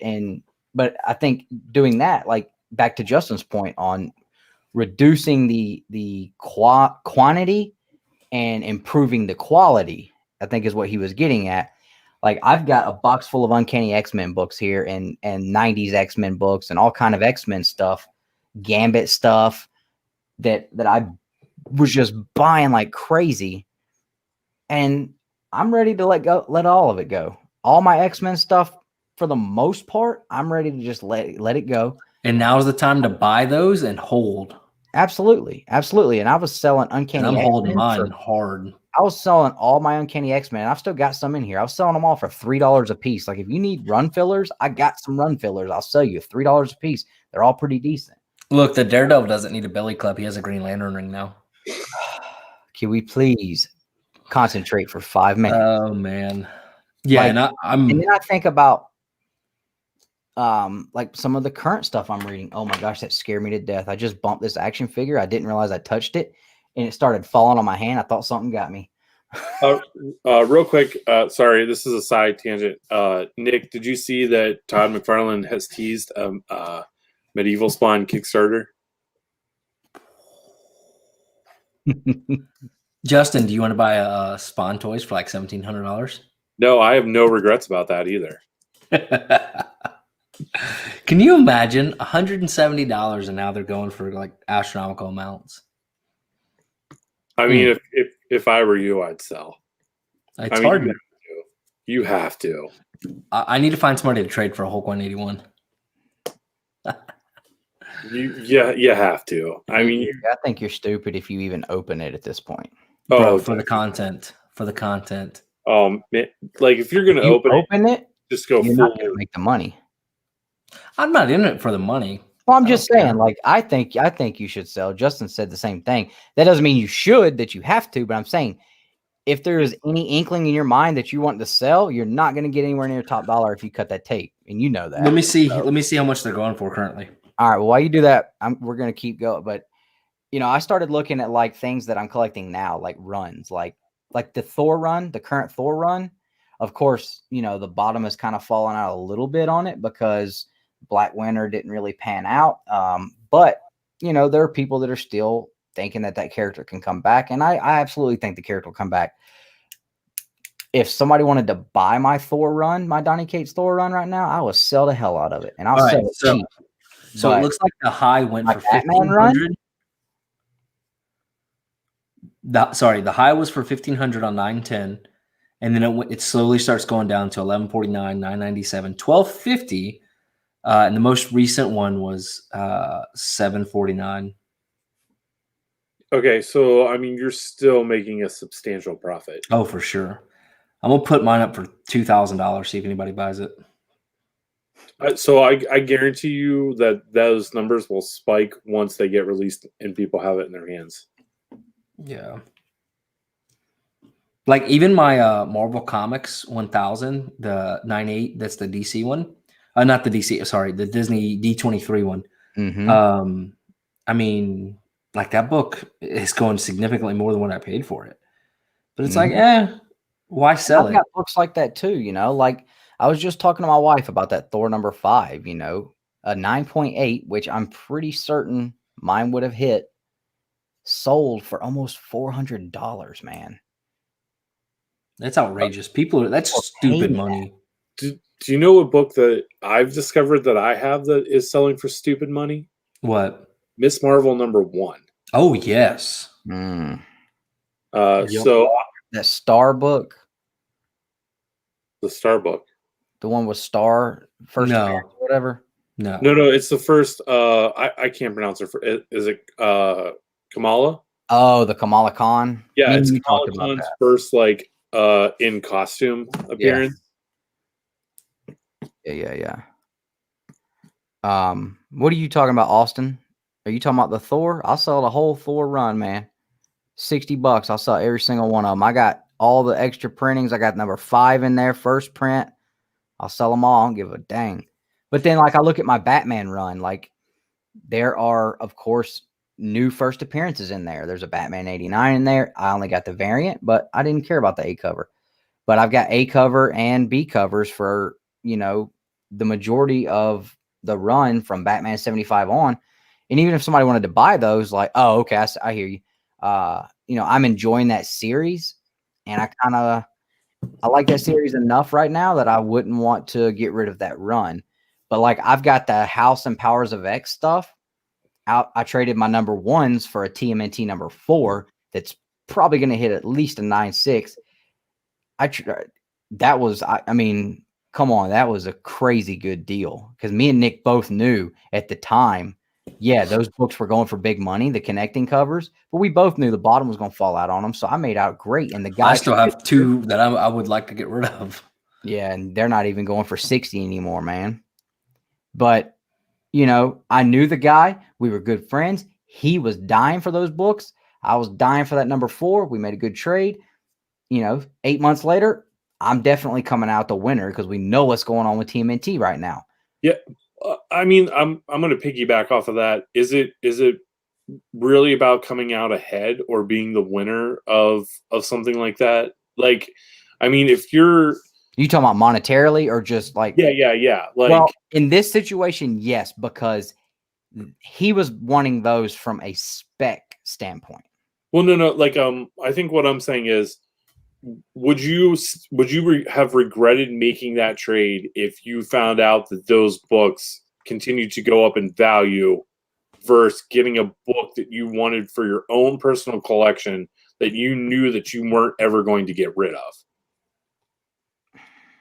Would you feel? I know. I understand what you're saying, but I'm trying to think because I would still have in the back of my mind, yes, there would still be oh my gosh, man. If those books if those books were worth $1,000 right now and the TMNT is only worth 300 still raw, then I'd be in the back of my mind, I would be damn.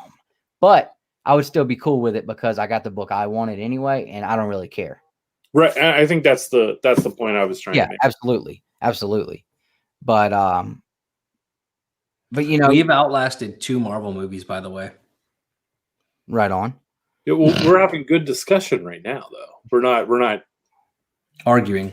We're not trying to kill each other. Yeah. But yeah, I mean, and then like, how many times do you buy stuff because you're into it right then, and then later on you're not as much into it? Like, those are books that you're definitely willing to part with, and it works out good, especially if they're worth more, or at least what you paid for them still. Remember when I was going through the Infinity Crusade and the Infinity all that crap, Adam Warlock? I got like a whole box of Adam Warlock and Infinity, and like they're not even like 50 centers, man. So I think one I would say would be like Submariner. Okay, like I got it on a Submariner kick. I bought number 1. I got number 3. I got number 5, number 6. Like, I got a ton of Submariner, and like there's 3 of them out of all of them that I'm keeping. Everything else I have Submariner. I've got some really good copper and some Silver Age Submariner. Like, I'm ready to let it go. And that's one thing that like I can probably get almost what I got out of it, or what I put into those. I could probably get out of it, but then you have to track down the right buyer. So like, it always doesn't work out as like, because I tell my wife all the time, like, I bought this for this, but it's worth this much. And she'll say, but are you going to sell it? I'm like, well, hell no. She's like, well, then it's not really worth anything. I was like, yes. I said, but I look at it as a point, at the point of like, I lose my job tomorrow and we have to pay rent. I've got money on the wall. I've got money in these boxes. I will sell them low enough to make them, to get them to sell, but I've got enough stuff worth money that I can make enough money to get us by if I needed to. And then, sometimes you make out good, sometimes you'd make out, all right. But it's like this, I got a timestamp on when I need to get the money up for this book. I got to make a decision. I got to sell something fast. So I'm going to have to maybe let go of something I don't want to in order to get something that I'd rather have anyway. And I think that brings up the tough choices of who gets the bat. You know what I'm saying? You just go through your boxes and eeny, meeny, miny, mo, and you tell them, I didn't do this. This is on you.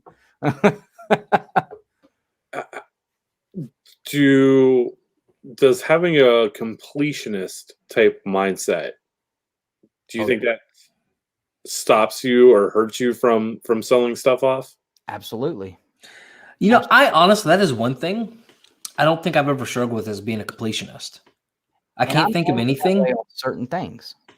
I can't think of anything where like I like completionist in the sense of like, okay, there's 4 out of 5 things I really love, but I got to get the 5th one just to complete it. No, if it's a story arc that obviously, like the Infinity Gauntlet, obviously I need 1 through, like I'm going to collect 1 through 6 because I love the story as a whole. But like I wouldn't, if like, I'm trying to think of a better example. Like I'm not going to go collect Batman 1 through whatever it's at now. That's what I was going to say. Like, I don't have Batman starting at Rebirth number 1, but I have it starting at 75 and going through. Now, I wouldn't sell the books in there that aren't keys and keep my keys. And I do that because it's like, come on, like none of these characters are really at the point of these books actually being like full-blown keys right now in my mind. But I wouldn't just sell off the run fillers and keep the keys. Like, that would bother me because I wouldn't be able to flip through that box and see every number in a row. Like, I don't know why, but it just, I'm trying to think of something else that I may have bought. Okay, like the Power Rangers books. I've read them all in the hardcovers, and I went through and bought all the variants that I really wanted.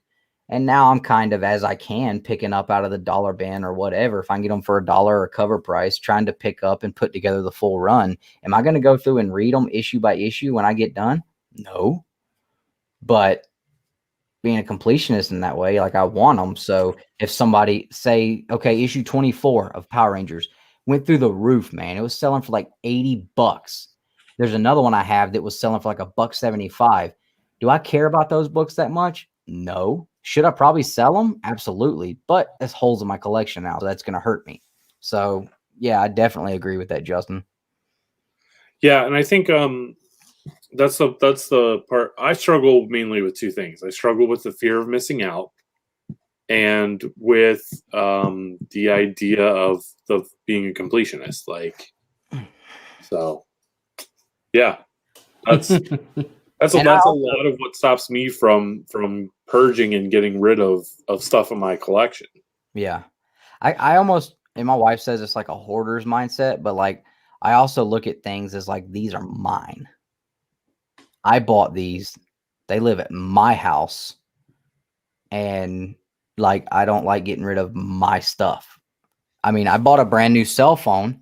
I have to send my old one back to AT&T because that's how it works. And I still haven't sent it back because I'm having issues getting rid of, this is mine. I had this for like almost 2 years. You better do it before they charge you for the full price I of the got phone. until November 14th, but I'm gonna send it off next week. I honestly, I haven't had time to like back it up and all that. Yeah. But I haven't even charged it since I got the new one. But I'm still like I still have like issue like getting rid of, like, it's mine. I don't want to let go of my things. I don't know. I guess I just don't sold, struggle with I that. sold vehicles and trucks, and I'm like, I'll cuss this truck every single day driving it home or driving it to work. But then when it comes time to sell it and it's rolling out the driveway, I'm like, it's my truck. It's getting pretty brutal on X-Men back here. But all in all, like, I'm super excited. I'm gonna get to get that number 2. If anybody that's watching wants to hit me up on Instagram, everything's not for sale, but a lot of stuff I have, I would be willing to let go of. So Well, obviously he doesn't want to sell the Iron Fist to Justin, so yeah, that was what Justin said, and he's like, I'm being sarcastic. It's like, I know you are. Justin, question for you. No, not at all. Not by any means. I can't imagine that kind of a mindset. I get that way on some things. Like if I have, like I got to a point with Batman where I started buying the A cover and the B cover, and now I can't stop. I want to so bad, but it's like, I really like those B covers, but every now and then the A cover has a really cool cover too. But I've been buying the A and B cover for so long. I'm like, well, I just can't do it because Matina's a copycat. Well, Matina doesn't do every single one of them anymore. Sometimes there's other guys doing them too. But, you know, Justin, for example, with his figures, he has to buy all the Power Rangers figures. He has to buy all the Marvel Legends. He has to buy all the NECAs. I only want the original team for Power Rangers, a couple of the Zeos, and the comic created characters. I only want the movie NECA Turtle figures. With the big ones, I really only want Raph, Shredder, and if they do a Casey Jones. Justin won't buy these because he don't want to buy all of them. and like that completionist mindset, absolutely, like that's a dangerous spot to be in. That's a dangerous spot. 100%. Now the man's talking about going full-blown toy collector or hot toy collector. Hey, I told you guys what my wife said. I did. I heard you. I was like, you better be churning out 400 pages a day. But, you know, at the same time, I don't sit around. Like I said, I don't like selling my books. If you see me on an auction or see me posting books for sale, one of two things has happened. I'm hurting for cash, or Dustin done found something hot diggity out here that he's trying to get ASAP. And, you know, I'm not saying this to brag, but Nick can definitely back me up. Like I have not been able to ever say it in my life, but your boy is finally not hurting for cash for once in his life. So if I'm selling books, it's because I done found something out there that is just really, hot really diggity, as they say. Yeah, it's hot diggity out here. So, but you know, I could pull the money out of savings to buy this book. And honestly, my wife probably wouldn't give me too much crap for it, but I really can't do that because, you know, we've been working hard to build that savings up. We're trying to buy a house soon. And I can't look at that. That's another thing I was going to say. Like, I can't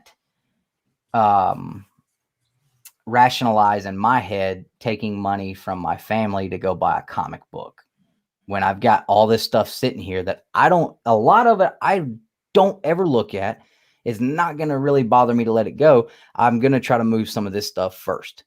So the TMNT, some of them. Yeah. I already sold all the green and white Ranger ones except for the Shredder variants, but I've got literally every cover for that entire series. So if anybody wants any of those, I'll hook you up. It's funny. Like, talk about first world problems. I know, right? We're sitting here agonizing over the thought of selling off pieces of our collection so that we can use those funds to buy other things that we don't really need in life. Right. I had another topic I wanted to pull up because I think this is something the three of us will all have different opinions on probably.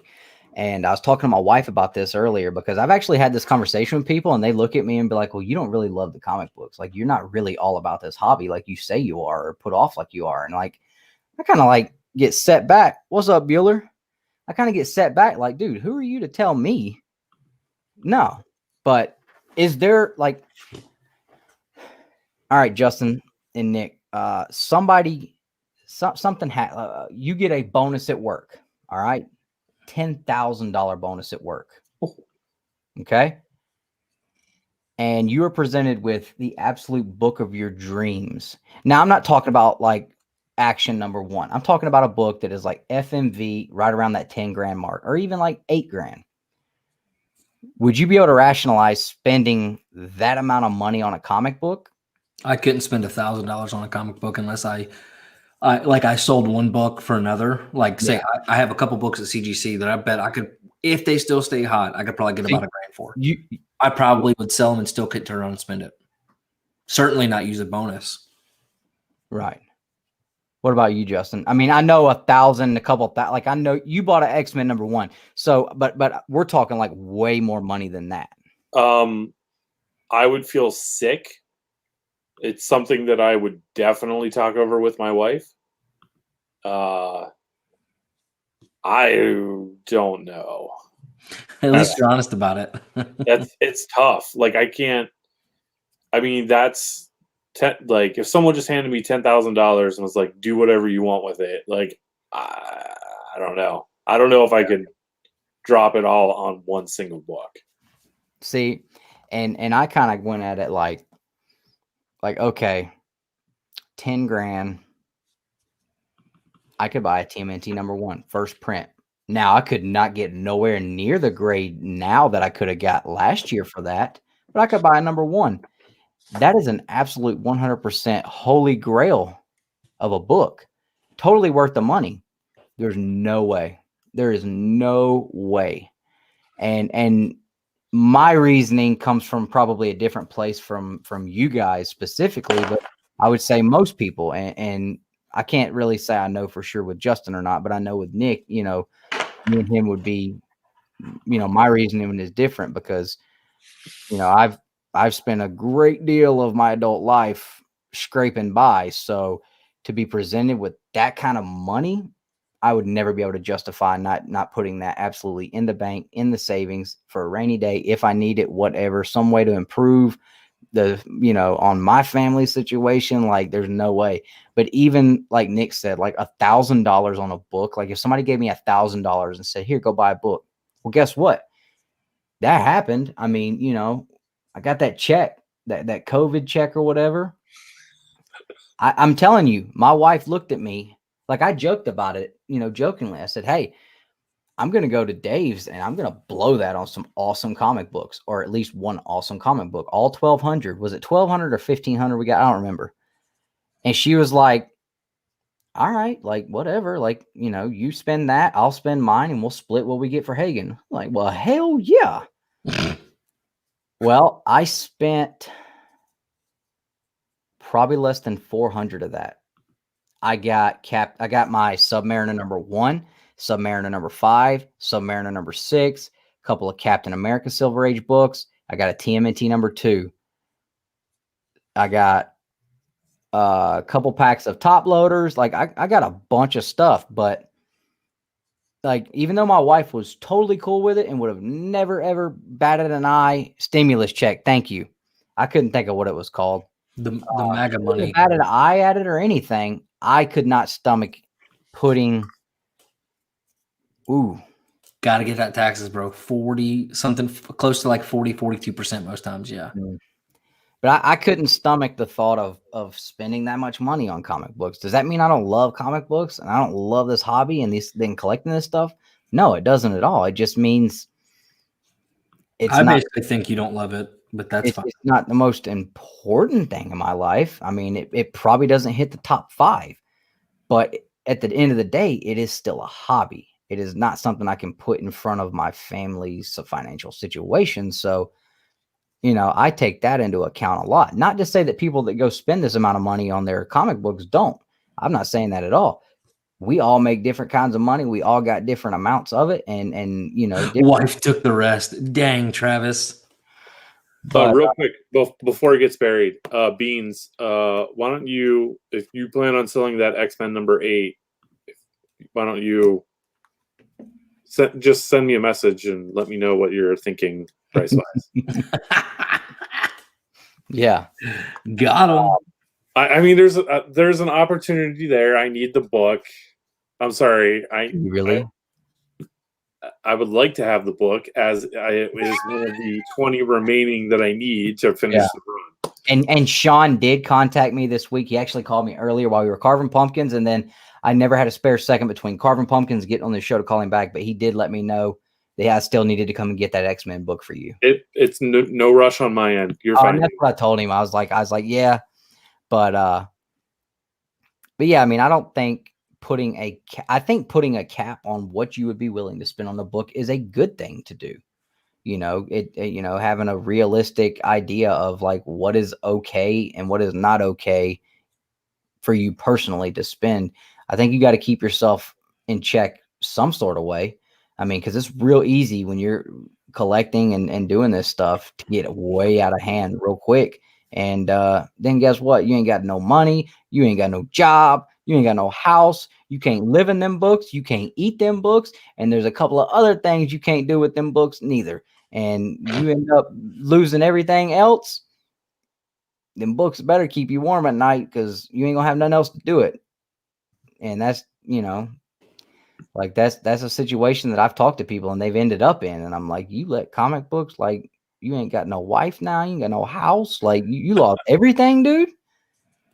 And then there's that guy that I met at the Atlanta ComiKon last year, had a Batman number 1, lived in a small, tiny 1-bedroom apartment with like 18 cats, he said. And I'm like, ain't no way in hell. Because this Batman 1 was sharp, man. It was sharp. And, but it's just, things that we thought would be, some talking points. I mean, there's definitely an amount that like if somebody presented me with a Captain America number 1, like the real Captain America number 1 for 10 grand. And we're talking like a nice one, like, oh yeah, I'm dropping 10 grand on that. Absolutely. I'm going to sell the hell out of it tomorrow. But, I saw on one of the a video I ended the other night I was listening to while I was working, and an auction came up, and I forget who it was, Strictly Comics maybe, was selling a Hulk 181. It was like an 8.0. He was selling it for $5 grand. And I looked it up, and that was a good deal if you got extra $5 grand. But to me, like having an extra $5 grand means I got 100 in the bank.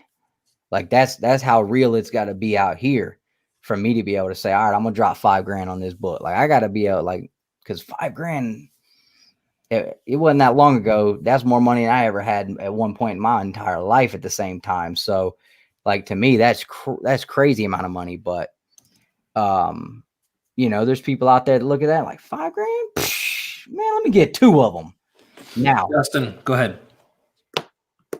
What? Me? Question, Dustin. Oh, me? Sought after book. Are you talking about attainable or just like a dream book? Because that's why don't you do both? All right, so an attainable book that I would like to get, and again, this would just come down to whether or not I'm able to rationalize the amount of money it would cost. But an Avengers #4, absolutely. The only reason why I haven't went to Josh and set up a payment arrangement is because I just don't know if I want to commit to spending that much money on a comic book. I love Captain America. Y'all know I love Captain America. I will fight y'all over some Captain America. Avengers 4 is a book that's going to continue to hold value. It will continue to increase in value. It is a blue chip book. But I know Josh is probably going to want close to like $800-900 for that book. And I'm like, even though I would be able to set up a payment plan, I know the man would work with me. Even if it took me a year to pay that book off, like I'm still in the back of my mind going to think like that's $800-900 that I could have spent on this or that. But I could definitely attain that. That is a book I could definitely get at a certain grade. No doubt could happen. What is right now currently a book that is basically just a dream book that will absolutely never happen, that I would die to have? Definitely a TMNT #1, a first print in any damn grade. You know, like a 5.0 or higher. Like, yeah, no way. I mean, Jabroni, we saw what he did last year to get that 7.5, and I think he was like a little under $8,000 he spent on that book. That book is doubled in price now. It's insane. Yep. And that's a book that there's no possible way. There is absolutely no way I will ever attain that book, but it's a dream book. It's a dream book. That is an absolute grail. And I think it gets thrown around a lot. I think a grail in my mind is and I say it all the time, oh, this is a grail. To me, a grail is like an unattainable book. Like it's a book you dream about, but you know you ain't getting. So that would be me, Avengers 4 as an attainable book, and TMNT first print #1 as a not gonna happen, brother. But I'll look at yours from a distance. So Justin, what's yours? So I mean, obviously, I just got mine a couple months ago. X-Men #1. So 6.0, guys. What's that? And it was a 6.0. Please. Obtainable. I still believe that I feel like a Hulk 181 is obtainable. I still think it's possible. Unobtainable, just a dream. AF-15. Really? Yeah. Is that high now? I mean, I don't think I could ever afford to buy an Amazing Fantasy 15. I just like even in like a 1.0 or something. It's outrageous. I'll pull it up real quick. Yeah, that's what Russell used his Amazing Fantasy to get his TMNT #1, and it's a 9.2. Yeah, I mean, here a 0.5 sold for over $7,000. That's insane. A 9.2 is a $600,000 book. His what? No. I'm talking about he got a 9.2 TMNT #1. His Amazing Fantasy probably wasn't as high a grade. No. 1.0 was $10,000 sold this month. See, I think he had to add a little bit of money on top of the AF-15 to get the TMNT. So that book probably I think the prices on that book may have went up since he got rid of his, but I don't know. But see, and that's cool. Like I can appreciate that book and appreciate like the reason why it costs that much. I wouldn't buy a 5.0 for $1,000 just personally because I don't have any vested interest in that book. And if I mean, of course I would buy it, you know what I'm saying? But it would literally not be here for more than 24 hours. It would be gone for something else. But yeah, definitely. I did not know it had got to that point. I did not know that.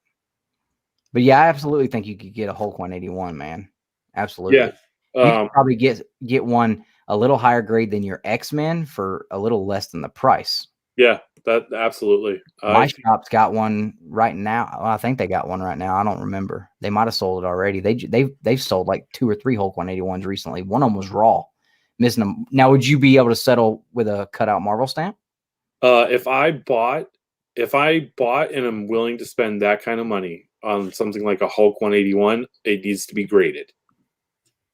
Okay. I would not want a raw copy. But would you settle with the missing Marvel stamp? What's the grade going to be?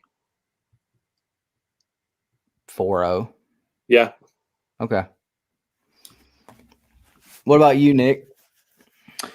So mine's going to be Star Wars #1 for the attainable, but I just want a higher grade. Dude, if you knew how hard I looked for your birthday to find one of those bastards, I swear to you, for weeks I looked, and I could not find one that looked. Because I know, like of course I couldn't get you a 9.8, but like looking for a raw one that looked like I know what you're looking for, dude, it's so hard to find that. It's so hard.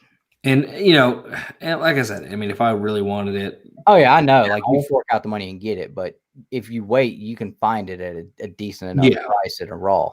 Now a couple like Grail books. I mean, Team NT one, obviously, but I'd be fine with the Team NT third print. Oh, me too, dude. I mean, you guys saw how excited I was last night. I went downstairs and woke my damn wife up over a third print. I just want to have original format with original art. Yeah. But I would have never thought that would have been on your list.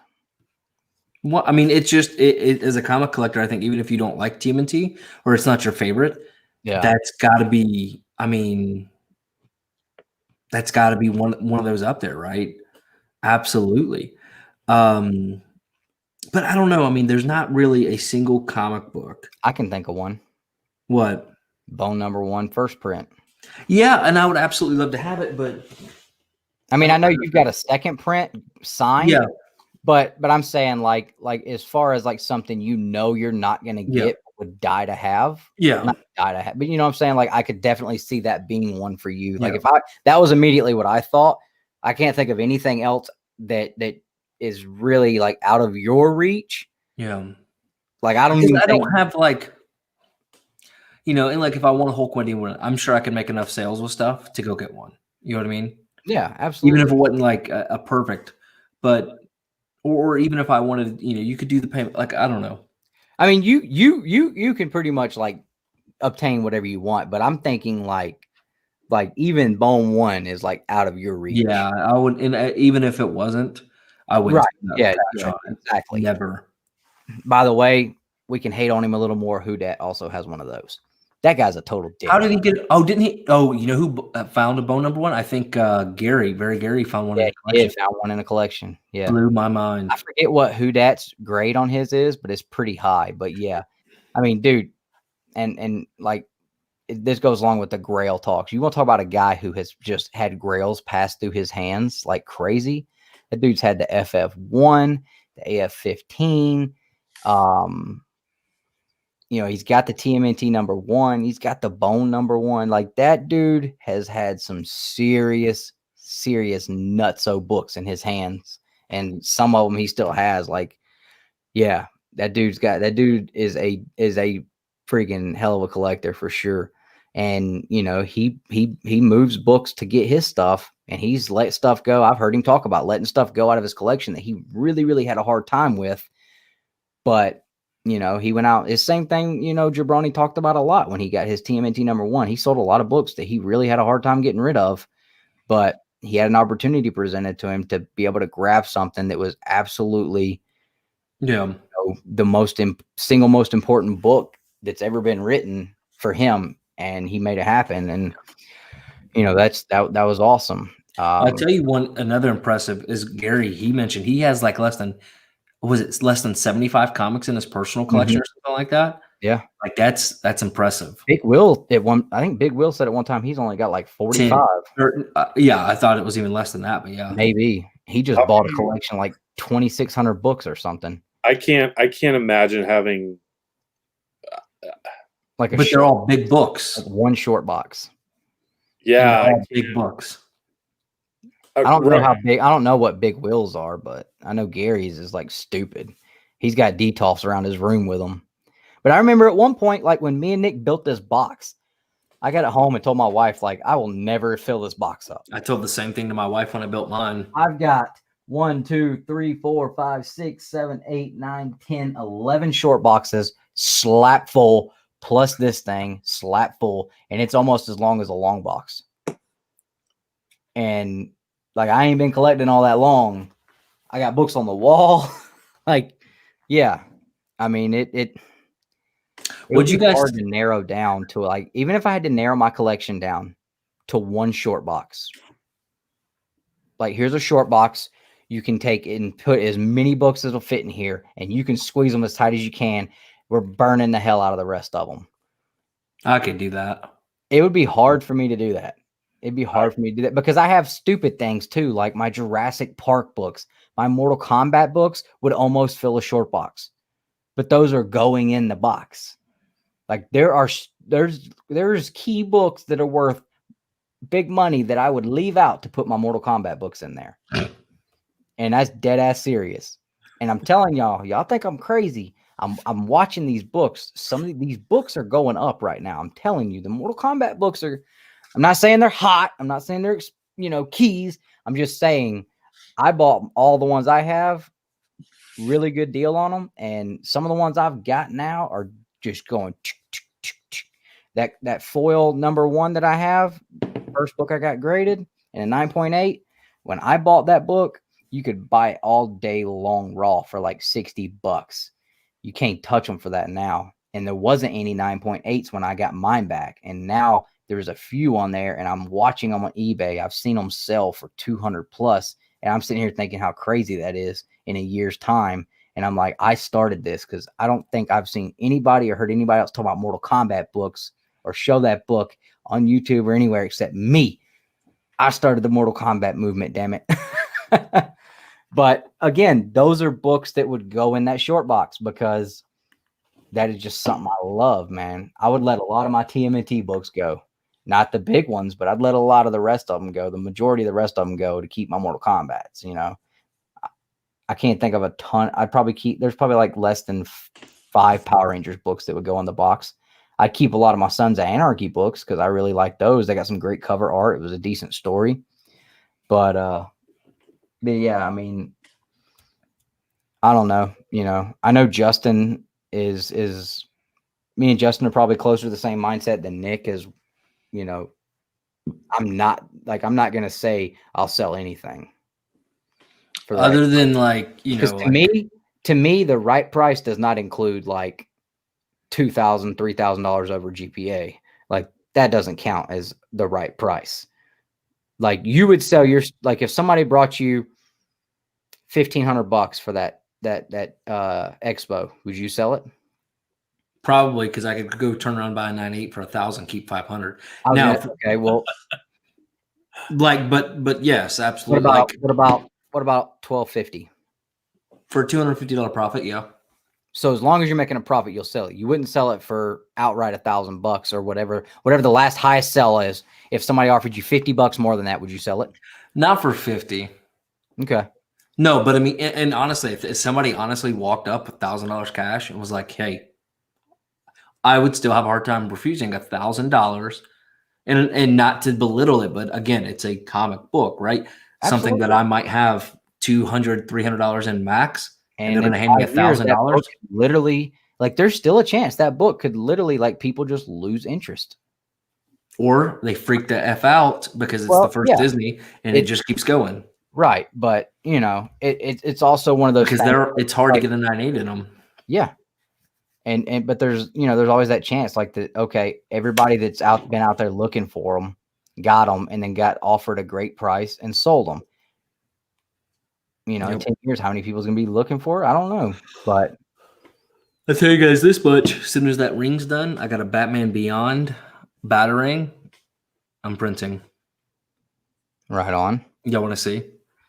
Yes. Well, moral of the story, guys, is it's 2:00 Eastern Standard Time. By about 1:00 tomorrow, I need the rest of this money up. So who's trying to buy some books? Hit me up on IG. Or who needs some Star Wars Black?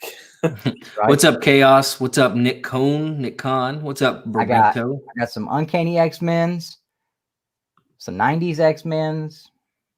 Got that whole Thor, the whole Thor run that's going on right now, I think. See, Bueller's doing it right. You know what I'm saying? I got some stuff. Absolutely. There you go. Oh, and on top of that, I saw some piece of garbage, and I hope he's a subscriber and hears this.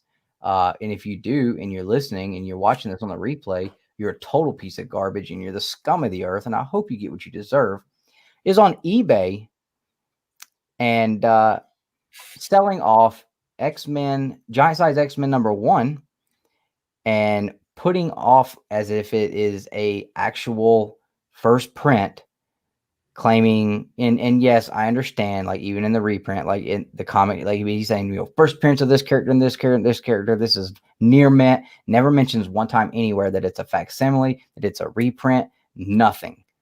Now, you can look at it a couple ways, I guess. Yeah, you know, he shouldn't have to, the prices on the thing.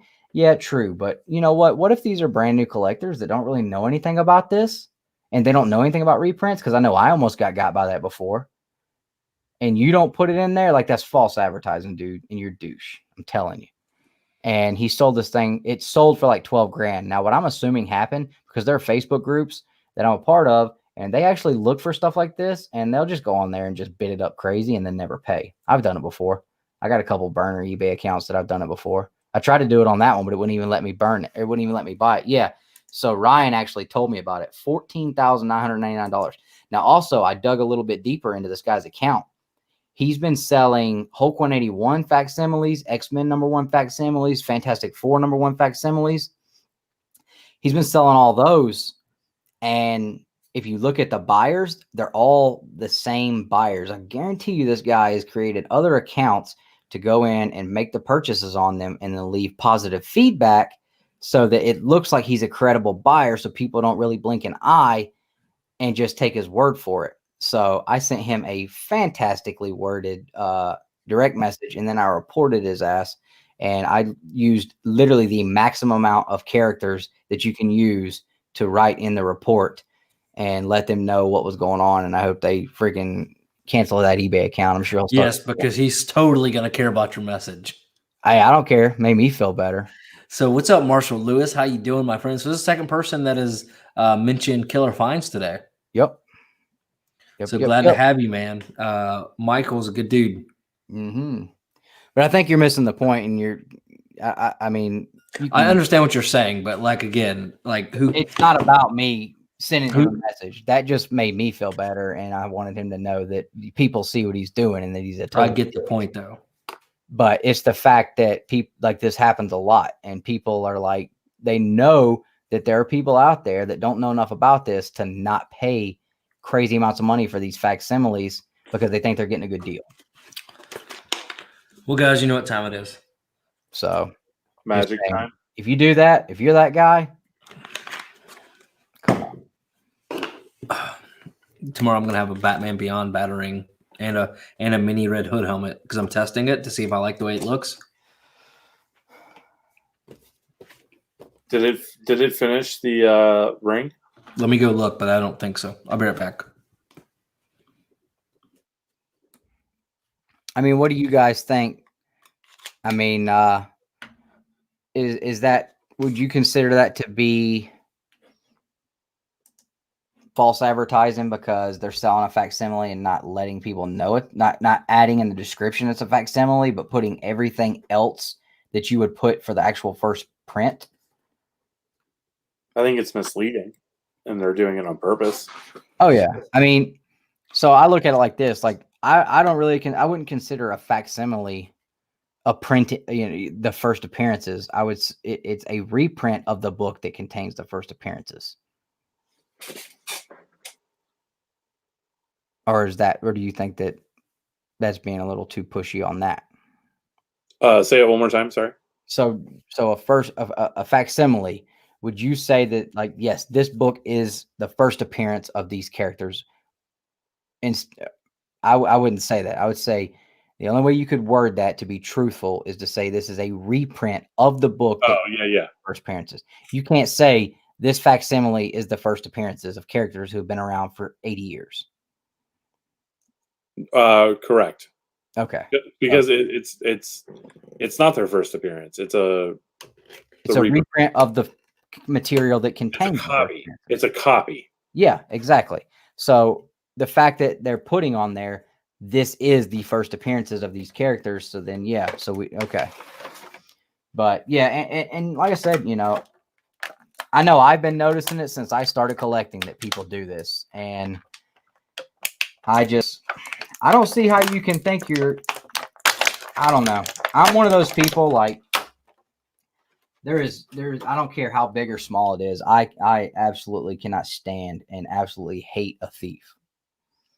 You know, I work my ass off for my money, and I'll be dadgum if I'm going to ever be okay with somebody stealing it. And Update. Well, looks like crap, doesn't it? no, it looks amazing. Oh. However, 3D printing mistake number one is it ran out of filament. Idiot. Ha! It looks like there's so much on there, man.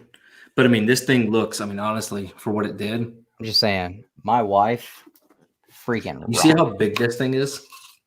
Like, that thing was going to be huge. I'm still going to do it. So, do you have to start over from the beginning? Oh, yeah. Yeah. So, how long did it take to get that far? And you know what's shitty about this is it was like 99% done because it keeps printing even though it doesn't have Take it easy. filaments. Okay. Take it easy. But it was like 8 hours, dude, to answer your question. So, Whack, yes, you did win the bro box. But I'm telling you right now, bro, we're going to send you this bro box and spend over $50 to ship it to you. And we see you burning these books, tearing these books up, painting them on your body, throwing them in swamps. I'm telling you, you won't get on the wheel again. I promise you. Don't tear them up. Not even a joke. But you did win, and we're going to get it out to you, man. We will get it out to you. Congratulations on that. Nick, was this an Amazon Prime Day purchase for you? Yeah. Was it really? Oh, yeah. It was like $50 off. So, look, I got halfway through. That's crazy, man. Look, my fist. Look how big that is. I'm so upset. It would have been done. And thank God I have more filament, but no, like some people will remelt it down and create new filaments, but no. And the filament's not like super expensive. So I think so. I feel like we got off topic, but I think that I'm sticking to my guns and I'm selling my Star Wars Black Collection to buy Hot Toys. do it. I'm doing it. And I am selling all kinds of stuff. So I'm still waiting for the Instagram post to come in. They need to come in tonight or first thing in the morning. Because once we leave tomorrow to take my son look for Halloween costumes, I am going to the shop. And depending on if I have made my nut by the time I buy the book, I may be still looking to move some stuff throughout the week until I am able to recoup what I needed to I'm so upset. happen. About what? Yeah, I would be too. It stuck really well. And it was easy. Like I even found like a good, because you have to find a certain way to print it for the support material, not to really mess up the mold, so you don't have much sanding and stuff to do on it. I still will sand it and seal it and stuff, but like So much. That looks so good without the shield. Like when the shield one came out, it looked awesome. But then like for not having the one without the shield for so long, like this looks better. Do you have this one? Yeah, I actually do. Oh, okay, right on. It was in one of those boxes that I opened earlier today. Okay, and this one was too, right? We opened that a week or two ago. Yeah, I thought so. Now, are you going to take your blue Zeo sword and put it with the blue Zeo Ranger since it didn't come with him and it came with Tommy, and everybody was upset about that? No, I don't really care that much. I've seen people color fill the gold with black. It looks good. Yeah, I care, but I don't care that much. Yeah, Like I've seen people rip Goldars apart and repaint the whole Goldar. Listen, They look rowdy, but I ain't doing that. I would just be like, hey Nick, can you just print this off for me? If you can find a 3D model. So what do you guys think? My half a Green Lantern ring? I think it looks as dumb as like a full green. There we go, whack. No, dude, this was gonna be so. I mean, it's still gonna be cool because I'm still gonna do it. But like, can you like? That's crazy, dude. That like in 8 hours I had this. Yo, there's another book I just thought about my shop Faster than Prime. has that like I'm kind of dying for. They've got an 8.0 first appearance of Omega Red, signed yellow label by Jim Lee. That's stupid. I think that's pretty damn cool. Like, yeah, it's an 8.0, but it's Jim Lee's signature. And he's asking pretty much what a Jim Lee signature would cost for the book. It's the same price as like a 9.8 blue label. So it's like, would I rather have a 9.8 blue label for $150 or an 8.0 with a Jim Lee signature? I'm gonna make this, and I'm gonna also have the lantern.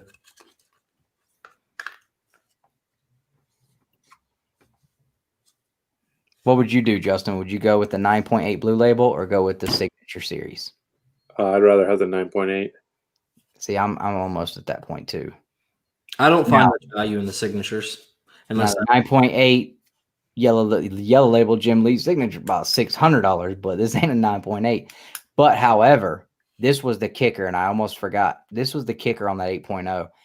I need to buy the grader's notes and look, but I swear to you, from the outside, back, and front, outside of a couple pressable creases, I can't see anything wrong with this book.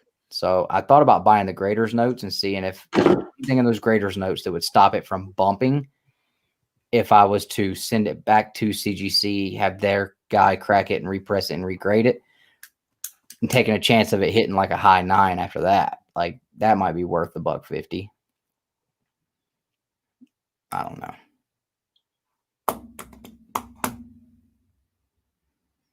But because of this, my wife will now, she said, have to try to find something to surprise me with. So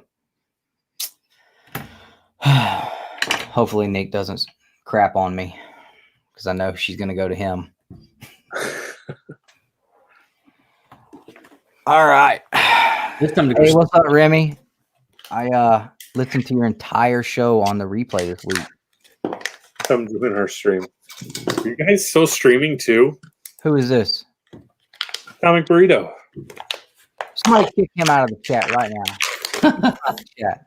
You don't come in here trying to steal our folks. Fuck you. People don't watch for us. They only watch to see Justin's reactions to us. I'm about to report their stream right now. I'm doing it. I'm gonna get their whole stream banned. They're not even live. Actually, they are. Oh, are they? Trying to report.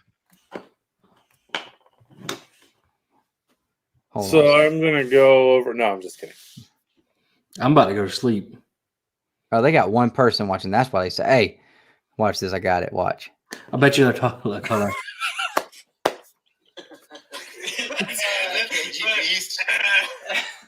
Wait, I mean, they just proposed a trade. Look. You hear him? Yeah. We're going to talk about it until the streams while they're going. That is great. This is the crossover event that DC and Marvel need to make. Guys, I'm going to sleep. Now they're gonna share. Look, now they have 3 people watching because 2 of us are. No one to share our screen. Get you some of that. Do you guys see what they're doing right now? Look, No. now they got 18 people watching. No, I'm about to go. Hey, look, this shirt was a Christmas gift, man. I really appreciate it. If you could like it and subscribe, that'd be great. You got 1 thumbs up now, fellas. There you go.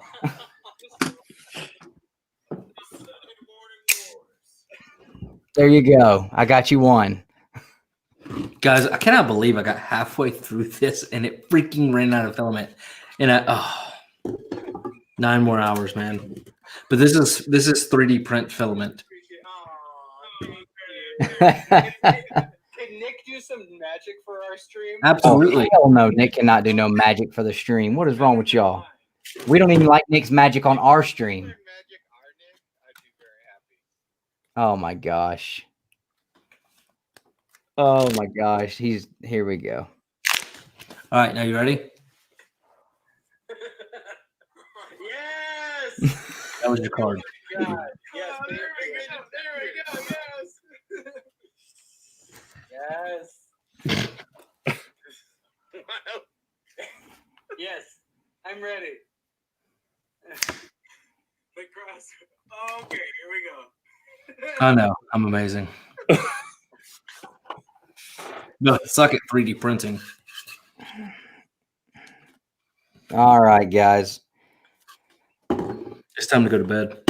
I just dropped the link for the Comic Burritos live stream that they got going on right now in the chat, guys. So the 17 of you guys hanging out here on our stream, go check out the Comic Burrito and Remy. They over there. Them dudes is always wild.